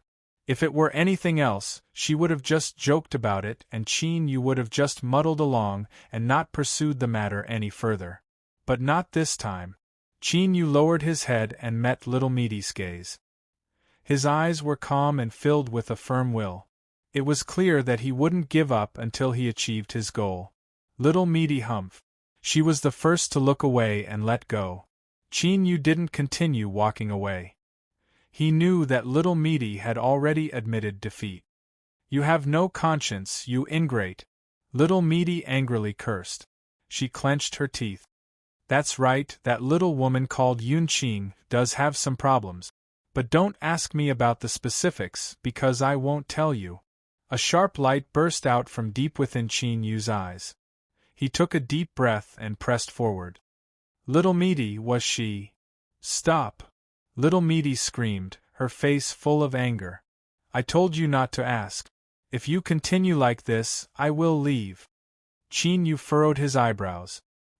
His intuition told him that Little Meaty wasn't lying. When Yun Qing was mentioned, she indeed felt uncomfortable. There was even a bit of restlessness, like natural enemies repelling each other? That's right, there was a bit of a similar feeling. Little Meaty dreaded this. She didn't want to meet Yun Qing at all. At this moment, Qin Yu's heart was filled with excitement. He revealed an incomparably brilliant smile. He originally thought that she had truly vanished from this world, not leaving a single trace behind. But reality proved that this wasn't the case. Liao Shi had indeed vanished, but she had still left behind a trace in this world. Although Yun Qing hadn't recognized him, and her cultivation was so weak that it was almost negligible, she was still her. Otherwise, how could she have caused a solemn and mysterious existence hidden in space-time to feel such dread? Little Meaty's complexion was ugly. She felt as if she had picked up a stone and smashed it on her own foot. She regretted interfering and allowing that master and servant pair to enter. But if she could do it all over again, there was a high chance she would do the same thing, even if she already knew what the result would be. This discovery caused Little Meaty's mood to worsen. She clenched her teeth and roared, I didn't say anything, but if you dare to bring her here, I will leave immediately. Qin Yu smiled. Don't worry, I guarantee that Yun Qing won't appear in front of you. As for why, he didn't have the mood to think about it. He wanted to see Yun Qing. He wanted to see the woman who had silently done everything for him in the past, and who had ultimately disappeared. Qin Yu turned and left, impatient to do so. Thus, Little Meaty's complexion became even uglier than before. Her complexion darkened like thick cumulus clouds, dripping with moisture. Marquis Zhongwu left and returned. In the courtyard, it wasn't just the master and servant pair that were confused, but the maids and attendants also had strange expressions. Qin Yu took a deep breath and walked in front of Yun Qing. As he looked at the nervous expression on her face, he suddenly discovered that even though he had countless words in his heart, there was nothing he could say. This was because even though the current Yun Qing was the Liao Shi of the past, she didn't know him. Qin Yu let out a deep breath and tried to make his expression as gentle as possible. Yun Qing in the imperial capital, did anyone bully you? Yun Qing's eyes widened. She looked at the Qin Yu in front of her with shock. She clearly didn't understand why his attitude had changed so drastically after returning for such a short period of time. From the previous calm and indifference, to the current caring. That's right, this was the feeling that Qin Yu gave Yunqing.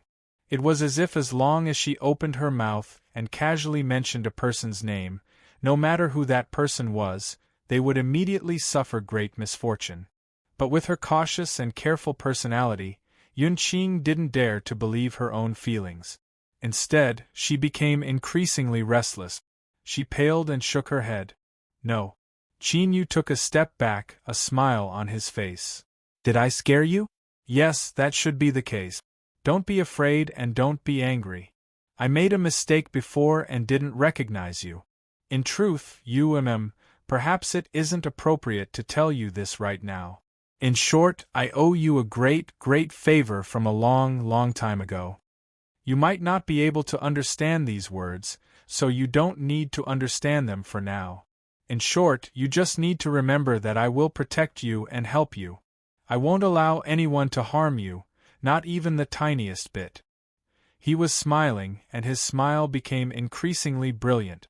But his tone was incomparably sincere, and every word came from his heart. Teacher Liao, I once thought that I would never be able to see you again in this life. Now that I have finally found you, I will definitely repay you tenfold, 100-fold. Yunqing looked at the Qin Yu in front of her that had suddenly become a stranger. Deep in her heart, she felt a sense of closeness and trust towards him. She still felt that this was absurd. She couldn't understand why this Marquis Zhongwu, a great figure of the Western Wasteland Empire, would suddenly have such a drastic change in attitude.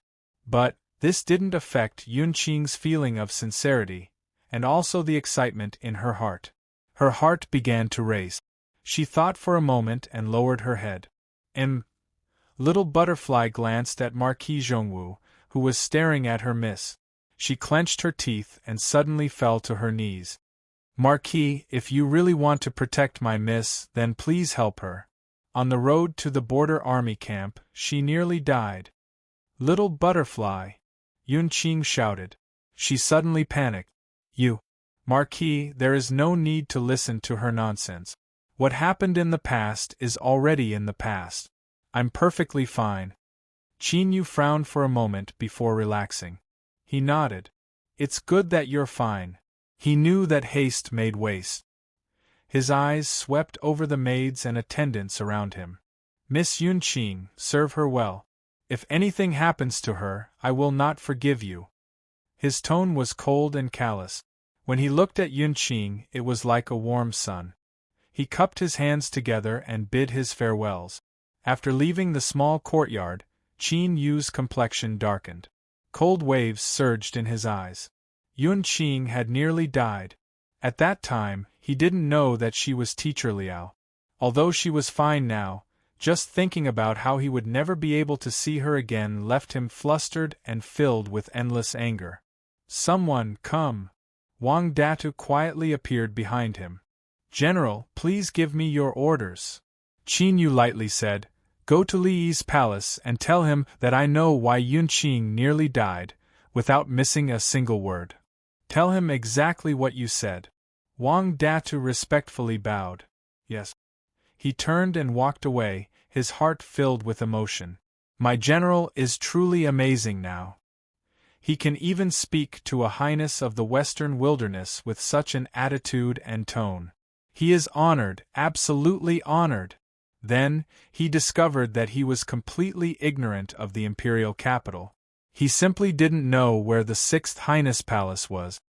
Cough. Wang Data coughed and waved his hand. Shwa shwa, several strong figures of the border army appeared in the surroundings. Although they had followed the general's orders and were resting in the side courtyard, it was impossible for them to just lie down and wait for death. Without a trace, they had already taken over the guard and patrol duties of the mansion. Wang Datu nodded with satisfaction. He thought that they were truly worthy of being under his command, they were truly excellent. When he saw his nephew Wang San, his mood became even better. He pointed a finger. Wang San, that's right, I'm calling you. Immediately go to 6th Highness Li's palace and pass on a message for the general. He straightened his back and subconsciously crossed his hands behind his back, repeating Qin Yu's words. Wang San shrunk his neck back, a nervous expression on his face. Uncle, cough, this isn't a military camp. Who doesn't know of our relationship? I'm just calling you. Uncle, I am the only child of my generation in our Wang family. In the future, I will have to take care of you until you die, so please don't harm me. He had a sad face. He really was about to cry. He was kicked by Big Head Wang, who scolded him for being a good-for-nothing. Our general is one of the best in the capital right now. He gave him a thumbs up and shouted, If I tell you to go, then go. What's with all the nonsense? Hurry up. If you mess up the general's matters, I will skin you alive. His nephew was naturally going to be the scapegoat. Humming a little song, Wang Data left in a good mood. The border soldiers who weren't assigned anything felt sympathy for Wang San and vanished once more. Yun Qing had the others leave. She frowned as she looked at Xiao Dai. She wanted to say several harsh words, but as she thought about how master and servant depended on each other, she couldn't bring herself to say them. Xiao Dai fell to her knees. Miss, I know I was wrong. I shouldn't have spoken so carelessly. Yun Qing bitterly smiled. In truth, you already know. Since that's the case, why did you speak so much? Look at our current situation. It's already difficult for us to survive, so how could we dare to provoke trouble on our own initiative? As she spoke, the bitter smile on her face deepened. Moreover, those people didn't even place Li Yizhou in their eyes back then. Although Marquis Zhongwu is an influential figure in the imperial capital, if we were to provoke a powerful enemy because of us, I'm afraid he would turn around and vent his anger on us. At that time, how will we, master and servant, bear the consequences? Xiao Dai clenched her teeth. Just now, when I looked at Marquis Zhongwu's attitude, it didn't seem fake. Yun Qing looked at her, not speaking. Xiao Dai knelt on the ground. Miss, I admit that I wanted to use this matter to determine his true attitude. If Marquis Zhongwu really treats you as he says, then if you suffer such grievances, he will definitely stand up for you. On the other hand, if he takes his anger out on us, then that means he was lying. I believe it's better to know sooner rather than later. Yun Qing sighed. Xiao Dai had grown up together with her. Although they were master and servant in name, she had always viewed her as her little sister. They had lived together for so many years, so how could she not guess her true thoughts? Although her words weren't wrong, they were still too rash. Did she really think that after experiencing so many things, she was still the same girl that had a glimmer of hope in her heart in Guanhai City? But now that things had come to this, there was no point in saying anything more. Yun Qing reached out and pulled her up. Now, we can only resign ourselves to fate. Looking at the Mrs. face, Xiao Dai suddenly felt some regret. She was indeed a bit willful and rash, but who told what Marquis Zhongwu said to be true? Even she couldn't help but believe him a bit. A peasant soldier from the border army arrived outside the temporary palace and asked to see Li Yi. The guards outside the temporary palace were stunned for 2 seconds before they reacted. This bastard actually said His Highness's name. If it wasn't for Wang San's quick reaction and taking the initiative to reveal his identity, saying that he was from the Marquis Zhongwu's residence, it would probably be a bloody case in the blink of an eye. But even so, he was still shrouded by the cold gazes from the other side. He waited for the reply from inside the temporary palace. If His Highness did not respond or sneered, they could guarantee that this peasant soldier in front of them would immediately be chopped into pieces. Unfortunately, the ferocity in their eyes could not be displayed in the end. His Highness invites you in. Sage Zhou Yan looked at the border soldier in front of him. His cultivation level was average and his appearance was average. Although he was so scared that his face was slightly pale, he still gave people a feeling that he was in a daze. He thought to himself, what could happen if Marquis Zhongwu sent such a hothead? Walking in the magnificent and fairyland-like temporary palace of the prince, Wang San swallowed his saliva and then came back to his senses. Just now, he had actually called out the name of a prince in front of everyone.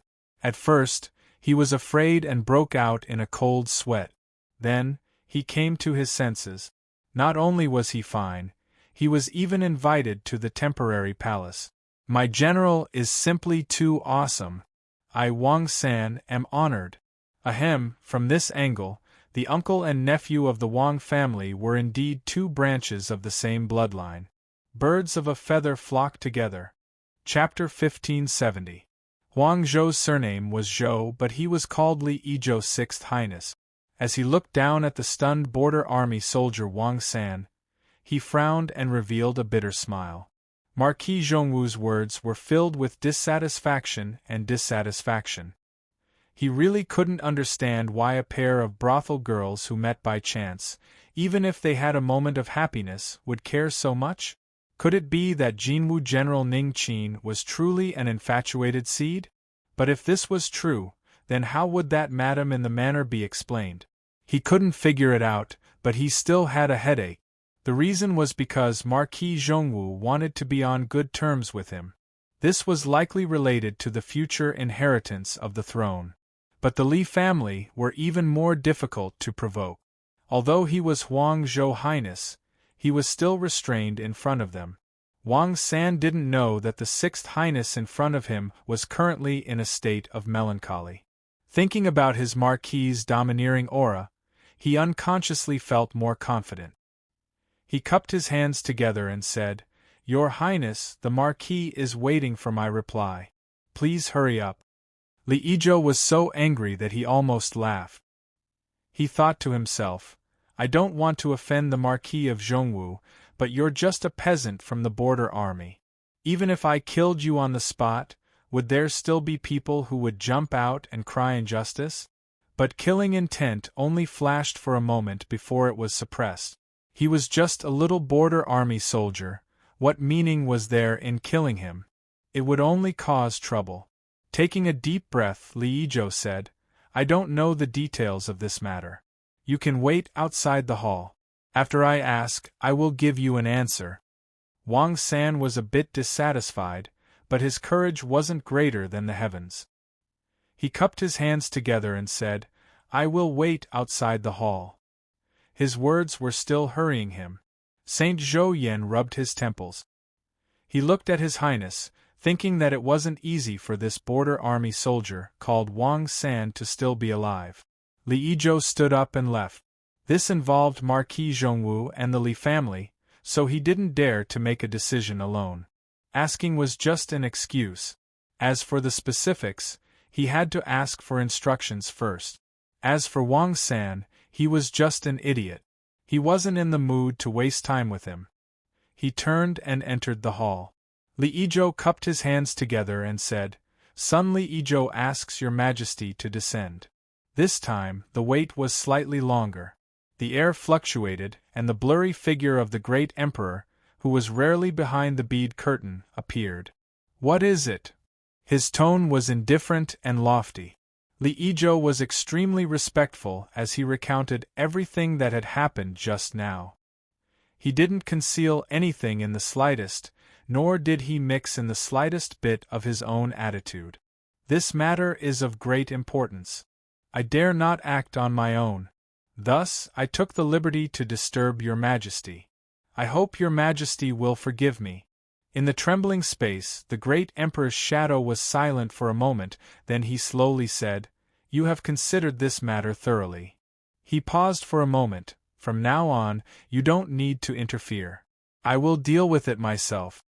The phantom disappeared, and the space returned to calmness. Li Yizhou stood up and pursed his lips, revealing a bitter smile. Just one sentence of thorough consideration, and that was it? If it were the other brothers and sisters who were favored by His Majesty, they would probably receive some rewards. After all, this matter could be said to be extremely small, but if one were to consider it as a big matter, and if it were to be grasped by someone with ulterior motives, it might set off a great storm. Your Majesty, they are all your own flesh and blood. Why are you so biased? Li Ijo took a deep breath and restrained his emotions. By the time he returned to the front hall, his expression had already calmed down. He called Wang San over and said indifferently, I have already told Marquis Zhongwu about this matter. You can go back. Wang San rubbed his head, a little suspecting that he had been fooled. Get out of my way. Li Ijo's face was filled with anger. The hot-headed young man finally reacted. No matter how powerful the Marquis was, he was not the one who was powerful. Zhongwu Marquis Mansion. In a side courtyard, 2 old fourth claws were sitting cross-legged. Their heads were drooped down, not the least bit of essence, energy, and soul leaking from their bodies. They were like 2 pieces of dry wood that had been buried up to their neck. But at this time, the 2 old fourth claws opened their eyes, a sharp light flashing in them. Glancing at each other, the 2 old fourth claws simultaneously raised their hands and punched out. Dong, with a deep and dull sound, layers upon layers of fluctuations instantly spread out, covering the entire Zhongwu Marquis mansion. In the back hall, little Ro frowned, a cold intent in her eyes. If this were before or in another place, if these 2 old sugar canes dared to bare their fangs in front of her, they would have already been captured and eaten. She lifted a hand and waves appeared in the air, wrapping around her like a bubble. As for the other courtyard, there was no need to pay attention to the master and servant that she didn't want to see. After all, she was currently an ordinary person. Let alone the 2 old fourth claws, even the Western Wasteland Great Emperor couldn't see through her depths. Qin Yu frowned. He naturally sensed the actions of the 2 old fourth claws. Then, the space in front of him began to shake. Feeling the aura transmitted out, Qin Yu stood up and bowed. Subject Ning Qin greets Your Majesty. Behind the bead curtain, the Western Wasteland Great Emperor's figure appeared. He waved his hand and said, No need for formalities. Thank you, Your Majesty. Qin Yu stood up. His eyebrows furrowed together, a dignified expression on his face. It's just a private matter. I didn't think I would disturb Your Majesty. It seems this matter is quite thorny. There was naturally a reason for the Western Wasteland Great Emperor's sudden arrival. Qin Yu thought for a moment and grasped the crux of the matter. Marquis Zhongwu, I can tell you that the one you are looking for is the Li family. After a brief pause, the Great Emperor's voice continued to ring out, a faint self-deprecating light in his calm voice. In my Imperial Zhou, the bloodline of the Emperor clans actually uses the Li character in front of their surname. Although this is a teaching set down by our ancestors, I am still very dissatisfied with this. Although he didn't explicitly say it, these simple words revealed far too much inside information. Qin Yu frowned. Then, he slowly relaxed. He cupped his hands together and bowed. Your Majesty, is the so-called Li family really untouchable? The Great Emperor said, They have a deep background and vast fortunes. Before the time is right, do not act rashly, otherwise you will only be harmed. He looked at Qin Yu, his eyes deep. I can make you a promise. If everything goes smoothly, I will naturally give you an explanation for this matter in the future. Qin Yu bowed. Thank you, Your Majesty. I cannot stay any longer. I will be leaving. Space returned to tranquility, and the Great Emperor's projection vanished. Qin Yu straightened himself. His eyebrows furrowed together, a gloomy look in his eyes. Imperial Zhou's Li family, before the nation's surname, to be able to cause the Western Wasteland Great Emperor to feel dread, to the point where he could only patiently endure his dissatisfaction, it truly wasn't someone to be trifled with. He shook his head, a bitter smile on his face. He had left behind harsh words in front of Yunqing, and now he had lost face for his own family. This inevitably caused Qin Yu to feel a bit awkward. But soon, he took a deep breath and suppressed all these emotions deep in his heart. Thinking for a moment, he pushed open the door and arrived at the courtyard where Yunqing and her servant lived. Greetings, Lord Marquis. The maids and attendants hurriedly bowed. Yunqing, Xiao Dai, and her servant followed behind. Qin Yu waved his hand. Leave. Everyone bowed and excused themselves. In the bright and exquisite living room, there was only the master and servant left. As they looked at the Marquis Zhongwu in front of them, they couldn't help but feel nervous. After thinking for a moment, Qin Yu bitterly smiled. Yunqing, I cannot touch the person who nearly killed you right now. But I guarantee you that I will remember this matter in my heart, and sooner or later I will give you an explanation. Yunqing bowed.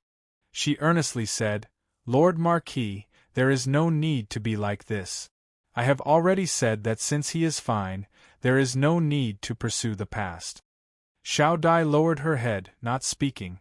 A trace of disappointment flashed in her eyes, followed by a bit of ridicule.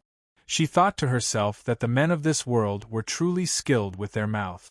Their words were so beautiful that one couldn't help but want to believe them, but when it came to fighting, they all turned into soft shrimps. Qin Yu glanced at her, the bitter smile on his face deepening. The person who moved against you was the Li family of the Western Desolate. Thinking for a moment, he said, the Western Desolate's emperor family is surnamed Zhou, but the direct bloodline of the emperor family is surnamed Li. For instance, that Li Yizhou you met before. Yunqing's complexion changed. Xiao Dai also couldn't help but look up, shock on her face. The Emperor Zhou family, the crown of the emperor family in the Western Desolate, this was a taboo topic to begin with. In the early years, many people had lost their heads because of this. Although this taboo topic had relaxed a great deal with the passing of time, there were still very few people who dared to talk about it in private. Of course, as long as one knew of this matter, their doubts and puzzlement would never lessen.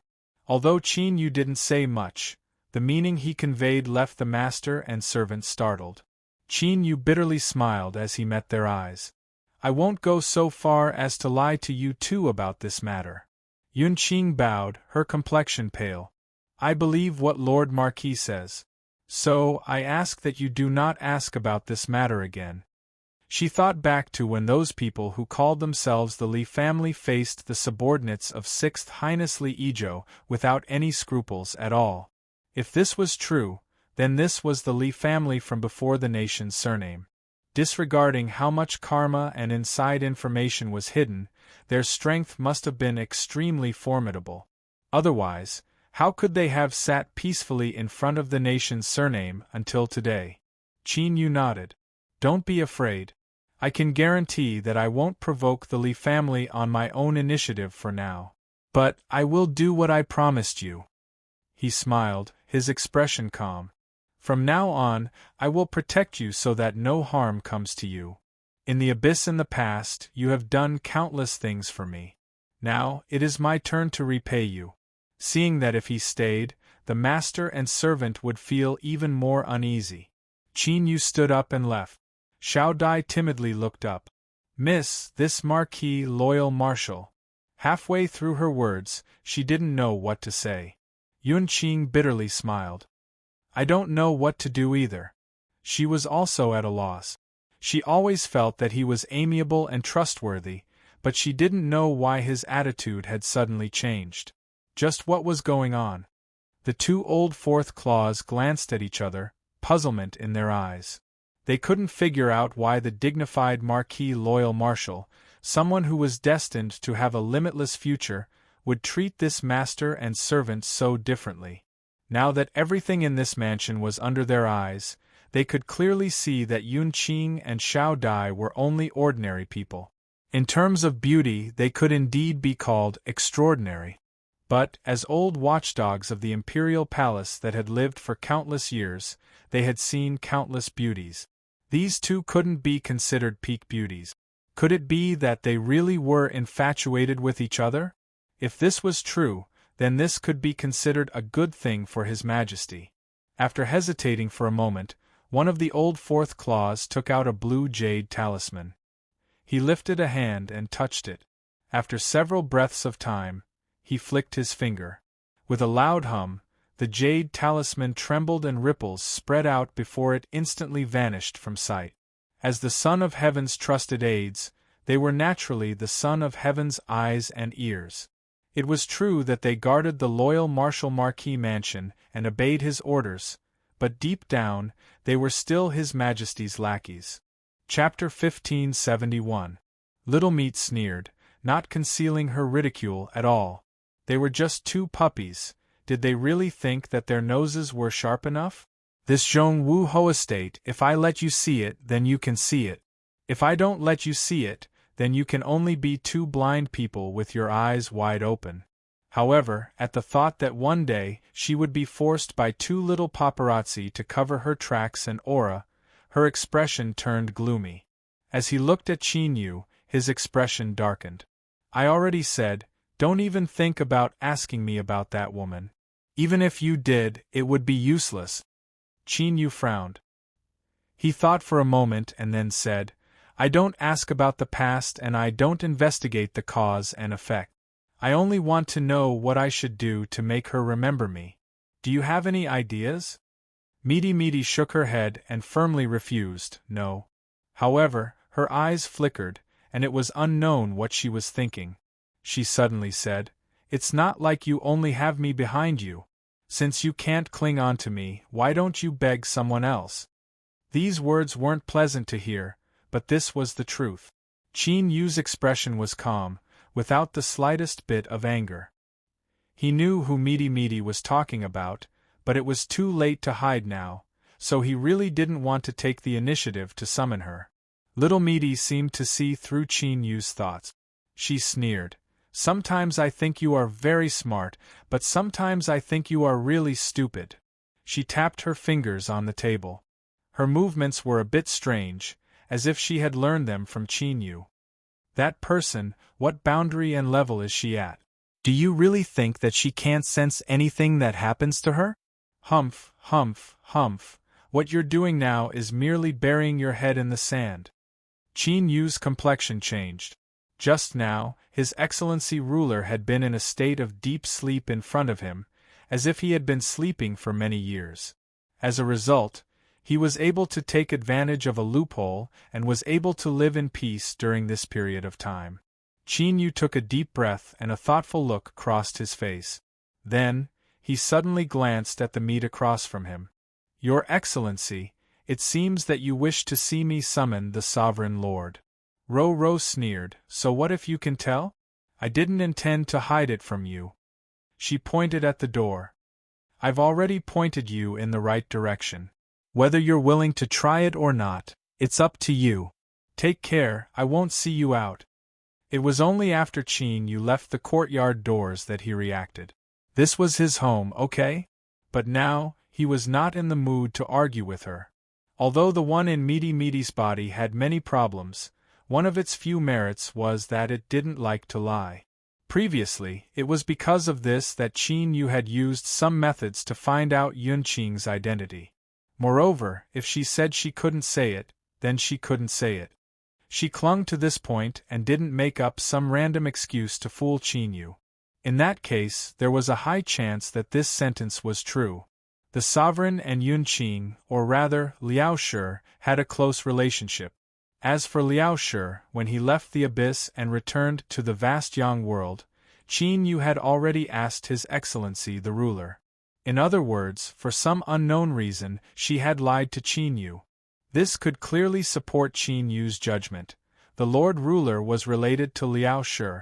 After receiving benefits from others, not only did he fail to fulfill his promise, but he also ended up eating into his own stomach. No matter how the heavens were said, it was not right. Thus, Qin Yu had a guilty conscience. He had been avoiding His Excellency ruler, unwilling to face him. But for Liao Shi, he was willing to go against his conscience. Of course, there was another reason, and that was that if the situation was as Meaty said, then His Excellency ruler might have already noticed everything and was just silently watching from the sidelines. Then, the longer he remained silent, the heavier she would sneer in her heart. Sooner or later, she would have to stab him with her blade. So, he might as well throw caution to the wind. In the room, Qin Yu's thoughts stirred. The rules of space and time slightly twisted. In the back residence, Meaty's eyes brightened, revealing a look of anticipation. Then, she lifted a hand and gently pointed forwards, completely concealing the sound that Qin Yu was making so that the 2/4 claws wouldn't sense it. For now, she only told Qin Yu that she didn't lie. But she never lied. For instance, the 2/4 claws thought they had everything under their control.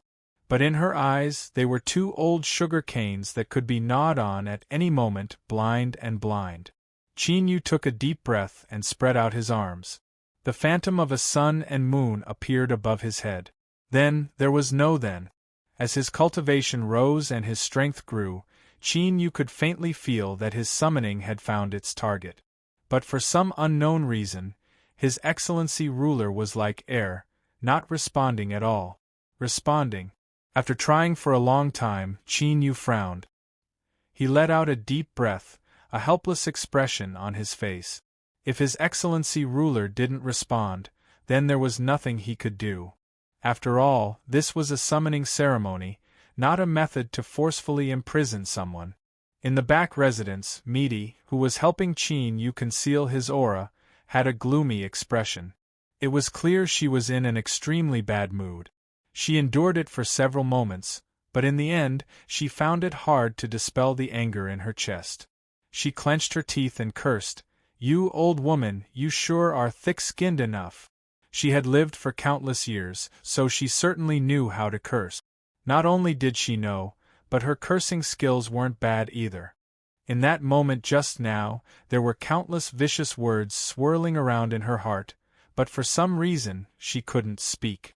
This caused the unfathomably powerful mysterious existence hidden in space-time to feel even worse. She couldn't even breathe happily. Nothing came of it. Even if she knew that His Excellency Ruler knew about Liao Shi, she still avoided him, and could only temporarily set it aside.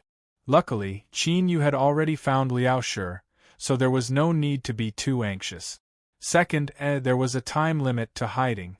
He didn't believe that His Excellency Ruler could pretend to be air forever. In the distance, in a half-abandoned crack between the heavens and earth, the sound of gnashing teeth rang out. Although it was said to be half-abandoned, it wasn't because it had experienced a calamity or some great change. This was because the crack between the heavens and earth was a place where living beings and inanimate objects couldn't enter. When His Excellency Ruler barged into it and used it as a resting place to conceal his aura, this place could be considered half-abandoned and no longer possessed the complete characteristics of a crack between the heavens and earth. "You little wench, you are ruthless. You brought a perfectly good pot and yet you directly threw it on to me. Just you wait, this isn't over. I'll remember this and see how I flip out." After being forcefully woken up and fuming with anger, His Excellency Ruler was in an extremely foul mood. He rubbed his messy hair. It was unknown where some starlight came from, but as it sprinkled down on her, she didn't seem sloppy at all. Instead, she seemed like a dreamy fairy. It was truly a kind of chaotic beauty. His Excellency Ruler thought for a moment, but before he could think of a way to retaliate, his eyelids began to struggle. He was so tired that he couldn't open his eyes at all. "Just you wait for me to wake up, then I'll let you experience what it means to be fierce." As he forced himself to say these words, the Excellency Ruler's voice rose up like a kitten under the warm sun. Although there was a sound, it was extremely cute. The Grand Court meeting arrived as scheduled. The rules were extremely strict. In the imperial capital, as long as one had the qualifications to enter the imperial palace and meet with the ruler, they had to wear court clothes and participate on time. Being late or absent was a taboo. Even if there were special circumstances, they still had to report ahead of time and obtain permission from the Ministry of Personnel before reporting to His Majesty. Only after receiving a final reply could they ask for leave. Luckily, the Grand Court meeting was held twice a year. Otherwise, the high and mighty officials of the court would likely suffer. Not to mention anything else, just wearing a neat set of court clothes was more complicated the higher one's status was. Qin Yu was deep in the night. There was still a long time before the ninth sun rose, but he had already been woken up by a maid. Luckily, he had been thinking about how to arrange matters regarding Yunqing, so he didn't have to suffer the pain of being woken up in the middle of the night. Inner clothes, outer clothes, watch clothes, cloud patterns, tiger and wolf patterns, purple marquee robes, hanging ornaments, cloud boots. There were dozens of different types, and each one was carefully chosen. What he wore had to conform to etiquette and regulations. He couldn't go overboard in the slightest. There were 3 or 4 maids surrounding Qin, their foreheads dripping with sweat. But a fragrant fragrance wafted through the air, not annoying at all. At some unknown time, little Meaty had arrived with several maids. She glanced at Qin, who was surrounded by the maids and had his arms outstretched. She curled her lips and lightly snorted. The maids in the residence already knew that their madam's status in the residence was extraordinary. She was incomparable to ordinary women in the capital, so they weren't too respectful to the marquis. They all lowered their heads and didn't say anything, afraid that they would be implicated. Another hour passed. He put on the purple gold crown on his head and his black hair was neatly combed. Although his current appearance could only be considered ordinary, he still didn't look like much. But as the saying goes, clothes make the man, horse makes the saddle. With this set of marquis court attire on him, he immediately looked a bit more noble and dignified. Meaty's eyes brightened. Qin Yu's disguise might be able to fool others, but it was useless in front of her. This boy had tidied himself up a bit and he still looked a bit like a dog. When Qin Yu opened his eyes, she had returned to her previous lazy appearance. This is the first grand court meeting. Marquis, be careful and don't violate any taboos. As he spoke, he walked forward. At some point in time, he was holding something in his hand. It was a jade pendant, pure white. There were no cloud patterns or carvings on the surface, so there wasn't anything strange about it. Marquis, take this jade. When you return, remember to return it to me. Hearing this, Qin Yu's fingers tightened. He smiled. Thank you, madam. Meaty rolled her eyes. Qin Yu laughed several times. For her to appear here was already an indication of many things, so there was no need to care about such minor details. Outside the door, Wang Datu respectfully said, General, we should leave. Qin Yu turned and walked away. Without looking back, he waved his hand, the white jade twining around his fingers. Madam, rest assured that I will return soon. The maids all revealed looks of envy. Although there were times when they felt that the relationship between the Marquis and the Madam was a bit strange, but from what they saw today, it seemed that the relationship between them was quite good. It was unknown when the 2 old 4-clawed men had appeared in the courtyard. They were still as listless as before. Their bodies were hunched, like 2 old dogs that were curled up in a ball. But in the darkness of the night, the eyes of the 2 old 4-clawed men seemed to shine. They occasionally swept their eyes around, lightning flashing in their eyes. Qin Yu strode into the courtyard. He faintly smiled and cupped his hands together. I'll have to trouble you too. One of the old 4-clawed men nodded. As for the other one, he didn't respond at all. Qin Yu didn't care. After greeting them, he stood up and walked outside. One on the left and one on the right, the 2 old 4-clawed men followed behind him. Wang Datu knew where they came from, so he took the initiative to bring his men back several steps. In his words, if it was on the battlefield, then there were many of us brothers and we could certainly protect the general. But in the imperial capital, not only were there many bastards, but most of them were ruthless and tyrannical in their strength. Moreover, there were too few of them, so they could only serve as foils. There wasn't anything to be disheartened about. The country bumpkins of the border army had a good understanding of reality. So, when they first arrived at the imperial capital, they didn't have much confidence in themselves.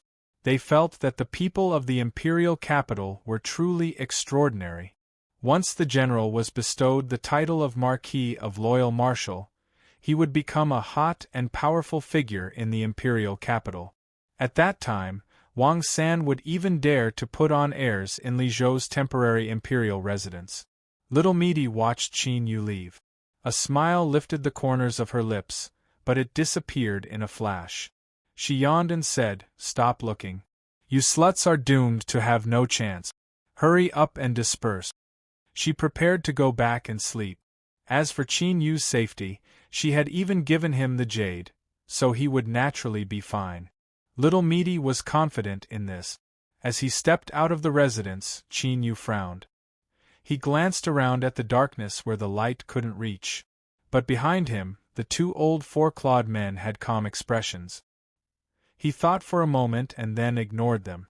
In the eastern city, where the vermilion flowers gathered, the vast majority of mansions had the qualifications to participate in the super meeting. Thus, the normally quiet street was unexpectedly bustling with activity as the sky darkened.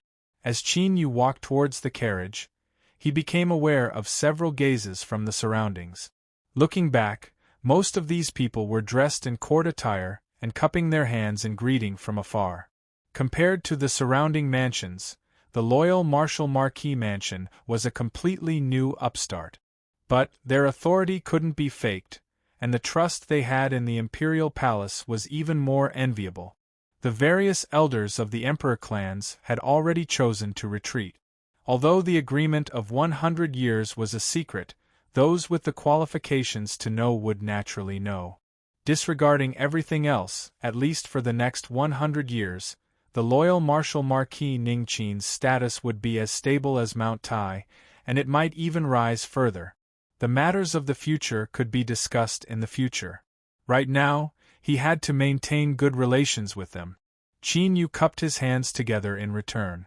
Without exchanging any pleasantries, he bent down and pushed open the door to the carriage. The two old four-clawed men were still standing on the left and right. The carriage driver paled. He gulped and cracked his whip. The carriage wheels turned and drove towards the imperial palace. At this time, a light breeze blew through the night, carrying with it a faint smell of blood. It tumbled on the street for a moment before dissipating from sight. Two corpses lay not too far away, their eyes wide open. The old Yi family's iron guard only revealed a pair of eyes beneath his helmet. His eyes were icy cold, without the slightest fluctuation of emotion. His figure was like a fox.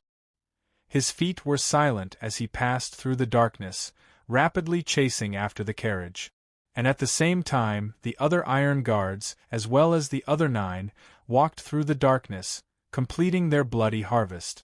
At today's imperial capital's grand court meeting, it was destined that there would be a great storm. Chapter 1572. His Majesty is fishing. The Yi family's old patriarch had a calm expression. He wore a plain robe and sat on a sandalwood chair, quietly drinking tea. Of course not. The old patriarch didn't have the qualifications to enter the imperial palace to participate in the court meeting. Many years ago, when he returned to the capital, he received a decree from His Majesty. The old general was old and didn't need to attend the court meeting. To say that he was old was really old. The old patriarch had assisted 3 generations of emperors and was an important minister of 3 dynasties. Who knew how many people were hoping that the old man would give up and return to the West as soon as possible. With a stomp of his leg and his last breath, he would be gone with a plop, so that others would have more time to breathe. But the old patriarch was still alive and well. Although he was a bit withered, as long as he was alive he would be the Yi family's stabilizing force, a military god that no one dared to provoke. The one standing in front of him was a pitiful fellow who was missing a leg and a hand. When he woke up after fighting with the barbarians in the border army, he had become like this. He didn't cry or make a fuss. After he recovered from his injuries, he would follow the old patriarch back to the imperial capital. These years, he had lived in seclusion in the Yi family's old residence. There weren't many people who had seen him. But the direct descendants of the Yi family all knew that the old patriarch had a brilliant strategist who was missing a leg and a hand. These years, every major event would be discussed with him. He was one of the few people who could influence the old patriarch's thoughts. The two sat across from each other. This pitiful fellow who was missing a leg and a hand, as well as half of his body that had been neatly cut off, must have had a hard time surviving. But he clearly didn't feel that he was pitiful. His eyes flowed with a faint light. Yi Bohu is a smart man. Otherwise, you wouldn't have failed to gain the upper hand in your repeated battles over the years. He must have seen that His Majesty was fishing. Even if he made a move, he wouldn't have used the Yi family's strength. The old patriarch put down his teacup and faintly smiled. That's right. But this time, His Majesty didn't want to fish Yi Bohu. Taking a step back, even if Yi Bohu was stupid enough to go into battle naked, His Majesty would still let go of the hook. After all, more haste makes less speed. This matter needs to be done slowly. It's not perfect, but it's best to minimize some losses. The military counselor, who was missing a limb, said lightly, His Majesty wants a reason so that he can continue to act against the Yi family after the storm in the capital has passed. Pausing for a moment, he frowned. But besides that, I always feel that there are other reasons. After all, Our Majesty's plans have always been grand. If he continues to target the Yi family just to get a groundless pain, isn't that a little too petty? The old man glanced at the darkness of the night, illuminated by the lanterns outside the courtyard. If the Yi family doesn't make a move, there won't be many people who would dare to kill the Golden General in the capital. The eyes of the military advisor, which was missing a limb, burst with a bright light. Hui Chui Pavilion. He looked up. Your Majesty doesn't have a reason to fall out with them. So, the only possible reason is to take advantage of this opportunity to make a deal. For instance, killing them with a borrowed knife. The old man smiled and nodded. Although Yuan Kuei had lost an arm and a leg, and had become a cripple struggling at death's door, in his eyes, Yuan Kuei was still a rare and extremely intelligent person. His Majesty's plans were naturally far-sighted. Today's storm in the capital was only a prelude to a thunderous storm in the future. There was never a lack of intelligent people in the world. But beneath an overt plot, everything was vast and mighty. Like a great river sweeping up, there was no room for choice. Yi Bohu could see that His Majesty was fishing. But even so, he could only follow His Majesty's intentions. Otherwise, did he really think that if the Yi family was obedient and didn't move at all, His Majesty would be lenient? Of course not. So, even though he knew this, he still had to move forward. Yi Bohu had always respected His Majesty. Today, in the darkness of the night, he felt even more respect. He was neatly dressed in the court robes of a first-class marquis. With the flood dragon emblem of the Empire's military commander, his momentum was boundless, as if he could swallow mountains and rivers. Marshal, it's time to leave. Yi Bohu turned around and walked out with large stride. His expression was calm, firm, and steady. In a game with His Majesty, his chances of victory weren't high. But he still had to try. What if there was a pleasant surprise? For instance, if General Ning Qin really did die today, in the darkness of the Grand Court meeting. At that time, His Majesty in the Imperial Palace, the old Yi family's old turtle, as well as those withered rotten trees that feared death, would surely have wonderful expressions on their faces. The carriage was supported by an array formation, so there weren't any bumps as it traveled. The carriage was quiet and tranquil. As today's bait, it would be a lie if Qin Yu said that he wasn't annoyed at all. But no matter how annoyed he was, he still chose to fully cooperate. After all, the existence of the Yi family, whether it was from a personal grudge or a righteous point of view, was an existence that he had to eradicate. The entire journey was quiet. But Qin Yu was well aware that in this quiet, the slaughter had already begun. The old Yi family's 10 iron guards were truly astonishing. Those ghostly assassins were found and killed one at a time, not giving them a chance to approach the carriage.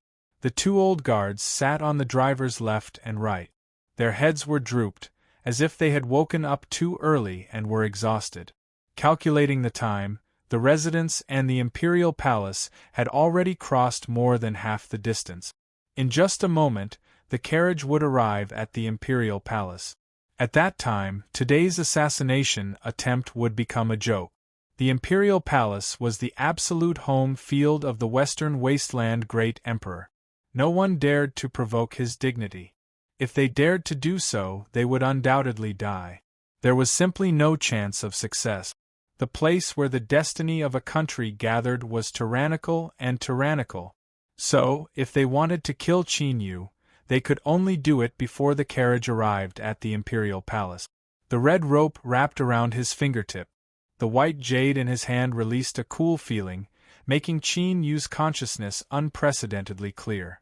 Then, an incomparably powerful intuition appeared in his mind. The other party's true killing move hadn't arrived yet. Suddenly, there was a stuffy cough in the darkness, followed by the sound of something falling to the ground. Qin Yu turned his head, a grim look in his eyes. This was the first time that the old Yi family's iron guards had been knocked to the ground. Although Qin Yu couldn't see the specific details, the image of a tall and sturdy figure that had fallen to the ground appeared in his mind. Beneath the visor, the only eye that could be seen was shock, anger, and unwillingness. Finally, the light faded away, leaving behind only darkness. Looking down at the white jade, Qin Yu guessed that it should be because of it. But this definitely wasn't its full effect. This mysterious existence that hid space and time naturally wouldn't make such a simple move. Beside the carriage driver, the two fourth claws opened their eyes at the same time. In their dim and turbid eyes, it was like a thunderstorm had broken through the layers of clouds, revealing their bodies to the world. Drive the carriage properly. Don't worry about anything else, one of the fourth claws said in a soft voice. His voice was gloomy and slippery, like a viper coiled around his neck, hissing and flicking out its tongue. The carriage driver nodded vigorously. He gulped, his complexion becoming increasingly pale. There was another dull thud, followed by the sound of a round object rolling around. Like this, an armored head rolled in front of the carriage. His head exploded and a mass of red and white matter splashed everywhere. Each drop was like an arrow that had been shot from a drawn bow. The fourth claws chuckled. He lifted a hand and grasped forwards. Space suddenly twisted, turning into an invisible barrier. Bang, bang, bang. Dull thumping sounds rang out one after another, striking the surface of the barrier. Ripples spread out, but they couldn't penetrate it in the least. Don't just stand there, hurry up. It's getting late, we can't delay the Marquis from entering the palace. Fourth Claw lifted his head and looked at the dark night sky. His eyes were filled with mockery. When I was playing tricks, you didn't even know which man you were hiding under. Luring the tiger away from the mountain wasn't a good move. The old Yi family's iron guards were sent out by that old man on his own initiative. Even if they all die, that is a matter of the old Yi family. It has nothing to do with us. In the darkness, a thin figure carrying a headless corpse looked at the fourth claws from afar. He frowned. He casually tossed aside the iron guard's corpse and turned to leave, his figure disappearing into the darkness. The fourth claws arched an eyebrow. He didn't think that the other would leave just like that. When the head exploded, the red and white matter had splashed out in all directions. This was only a bit of strength left behind after he killed someone. To have such power, it was enough to prove the strength of this assassin. When the two sides looked at each other, the fourth claws originally thought that there would be a battle, but he frowned. His face did not relax, but rather became more serious. Haha, interesting, today is really interesting. The other fourth claws chuckled. He stuck out his tongue and licked his lips, his eyes filled with heat. Humph. Be careful, I don't want to have to collect your corpse later. The fourth claws that attacked first spoke with an indifferent tone. No need. If I die, I'll leave my corpse in the wilderness. I've done too many shady things in my life. If I die, I'll vent the anger of the heavens. Perhaps I'll have a chance to reincarnate in my next life. Good. The two fourth claws became tranquil again. But their backs were straight, and the wrinkles on their faces were much less than before. A powerful aura was drawn but not released. It was like lava raging underground, ready to soar into the sky at any moment. At this moment, not too far from the imperial palace, they could already sense a terrifying aura in the air. Like mercury pouring into the world, it was difficult to breathe. Even moving one's hands and feet was difficult. There was a powerhouse, an absolute powerhouse. A plain robe. He walked in the darkness, his sleeves clear like the wind, his shoulders shouldering the mountains and rivers. Like a great sun descending, he was so bright that one couldn't look at him directly. The two fourth claws narrowed their eyes at the same time. They looked at the middle-aged guest that was walking towards them. The eyesores of the old Yi family iron guards had now sunk into the dark mud. Some had already died, some were entangled, and their cards were completely wasted. There was no way for them to entangle the middle-aged guest in front of them. This was also an overt plot. "Mr. Zhou, I didn't think that you would come today," the fourth claws said with interest. But now, his complexion was very dull, dark and gloomy. The middle-aged guest's robes fluttered in the wind. His sleeves fluttered in the wind, his expression calm. "Since you two recognize me, will you move aside, or will you die?" With a sharp laugh, the fourth claws slapped the carriage. His figure shot out like an arrow. "I have admired Mr. Zhou for a long time, so how could I move aside?" The air was torn apart with an ear-piercing sound. The temperature in the air dropped rapidly. As the fourth claw punched out, an ice dragon suddenly appeared. Its body was covered with bright yellow scales, and there was a royal dragon aura circulating around it. The dragon energy became increasingly vivid. With a loud roar, it opened its mouth and fiercely swallowed. The middle-aged guest had a calm expression. As he saw the ice dragon howl towards him, he lifted a hand and pointed a finger. With a mournful cry and a boundless momentum, it rapidly approached the ice dragon. In front of it, the phantom of a translucent mountain appeared. Although it was a phantom, it released an endless momentum. It was like a towering mountain, unmoving like a great mountain. Although the ice dragon was strong, it could rely on its own strength to shake the heavens and earth. This was no different from striking a stone with an egg. Before the mournful cry fell, there was a heaven-shaking explosion.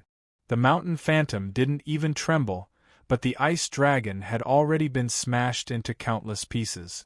Halfway through, the fourth claws cried out and hurriedly drew back. Like a boulder, he smashed into the ground. With a loud bang, the ground instantly caved in, forming a terrifying crater. Countless cracks appeared around the crater, spreading out in all directions like a spider web. The middle-aged guest frowned. He took a step and shot into the skies. In the next moment, the ground beneath him broke apart. In front of the mountain phantom, the shattered ice dragon shot into the skies. It opened its great mouth, revealing fierce fangs.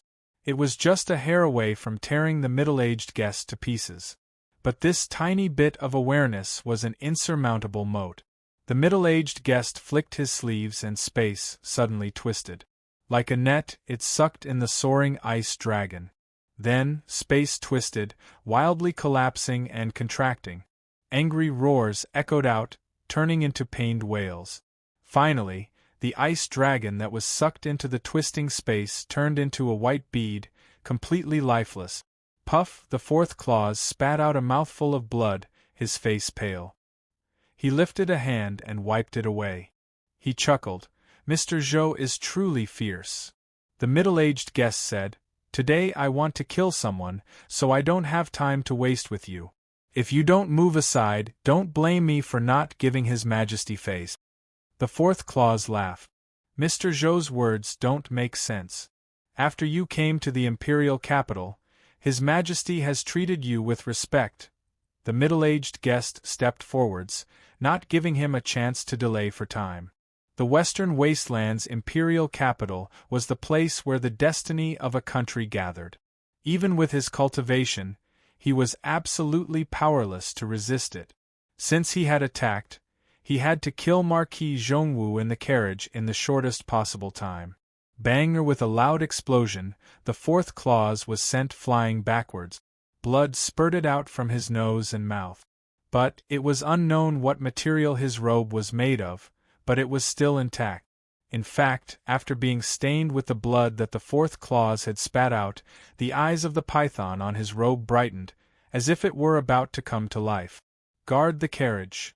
The other fourth clause shouted out loud and shot into the skies, blocking the fourth clause that had been sent flying backward. He coldly sneered, "You can die, and even leave your corpse in the wilderness is fine. But the matter that His Majesty gave us hasn't been completed yet, so you cannot die now." The fourth clause spat out a mouthful of blood. The injured fourth clause diabolically grinned, "I'm fine. I won't die just yet." He looked up, his eyes filled with incomparable hatred as they fell on the middle-aged guest. Pitiful people in the imperial palace. They've lived in the mud for so many years, and now that they can die with a character like Mr. Zhou, they can be considered to have gained some face.